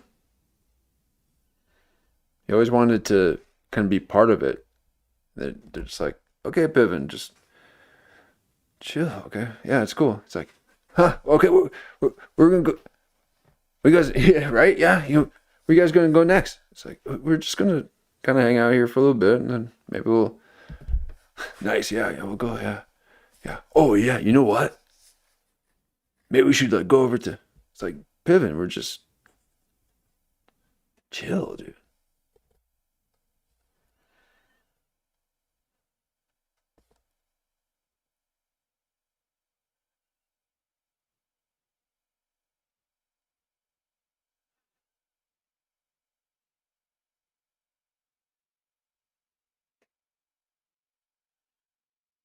Yeah. Let's see Piven do a Jebediah.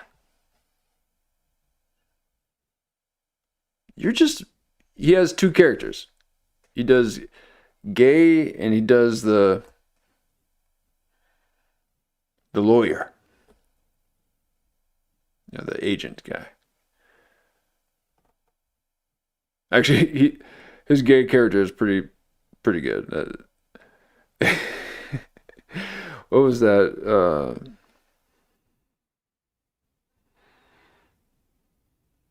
With Chris Tucker, Rush Hour, where he was the department store manager or something like that. And he had to put clothes. So he does that whole gay thing. You know, it was back when gay used to be funny, but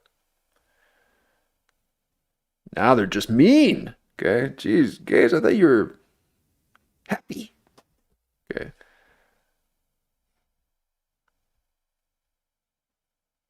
Give them a month and they want to take a year.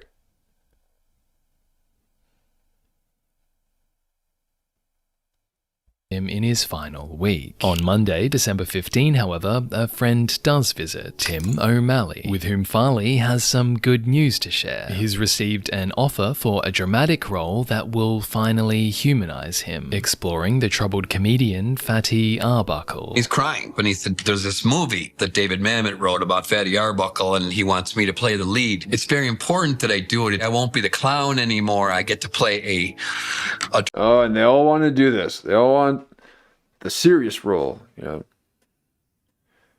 Jim Carrey, you know, spotless mind, or whatever it's called.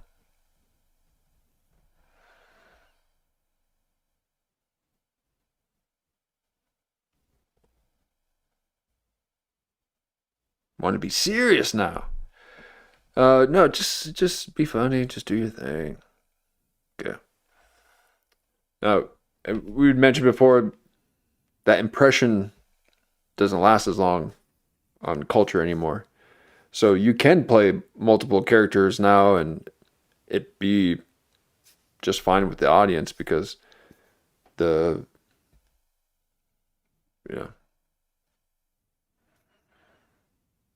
thing that film used to do to people and sear that into our psyche with those giants on the screen. It's not like that anymore. So it used to be hard for us to see people play other characters, and you had to take some time off, or just too identified by that. Now you can do whatever you want, because no one's watching. No one wants to watch that shit. They're gamers, okay? They're interacting with the virtual world, and they feel like they're part of it. They don't just have to sit and consume. They get to interact. So we're not into the passive entertainment, the passive consumption. We want to interact. So that's why people like streaming. Okay, you get to interact, and it's live.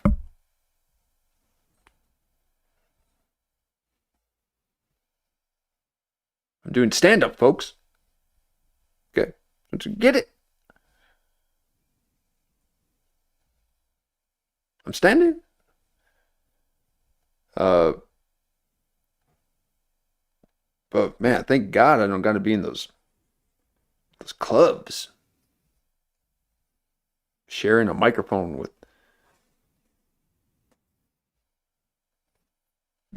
Sam Tripoli.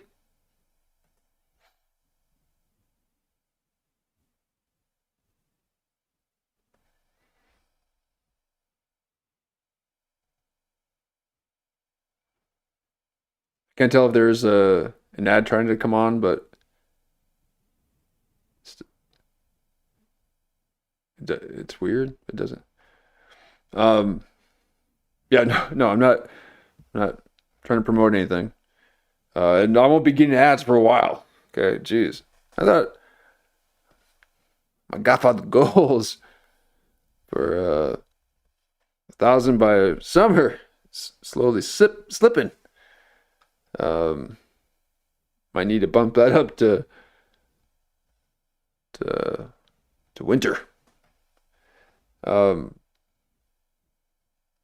yeah, you won't be, or do you guys get ads? I don't think so.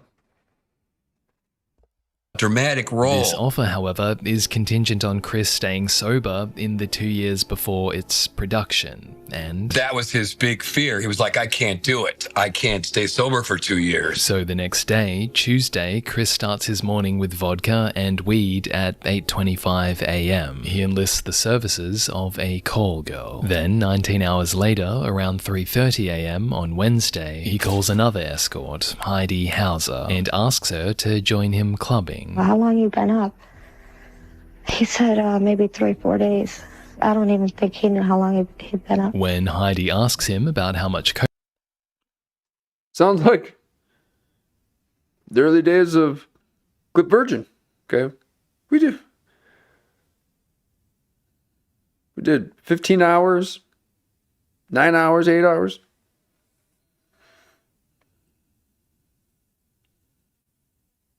Okay. It's easy.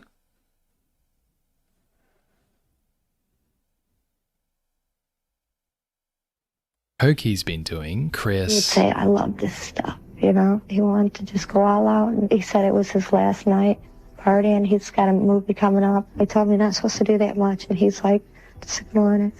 I would just look at him like, stop, slow down, you know? From the club, Chris and Heidi return to Heidi's apartment. Then, after spending the day with Heidi, Chris calls a limo to take them to his place at John Hancock Center, where Chris starts to behave strangely. He yells aggressively and pounds his chest. And slapping himself, and I kept saying, stop. Why are you doing that? He said, it's the heroin, it makes me act goofy. I couldn't do Saturday Night Live without it. Later, doctors will posit that it might be the cocaine behind the chest pounding, as cocaine can cause the arteries around the heart to spasm, causing severe chest pain and potentially cardiac arrest. But to Heidi, Chris pounding his chest looks more like a concerning quirk and not a medical emergency. So when Chris's 24 hours are up at around 3 a.m. on Thursday morning, Heidi asks to be paid for her time. She goes to leave, but on the way out... Dang, so, and that was always his, like, signature move, too, right? He would just... Okay. And he was slapping his head, you know, doing all that. So that, you know, they were incorporating the real things of their life and transmuting it to, you know, to be used as humor, this pain.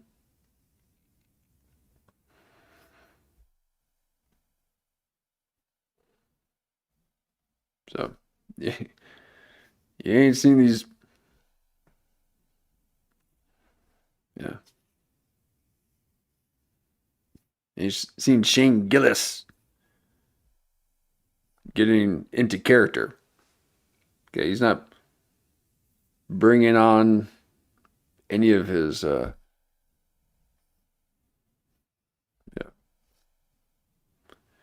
his inner demons to cars or tires, whatever it's called.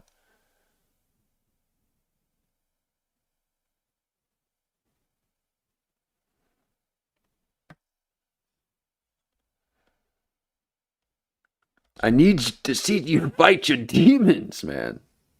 Really go at it and allow us to watch you do it so that I may laugh. Once again,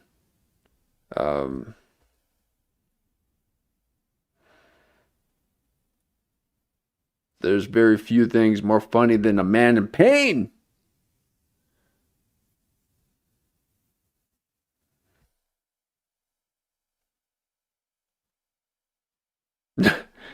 Nothing makes me laugh more.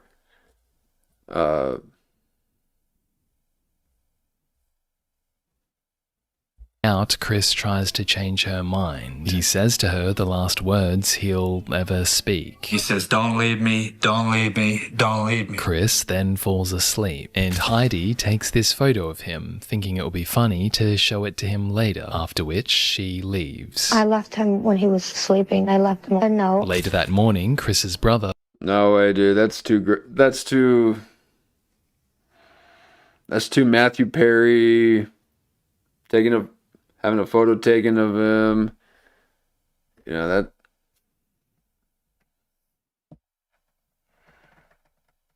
No, she took a photo and was like, okay, I did it. I got the photo. You know,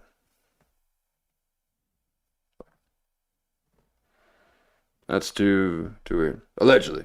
God. But yikes. Maybe, yeah, maybe it's a little sus. Maybe, yeah, maybe just I just happened to take a photo. Just happened to be his last one. Oh yeah, just like yeah.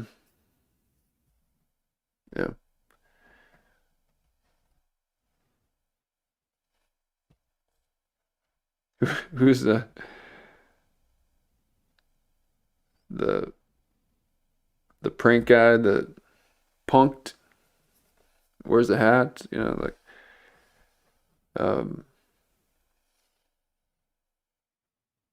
using butterfly effect. He walked in on the, you know, supposedly walked in the see his girlfriend murdered. Now it, you know, he was walking around with Diddy. What's his name? It's not. I want to say Ashley. It's not Ashley. Ashton Kutcher. You know, Ashton Kutcher just happened to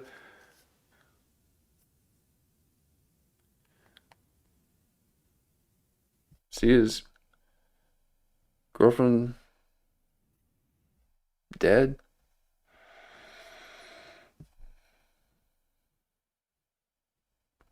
A lot of death. In Hollywood. In like old Hollywood. Okay. Now it's like all the weird death kind of stuff is happening like in science. Okay, all these people are dying that were related to or had a connection with jet propulsions or alien technology stuff or whatever. A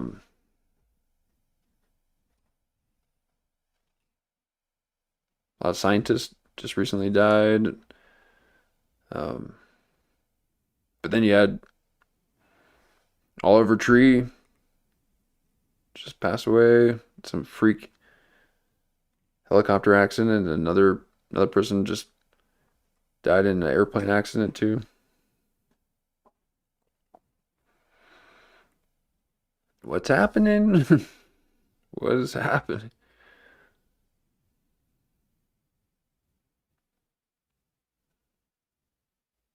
Finds him laying in the entryway of his apartment. John Farley then calls the Chicago police, who find a foil packet containing a white powder under Chris's body. The night he died, Chris was using cocaine, but the toxicology report reveals he also had morphine in his blood, a byproduct of his other drug. I was asking him about his love life, and he said, oh, he had a girl, and he said, she lifts me up when I'm sad.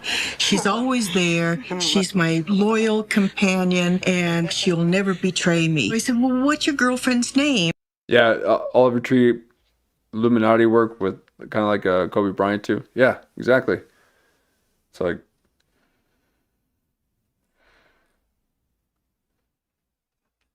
and apparently Kobe Bryant was, you know, working with some people to expose child trafficking, I guess, or something like that, right? And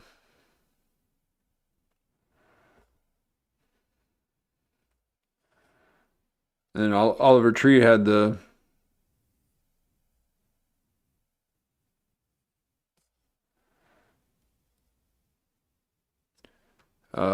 documentary.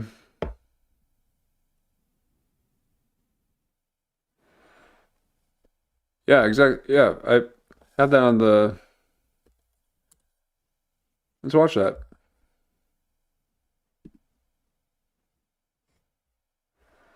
I think I put it up here.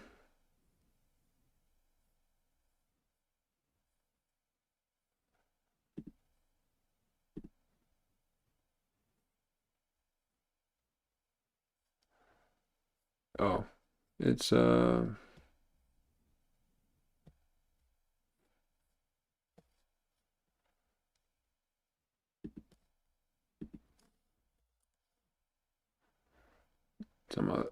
other playlist here.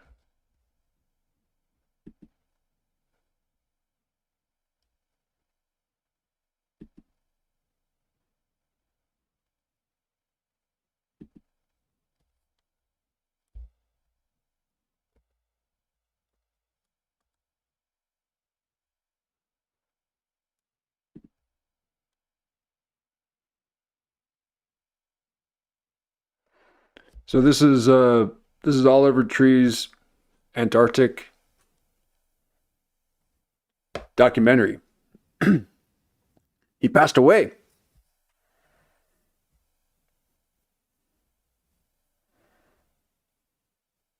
And people are thinking that it might have something to do with his record label. Something that kind of happened there. He's predicting things. He's always talking and singing about falling, and there's a little bit of some imagery within his music videos, and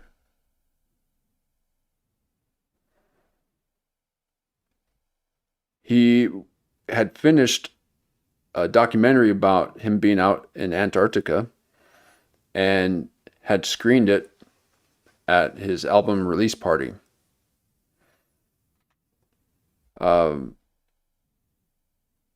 So this is it. And apparently they're trying to censor it.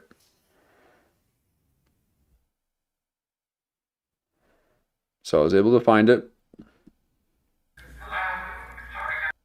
And let's take a look at it. At the beginning of this, I'll show just a little bit of it. This is them at the... I made these. These are custom fidget spinners at www.website. So a lot of this is why I'm never out in public. Okay, I never want to be around these, internet bros. That they all wear the same kind of thing. The hat with the shirt with the thick kind of collar. The black shorts with the white socks and white shoes. No thanks.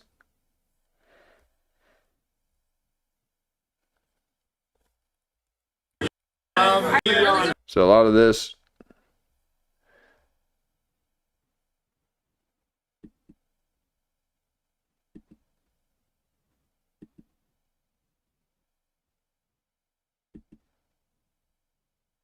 okay. So yeah, let's get a I guess I was trying to see if maybe we should start where Oliver Tree's at. Because I don't know if Oliver Tree was in any of the other stuff. Hi, I'm Brittany. Now, although, sorry, I'm stopping this a bunch here. Maybe it's worth going back and looking because maybe there's some evidence in here. Why are we always seeing this Miss Bangs? Okay. So maybe people that are in the know can go back and can look at this, and maybe there's somebody walking in the back here that might have something to do with it. Yes, this is. And look at the way that this construction worker is looking at the camera. Live stream. Twitch? Yes. Yes. And this is Twitch. Quick, say some curse words so you get spammed. I'm ready. Crap. Yes. This is. Hi guys. I'm Brittany. Nice to meet you. Handing me a Dr. Pepper until this. It's getting pretty hot in here.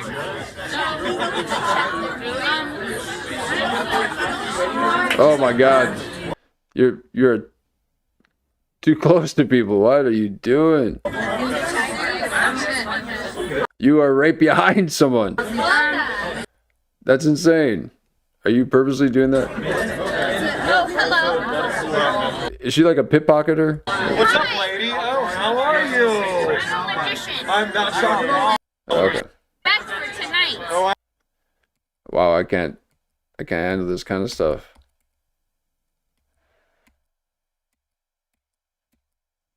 Oh my God.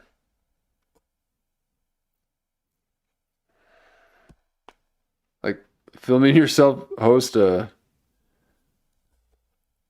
party, yeah.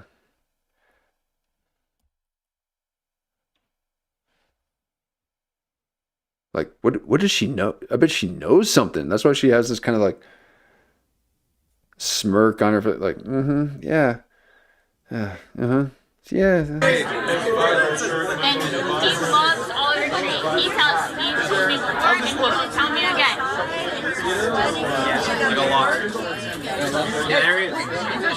Please stop. Seriously, stop fucking filming. I'm not gonna ask again, okay? This is a one-time thing. I'm not gonna say it again. Do not fucking film. You wanted this. Are you still fucking filming? Put the fucking stream away. Turn it off. Turn it off. Film this. As long as he's not looking, you can film it. So that all seemed kind of fake.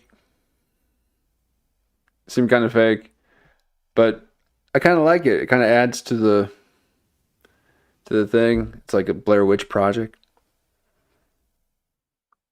like Bang Witch Project. She's bangy. She got the bangs. They grew out too fast. You got to cut them shorter. You can always tell the people who don't have a lot of money. They cut their bangs really short. You know, that way they can kind of spread out the appointments for another 2 months. Okay. So, or they're really long because you can't. The ones that just got right over they're the ones with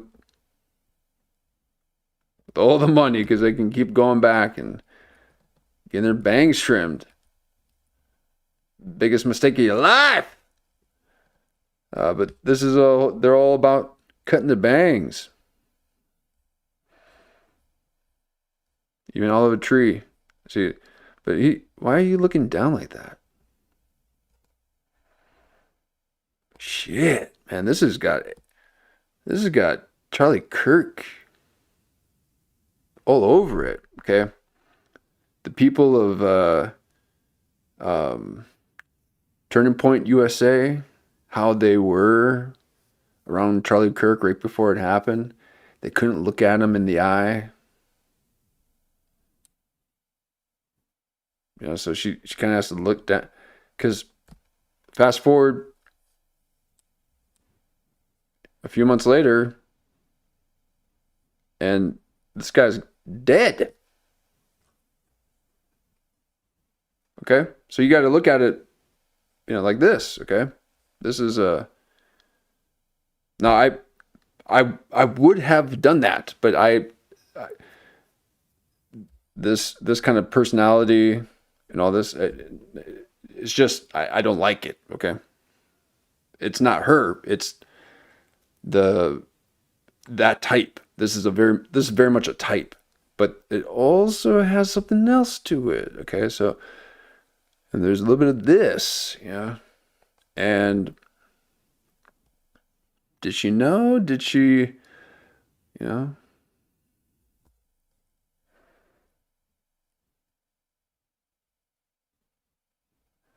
Because, you know, all the people at TPSU, TSPUS, whatever it is, TPSU, TPS, I mean, the Turning Point place, like they all act weird, you know. They're like,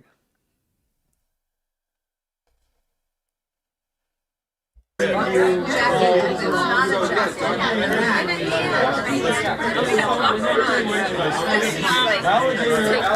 gonna fucking let me show you one minded trick. Okay, you can show me, but don't film it. You film this last thing, and then you promise to turn it off. Okay. If I wow you, can I? If this is the best magic you've ever seen, can I keep filming? I love to be on Hollywood. Sure. All right. Press me. She didn't design it, she picked it at the store. Pick a card, any card. It's like one of those fish with the eyes in the back. No, I didn't. Yes, I did not put it back in. You saw the card. She saw the fucking card. I want a different card. Was this your card? No, it was not. I know. Is this the whole thing? Because I saw because I have good magic tricks. And just kidding, it was this the whole time. All right, you gotta turn this off. You gotta turn it off. This is not gonna be fucking broadcasted for people to see. Just what is there, practicing. 5 people? I haven't even been. Whose account is this for? This is what I want. This is your. Okay, so all this whole thing's a bit.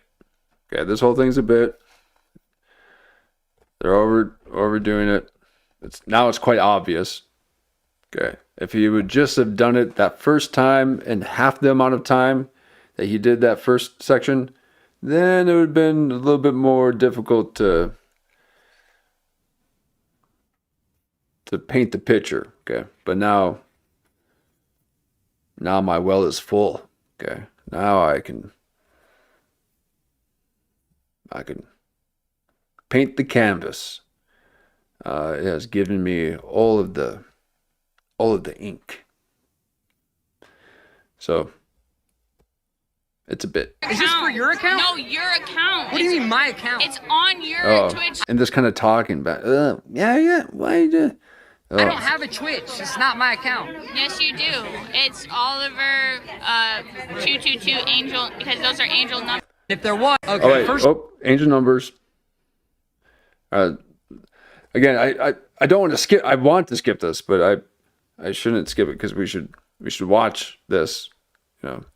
But from what I understand, this is the first time that Oliver came into frame. So this whole other time, she's just roaming the party. Oh, I guess he's here too. All right, so let me go back to the first encounter there.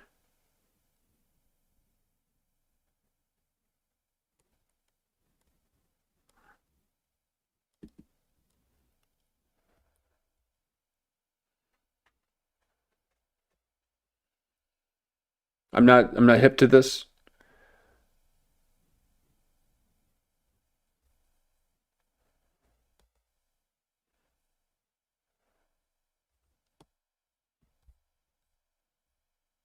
Like, I'm not in the cool Andy Warhol club that can kind of wear this and have it be normal.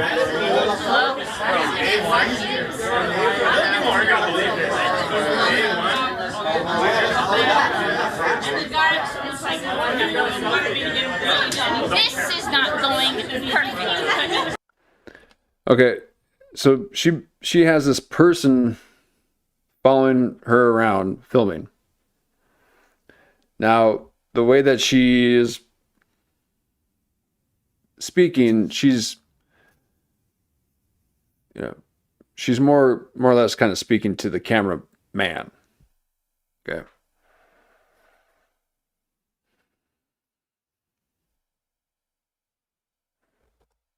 So this kind of, like that kind of look right there is,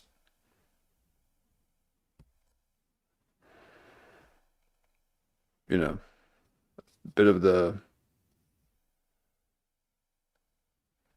contempt within familiarity.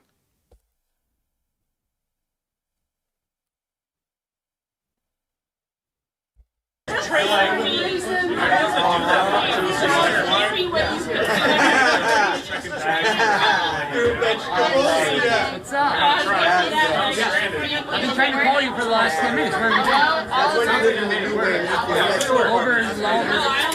Oliver, do you copy right now? Do you copy everything?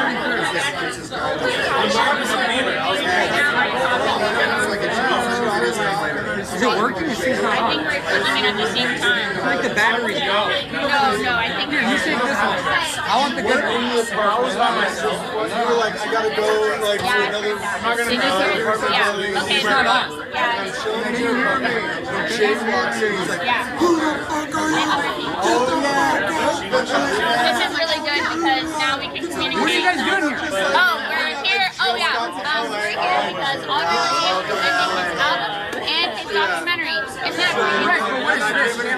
That's your twin. This is a private event. No, your account is actually, wait, this is actually, we hacked your account. This is a private event. You cannot be filming this. Over! I asked you if I could.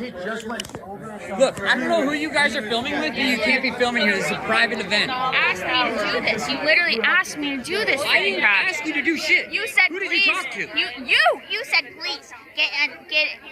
Bring all your magic. Bring your magic. I know you love magic. You need to turn this thing off. There's no way you're filming I this. really like showing people my magic. You said I could show people. He's like, I'm the only person who know that. So I went there. I babysat him. Hey everyone, we're gonna have to keep it really tight here in the tight framing here because I just found out we're not allowed to do this. So Okay. Enough with the tight frames. These girls, okay?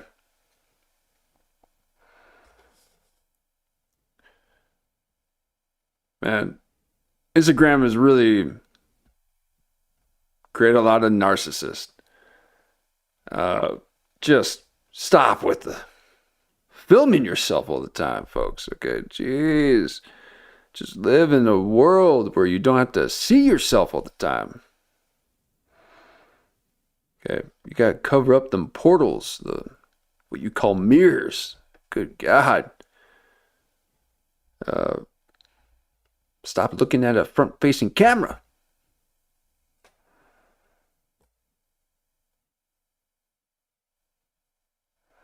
You're robbing the audience of a genuine experience. Okay.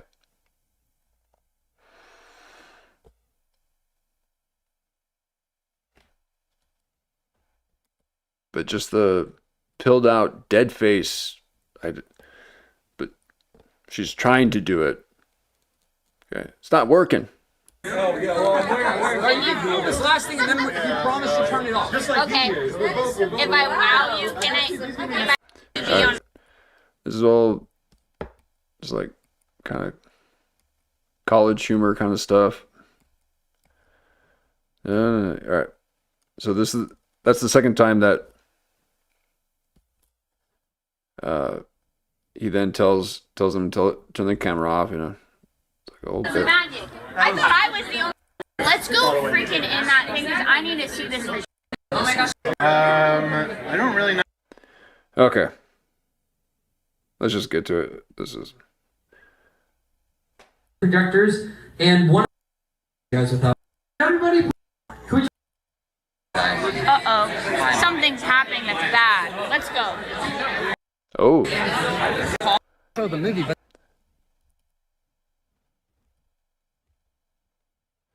okay. So here we are. Oliver Tree has passed away in a freak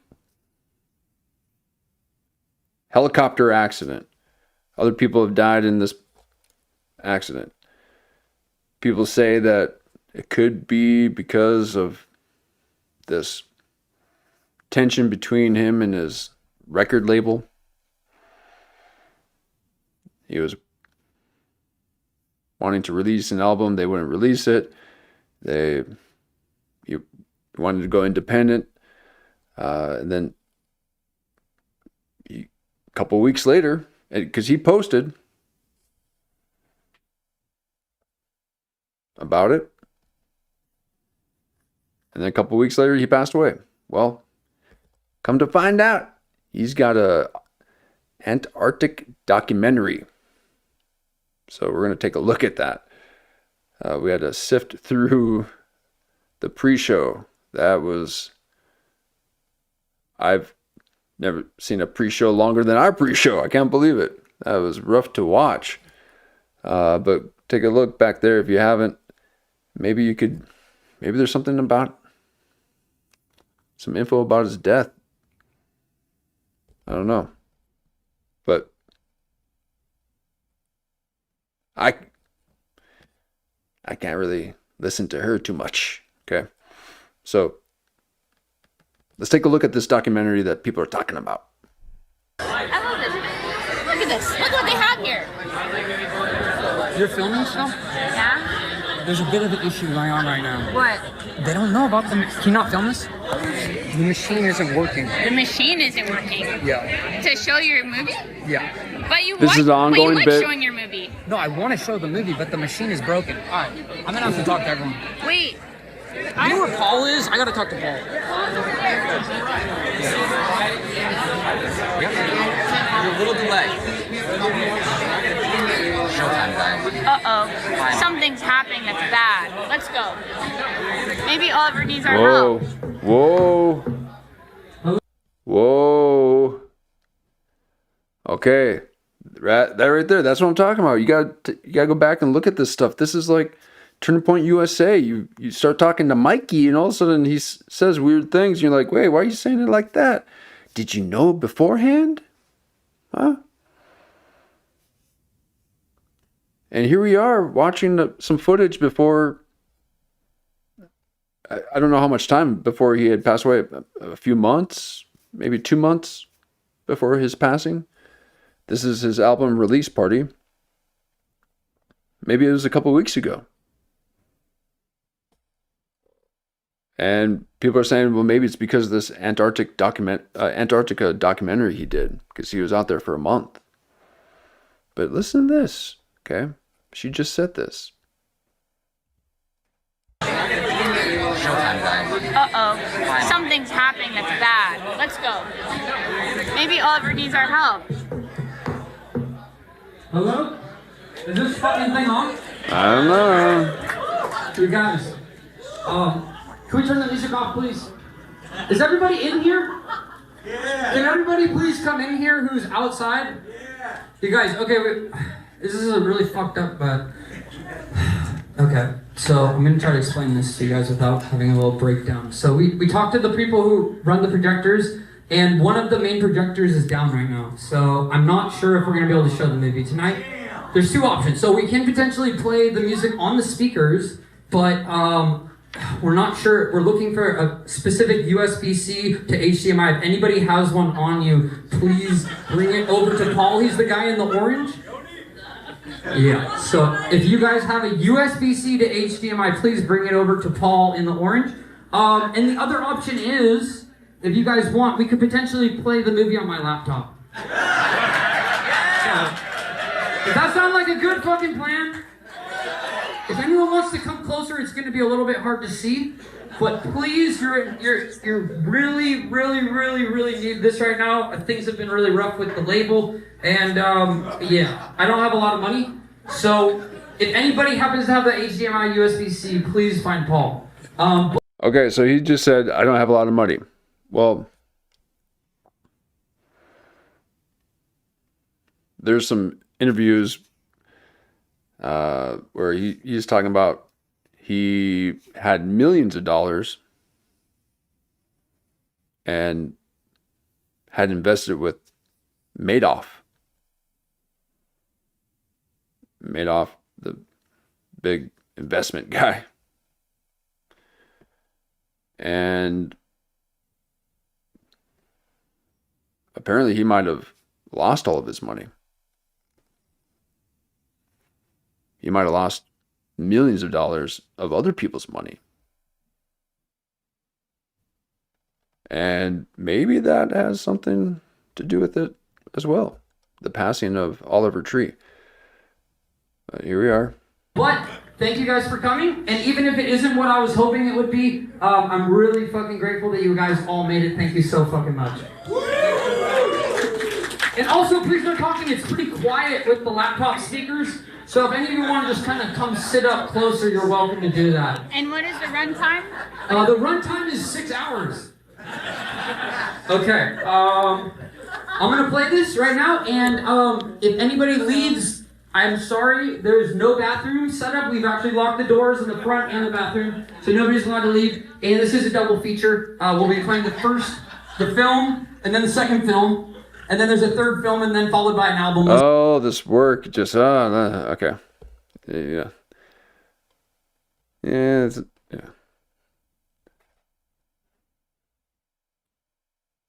Not my kind of humor. So thank you guys so much. Without further ado, this is the one-man band, 369 Days in Antarctica. All right, here we go.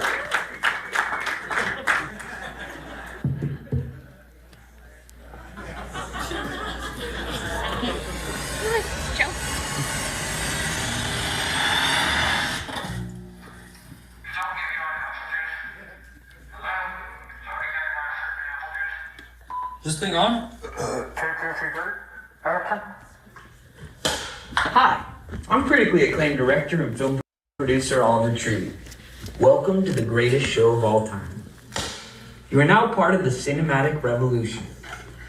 Created by none other than my production company, Alien Boy Films. Here at Alien Boy Films, we've been in the movie business for the past 157 years. Dating back to 1893 when my great-great-great-great-grandfather Otto Higginbottom Tree VIII produced and acted in the first silent picture, Jimmy Plantain in the Battle of Pumpkin Mountain. Excuse me. Almost 100 years later, Alien Boy Films continued producing cult classics like the rockumentary Operation Magic School Bus and the LSD Road Trip to Nova Scotia, starring and produced by my great uncle, the late great tambourine player Otis Juniper Tree, who opened up for the Grateful Dead at Woodstock 69. And fast forward another 50 years to 2024, where I, Oliver Tree, direct and produce all of my own music videos, social media content, as well as unreleased classic documentaries such as the creation of the world's biggest scooter, how to make a $2 million music video,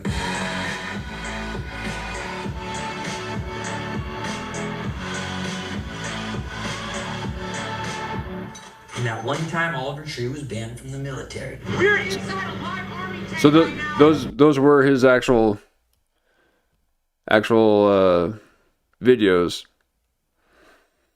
So they're all sitting down watching. I mean, that's better than watching a play. Yeah, forget that. I do not want to watch people do plays. Okay, just make a little documentary about yourself, and I'll just sit in a theater and watch it in one of these little 100-seat theaters. So he's doing it right. Although I couldn't imagine just like, hey guys, thanks for joining. Go ahead and watch this. And it's just me talking. Okay. I'm just not going to talk. Okay. Oh my God.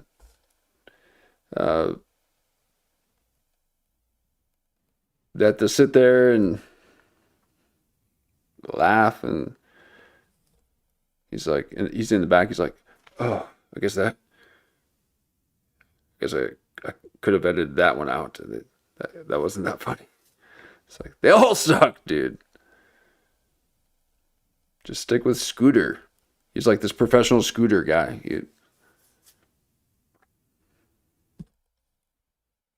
I saw him do this huge ramp.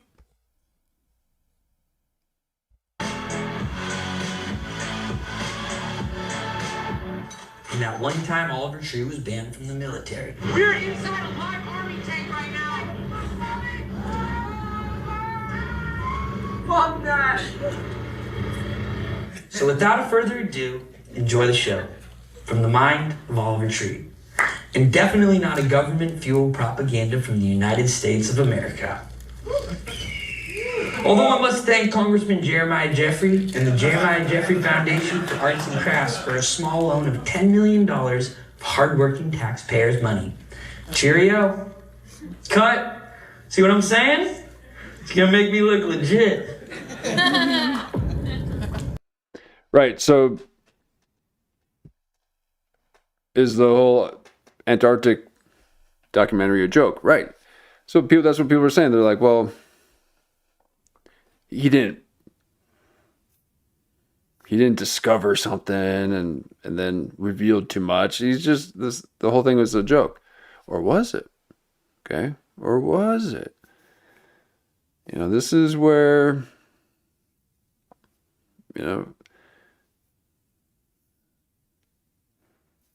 maybe he was on to something. Okay, Isaac Cappy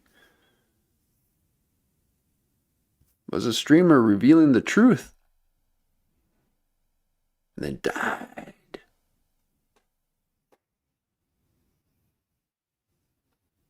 Okay, now you have this artist who might have lost millions of dollars through weird investment deals.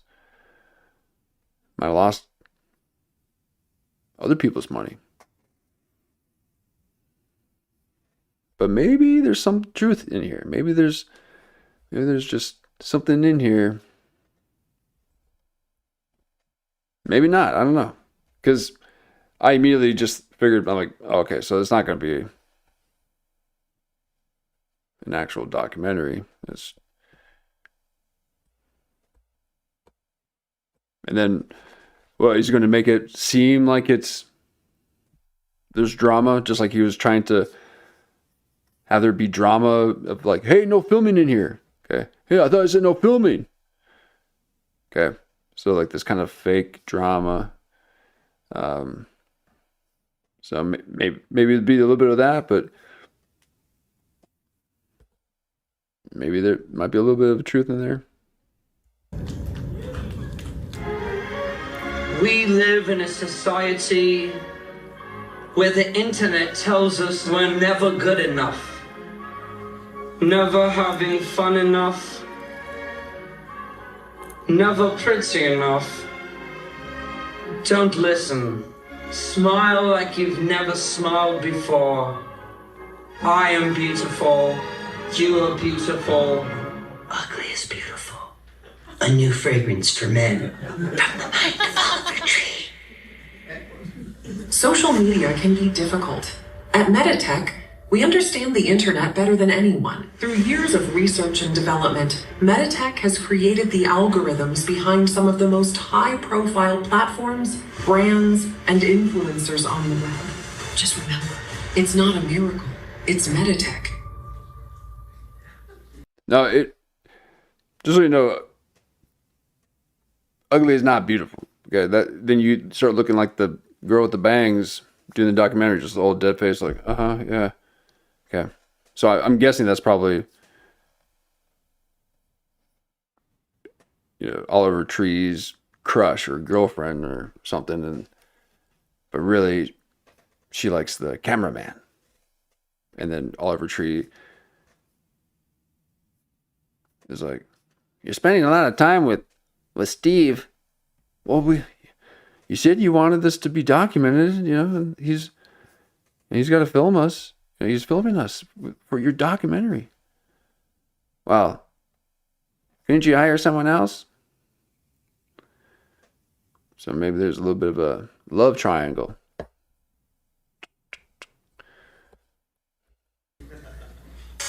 Fresh, crunchy, kosher dills from the heart of Albuquerque, New Mexico. Dill pickles. Perfect for any occasion, whether it's a late night snack or breakfast in the Bahamas.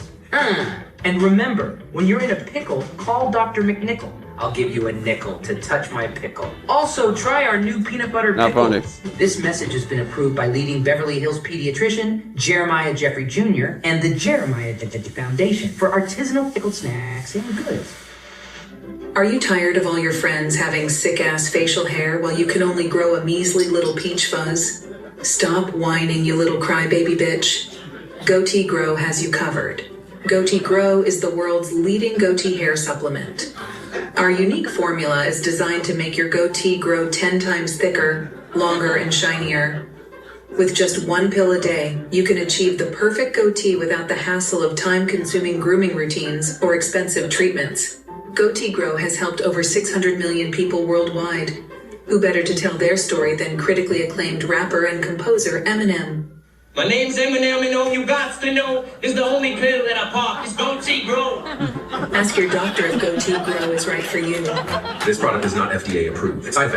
Oh man, yeah, it's the only person that made me laugh was not Oliver Tree. You notice, like, the only time I laughed was when Oliver Tree was not on the screen. Oliver Tree, you're not fun. Oh, sorry, don't want to speak of a dead man. Sorry, but you ain't funny. You ain't alive either.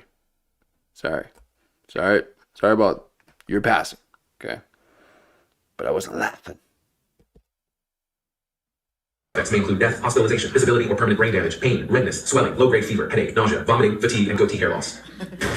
This weekend, prepare to get your bunghole annihilated. Goatee Grow and Dr. McNichols Pickles proudly present the ugly and beautiful Monster Mayhem, featuring all your favorite. See, this is why you can't be fully independent.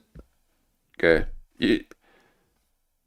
Sometimes these creatives need corporate to just be like, hey, it's not gonna fly, man. This is only funny in your head at that moment, okay? It's not really funny to anyone else.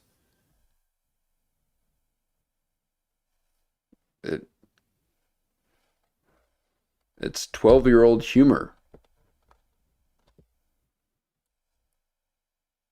No, stop it, man. You're killing my creativity. God, these corporate guys are always breathing down my neck, making it difficult for an artist to create. We need those guardrails back up for some of these creatives, because it gets like this. It's like everyone's like, is it almost over?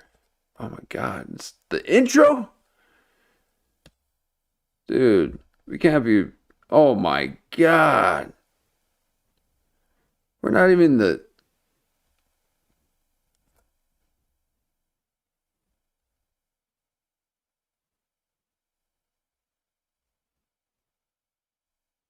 the 2-hour movie? What? The 2-hour movie? Oh my God. Well, we will not be able to watch this tonight, folks. Sorry. This would be a 2-parter. Oh my God. 2 hours. Oh, this stuff. Just try and get some context. Give a bit of backstory. Let's get a sense of Oliver Tree. Hello. I'm Ron Johnson Van Swanson, the president of Alien Boy Records. We are the label that brought you such hits as Ugly is Beautiful and such commercial failures as Cowboy Tears. At Alien Boy Records, the marketing comes first. It's about what you look like, not what you sound like. The music just isn't that important. We sign artists who are interesting to look at, no matter how watered down or dog shit their music sounds. Alien Boy Records has access to cutting-edge algorithms, bot farms, and pay-for-play technologies, which has made crafting industry plants up to 15 times easier than before. Our #1 artist, Oliver Tree, is a prime example. Alien Boy Records is responsible for the writing, production, promotion, and distribution of all of Oliver's music. He has no say or involvement in the creative process. We have manufactured every aspect of his character, from his obnoxious personality, his wackadoodle outfits, to his downright embarrassing haircuts. We make him sing and dance like a stupid little monkey. We created Oliver Tree, and we could destroy him at any given moment. Ooh. Damn, dude. Okay.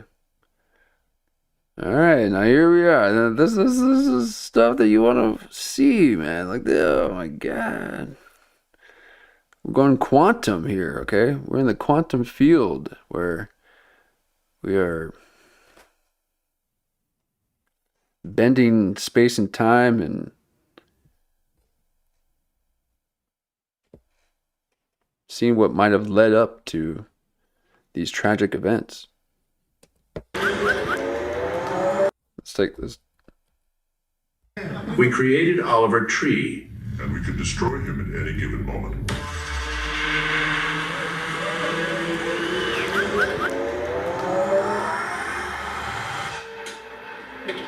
Yeah, I know what to do, dude. Bro, it's not working. I'm not exactly qualified for this type of work. I think up top we need to put a bicycle wheel with a spinner on it. This is bad. I told them not to paint it all. It's not gonna work. They're gonna have to come. Is he Middle Eastern? He looks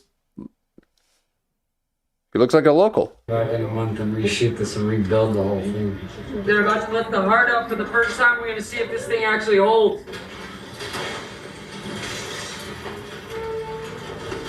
This is the most dangerous thing I've done in Afghanistan yet.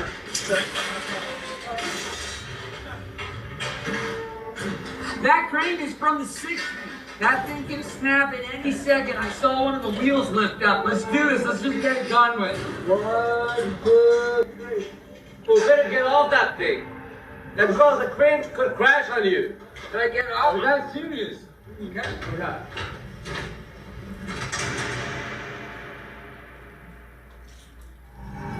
The following presentation is brought to you by MetaMobile.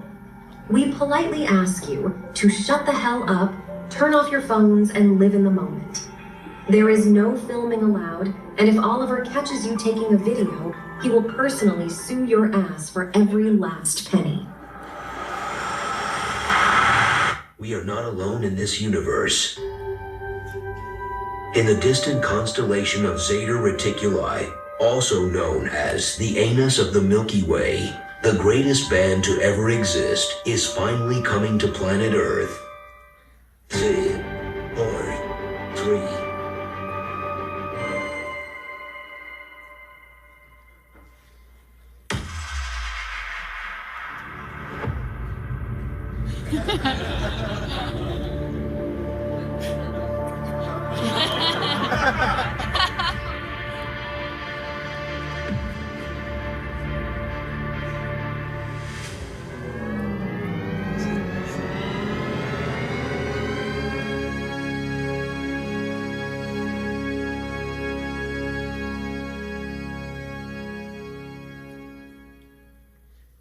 The following feature film has been approved for restricted audiences only by the Jeremiah Jeffrey Film Institute of Antarctica. This movie contains gruesome imagery, such as making out with grandmas, full frontal male nudity, ugly men getting punched in the no-no spot, as well as naughty words and potty jokes written by my 5-year-old nephew, Little Bubba Jr.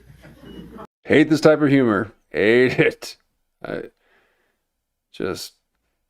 Again, it's the stuff that it's only funny with you and maybe another friend kind of editing it together.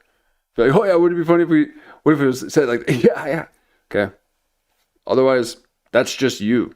And he said it at the beginning that it's like, I edit, do all the music, I do all the videos, I do everything. Yeah, well.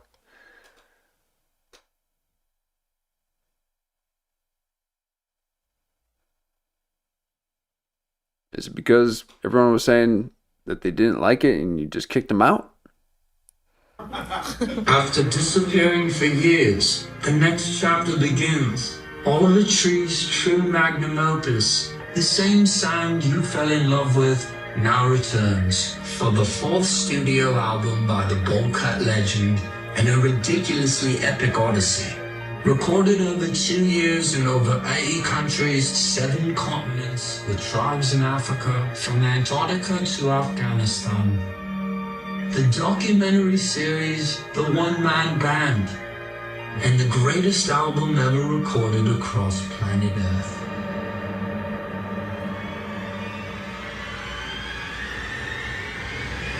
Love you madly, hate you badly.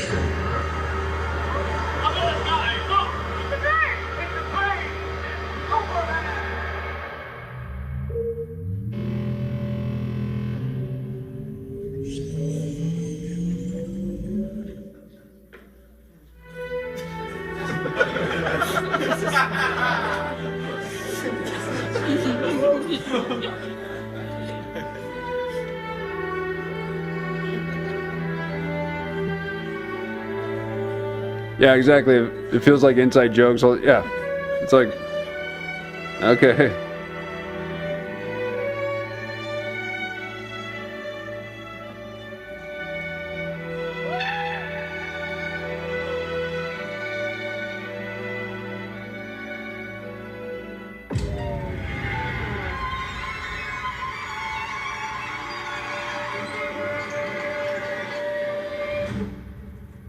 My name's Oliver Tree.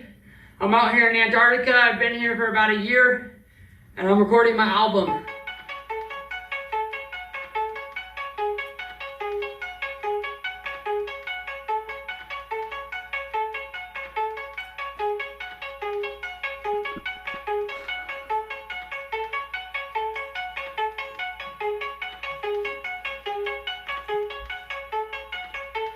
Okay, so it's about him going out to this remote place and picking out the sounds of nature and having it inspire his album. And he chose Antarctica.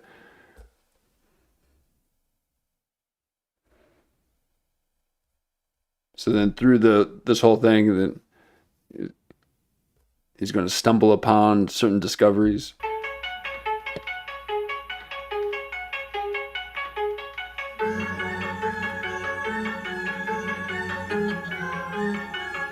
Now, that could be the whole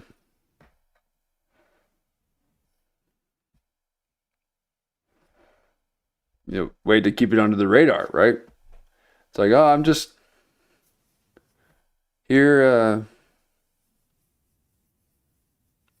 recording an album, and then they try to go beyond the ice wall on the weekends.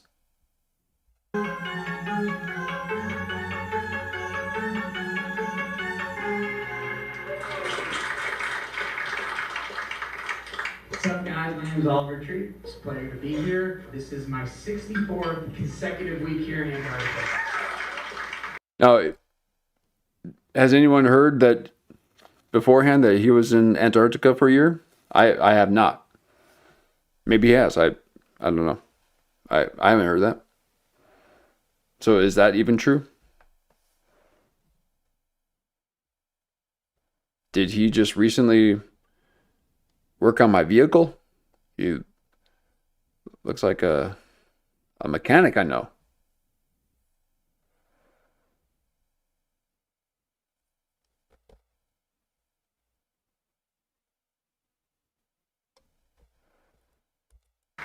Today is day 364 of me being in Antarctica, and today is the day that I play my album for my parents. I'm Christine Nickel. I'm Oliver's mother. And I'm Jesse Nickel, the third of Oliver's pops. So last Christmas, before I came to Antarctica, I was at my parents' house. I opened up a box of pictures, and I found an ancient photograph. This black and white Obama picture, has? probably from the 1930s or 1920s. He's got a drum on his back. He's got an accordion. He's got all these crazy instruments. Who is he? I asked my mom, who is he? I asked my dad, who is he? This man was my fucking grandfather. My grandfather was the original one-man band. He was the first person to ever conceive the idea. So in honor of his legacy, I want to take it to where my grandfather could not. I wanted to do it in ways he could never dream of. Remember when he came over? Oh, he said 369 days? Yeah, like the Nikola Tesla principle. Good call. I thought it was 365. Okay, interesting. A little bit of symbology, numerology.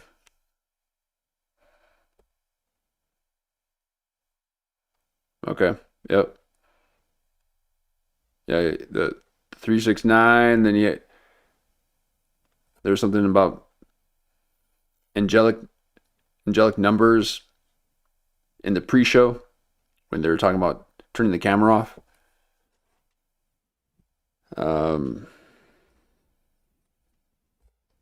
Christmas, and he went up in the attic and he looked through all those photos and he found one of his grandfather. John Belushi. Yeah. And he died painless, and he's following in his footsteps. It's like history repeats itself. He actually had talent. Yeah.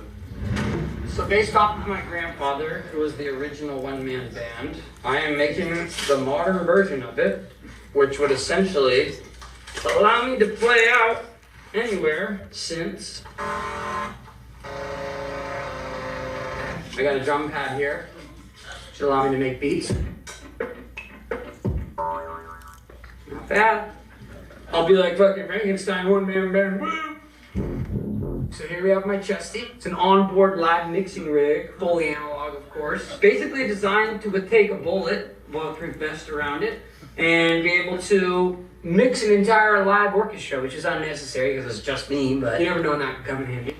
And in the back, I have a full onboard rig. This will attach to the back. Ooh! Still getting everything situated, but you can see there's never too much Velcro. Yeah, this will allow me to be able to do beats anywhere. I built this setup so that I could record out here on the ice to get the full inspiration in Mother Nature in all her glory. It's gonna sound good.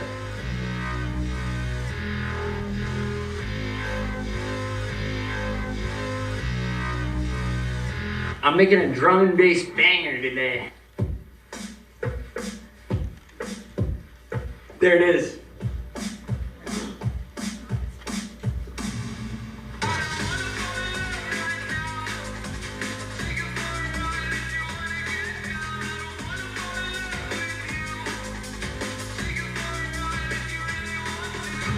Oh man, this is gonna sound so good. The blend is crazy on this one, dude. The bass it's like a dubstep wobble. It is so fat, dude. I'm beat, dude. Those beats were gnarly today. It was like mixing like rockabilly with dubstep. Like some of the shit I'm touching on, like ain't nobody doing, man. That's why I had to come out here for the 7th final White Continent where ain't nobody going to make beats. First major label artist to ever do it. Spent my entire recording budget coming out here and living in Antarctica for 1 year so I could make an album like nothing that's come before it. This is legendary, dude. I'm thinking Grammys. Ah, man. I just can't wait for my parents to get here so I can show them. They're gonna love it.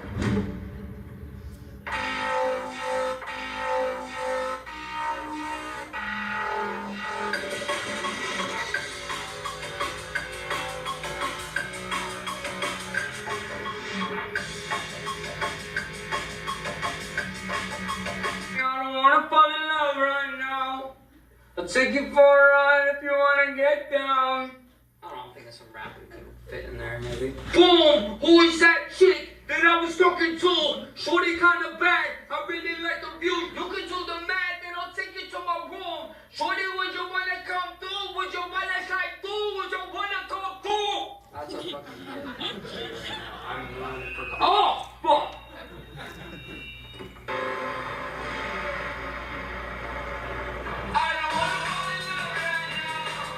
Trying to make a little outro part like a little fucking trap.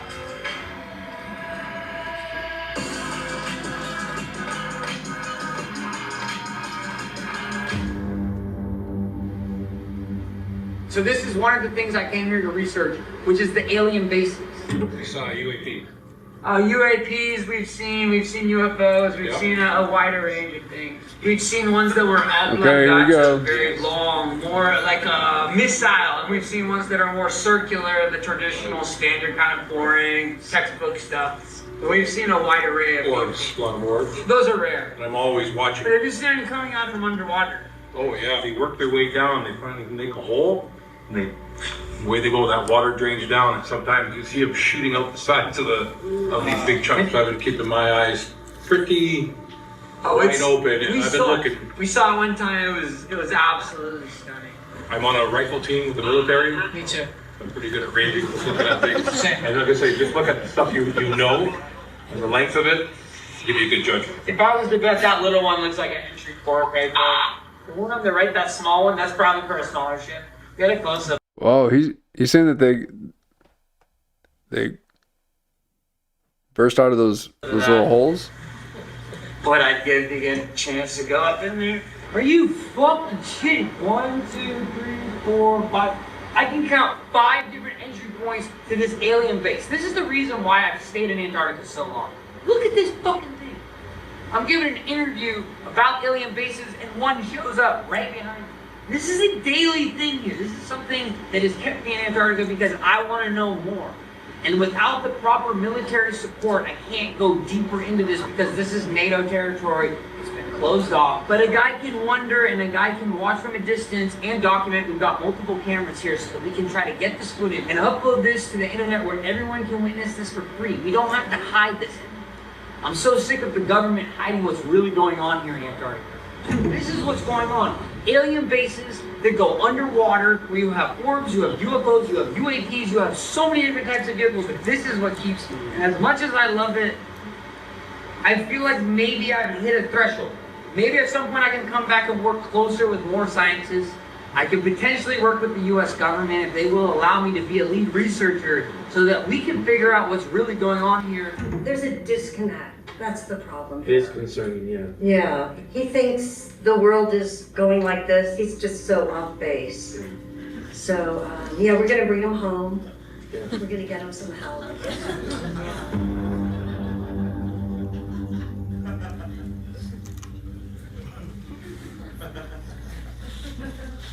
I think a lot of people are scared and they come at it from a fear angle. But for me, I come from an open heart and open arms. And I welcome the aliens in, and that's why I've had so many interactions with UFO ships. That's why I've seen them time after time. Because I know I have an open mind to this, but an open heart, and I know the aliens can pick up on that. Of course, there's also the walls that surround it, the flat earth theory and all that. I'm not going to get into that, but yes, we did find the wall. So this is the perimeter of Antarctica. This is the perimeter of what we call the end of the flat earth. Me and John Rock climbed this about 6 months ago. We lost all the footage because there's a magnetic layer on the wall that erased all the photos. It was quite unfortunate. The wall is over 16 meters high. We tried climbing it the first time. John Rock had an asthma attack. He didn't bring his inhaler. The second time we were able to get to the top, it's literally nothing. It just stops. Flat ending. Did you see his button that he had there? Photos. It was quite unfortunate. The wall is over 16 meters high. We tried climbing it the first time. John Rock.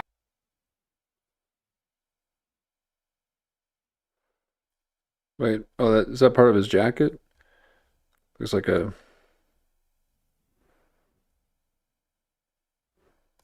Masonic symbol there. As above, so below. So yeah, I mean, is this all parody? I thought there might be some kind of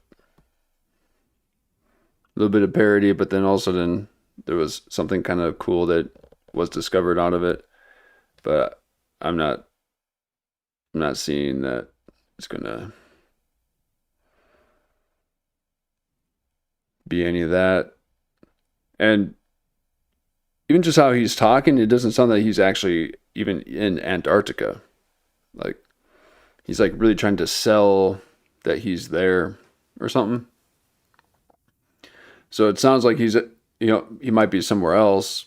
And then it's like, yeah, here in Antarctica is, and all the bases. I mean, but maybe he is. Maybe he is or was actually in Antarctica. Which, people can go. I haven't heard of someone being there for a year. But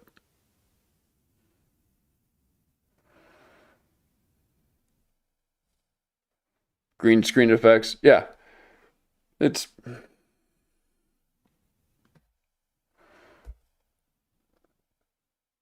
literally nothing. nothing. It just stops. Not really buying it. Flat ending.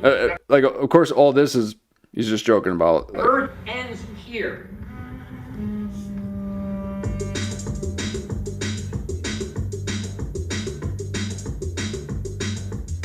And this proves everything we know about the flat Earth theory. The world is not round, otherwise there wouldn't be a wall surrounding all of Antarctica. The perimeter is an entire wall. If you come here, you will see it time after time proving the world is flat. Well, there was one guy, he was one of us. He was the flat earther, and then he came out here and he was like, oh, the Earth's not flat, it changes. okay, well then, what's that huge mountain behind you? Okay, that's not a glacier. That's like a New Zealand mountain.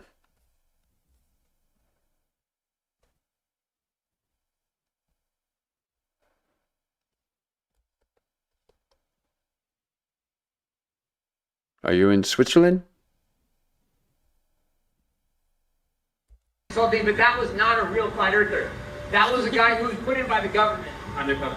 He was undercover, for sure. We call him circular. He was full of shit. He was definitely not a flat earther. If any of my guys came out here, it would take about 2 hours for you to be able to prove. John Rock wrote his essay about 6 years ago about this, and he proved everything we know. It flipped the whole world on its upside down axis. We call it the Z-axis. That's the flat axis. He's losing it. So his perspective is not clear. Someone needs to tell him.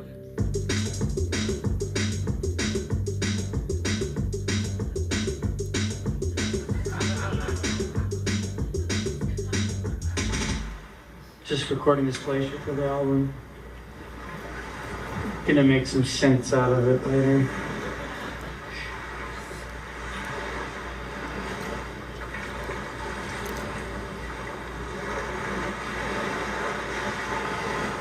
That's gonna be icy. I'd like to skip through this. Yeah. So for example, just the other day I requisitioned the Zodiac. I hired a driver, I hired a small team, I had a crew, I had my parents out there, and I said, fuck it. Let's go record some icebergs. Let's go get some new sounds I haven't gotten yet on this stupid fucking island, on this stupid fucking peninsula. So I did what every artist does. They go and they find things to work with, source material. My source is the icebergs, for example. Ice scouting off the glaciers sometimes sounds like thunder if it's a large chunk coming off or a small chunk coming off, sounding like a gun going off. Yeah, I've been recording them all week. Insane. Yes, that's true, especially at Nico Harbor there. Nico Harbor is about the best count. Maybe they are in Antarctica. I actually went 2 months ago and I came back because it was so good. Do you have any way of knowing how long it's been since that fell off the glacier? Or any given ice? I'd say probably 6 months. I had a buddy actually who found one of these. He moved into it, did a whole entire 2-month period where he just lived inside one of the caves in the glacier. You ever seen that? No. It's good for winter when it gets dark. Not much to do here anyways at that time. I've come down here and had almost a week of sun. It's just, you just never know. First time I came down here, I was 8 years old, and I kid you not, I came back home with the tan. Oh yeah. It was the craziest. It was the sunniest season, I swear. Oh yeah, I'll be lobster red by this evening. I looked like a watermelon. Is that because of the hole in the ozone gives me a special Well, theoretically speaking, yeah, the ozone is heavily damaged from people like this gentleman riding Zodiacs around here. You know, the Zodiacs are off putting so much gas. The cruise ships are coming in with people just there to see tourism on some big, fancy-esque level, and they're just polluting and polluting, and I would never do that.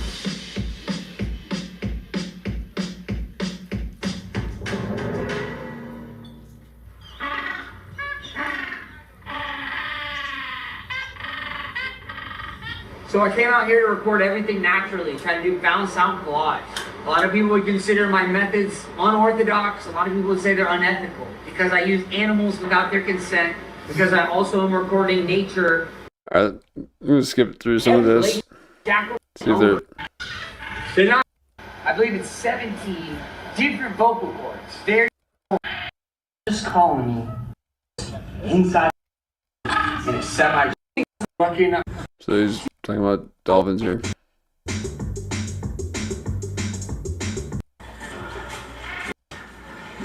Hey, man. Get down.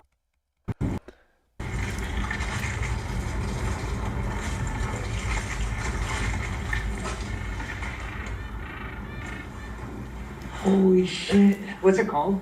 I'm Getting chills. I'm getting goosebumps. That would be my first Antarctic avalanche. Like sand in an hourglass, just dripping down at the top of this beautiful mayprops. What was that other thing I saw? Nuclear fucking dookies again. Jesus Christ. This is the most dirty penguin highway I've ever seen. A penguin highway is an academic term used by Antarctic scientists to describe the travel routes penguins have followed for millions of years. Carved into the ice, some penguin highways stretch for over 1,000 miles. First documented in the early 1800s by whalers like my grandfather, who used penguin highways to transport whale carcasses down the mountain. These days, however, they're protected by the likes of the Antarctic Treaty and the NATO military, meaning researchers like myself are no longer permitted to use them for recreational purposes, which is a load of bullshit. It's all penguin dookie covering the penguin highway. It's very rare. This thing is basically a sewer system for the penguins. Look at this little guy. He's probably gonna walk down halfway and take a dump. Get the shot right here.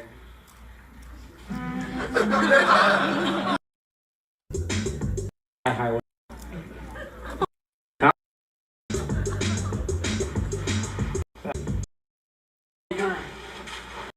Oh, okay. So there you have it.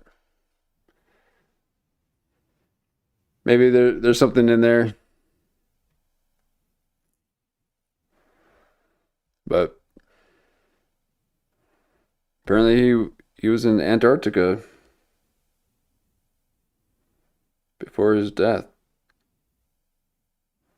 I mean, he was...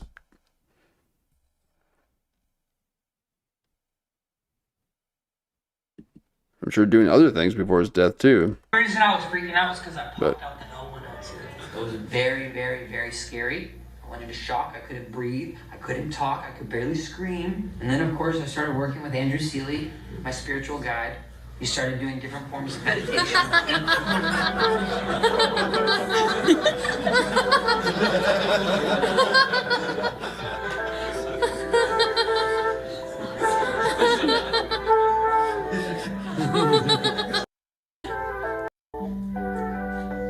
Best healer. And of course, the last thing is the most important thing, was that I learned the deep breathing techniques from Wim Hof, the Iceman himself. I took the seminar. It was extremely expensive. Anyway. Well, there you have it. Something happened to him.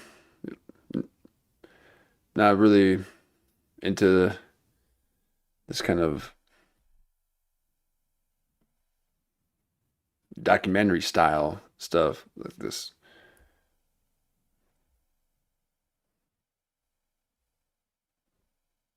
You know, whatever kind of humor this is, I have no idea, but it,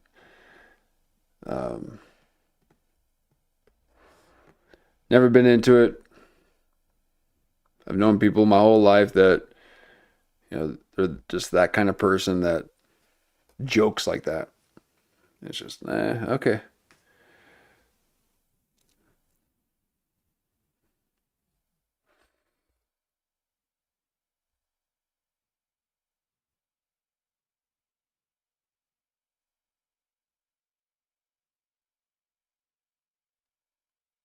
Yeah. I don't think there's really any discovery there. Anything, I don't think he found some breakaway civilization. Okay. So, there you go. He got into a helicopter accident, and it seemed to be just shortly after he lost millions of dollars too. Okay, so there's that as well. So he might have lost somebody a lot of money, and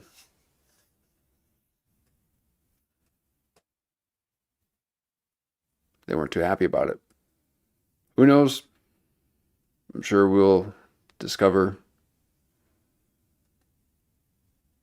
more strange things on Instagram. Okay, they are all about the conspiracies Oh man, what a mess. Apparently, Instagram's going to be doing some kind of long form thing too. They want to, I don't know, maybe compete with Netflix, or they're going to do some kind of streaming service or something. Some kind of long form thing. I don't know, but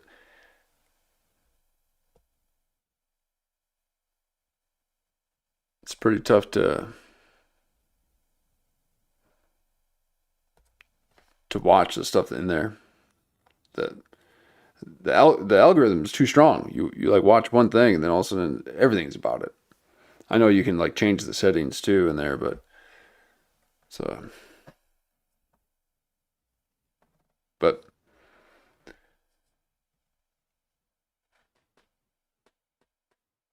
I guess Oliver Tree,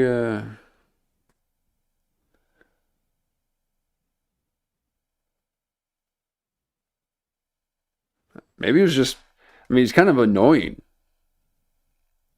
Or he was kind of annoying. Don't speak ill of the dead, okay? Especially so recent.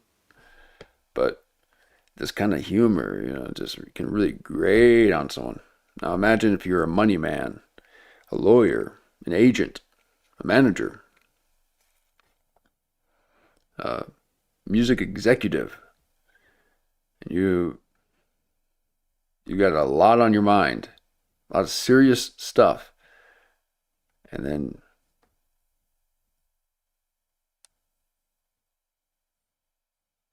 he comes in acting all spoiled because his way of being serious seems like it's very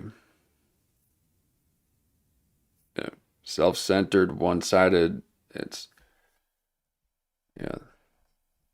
all about him.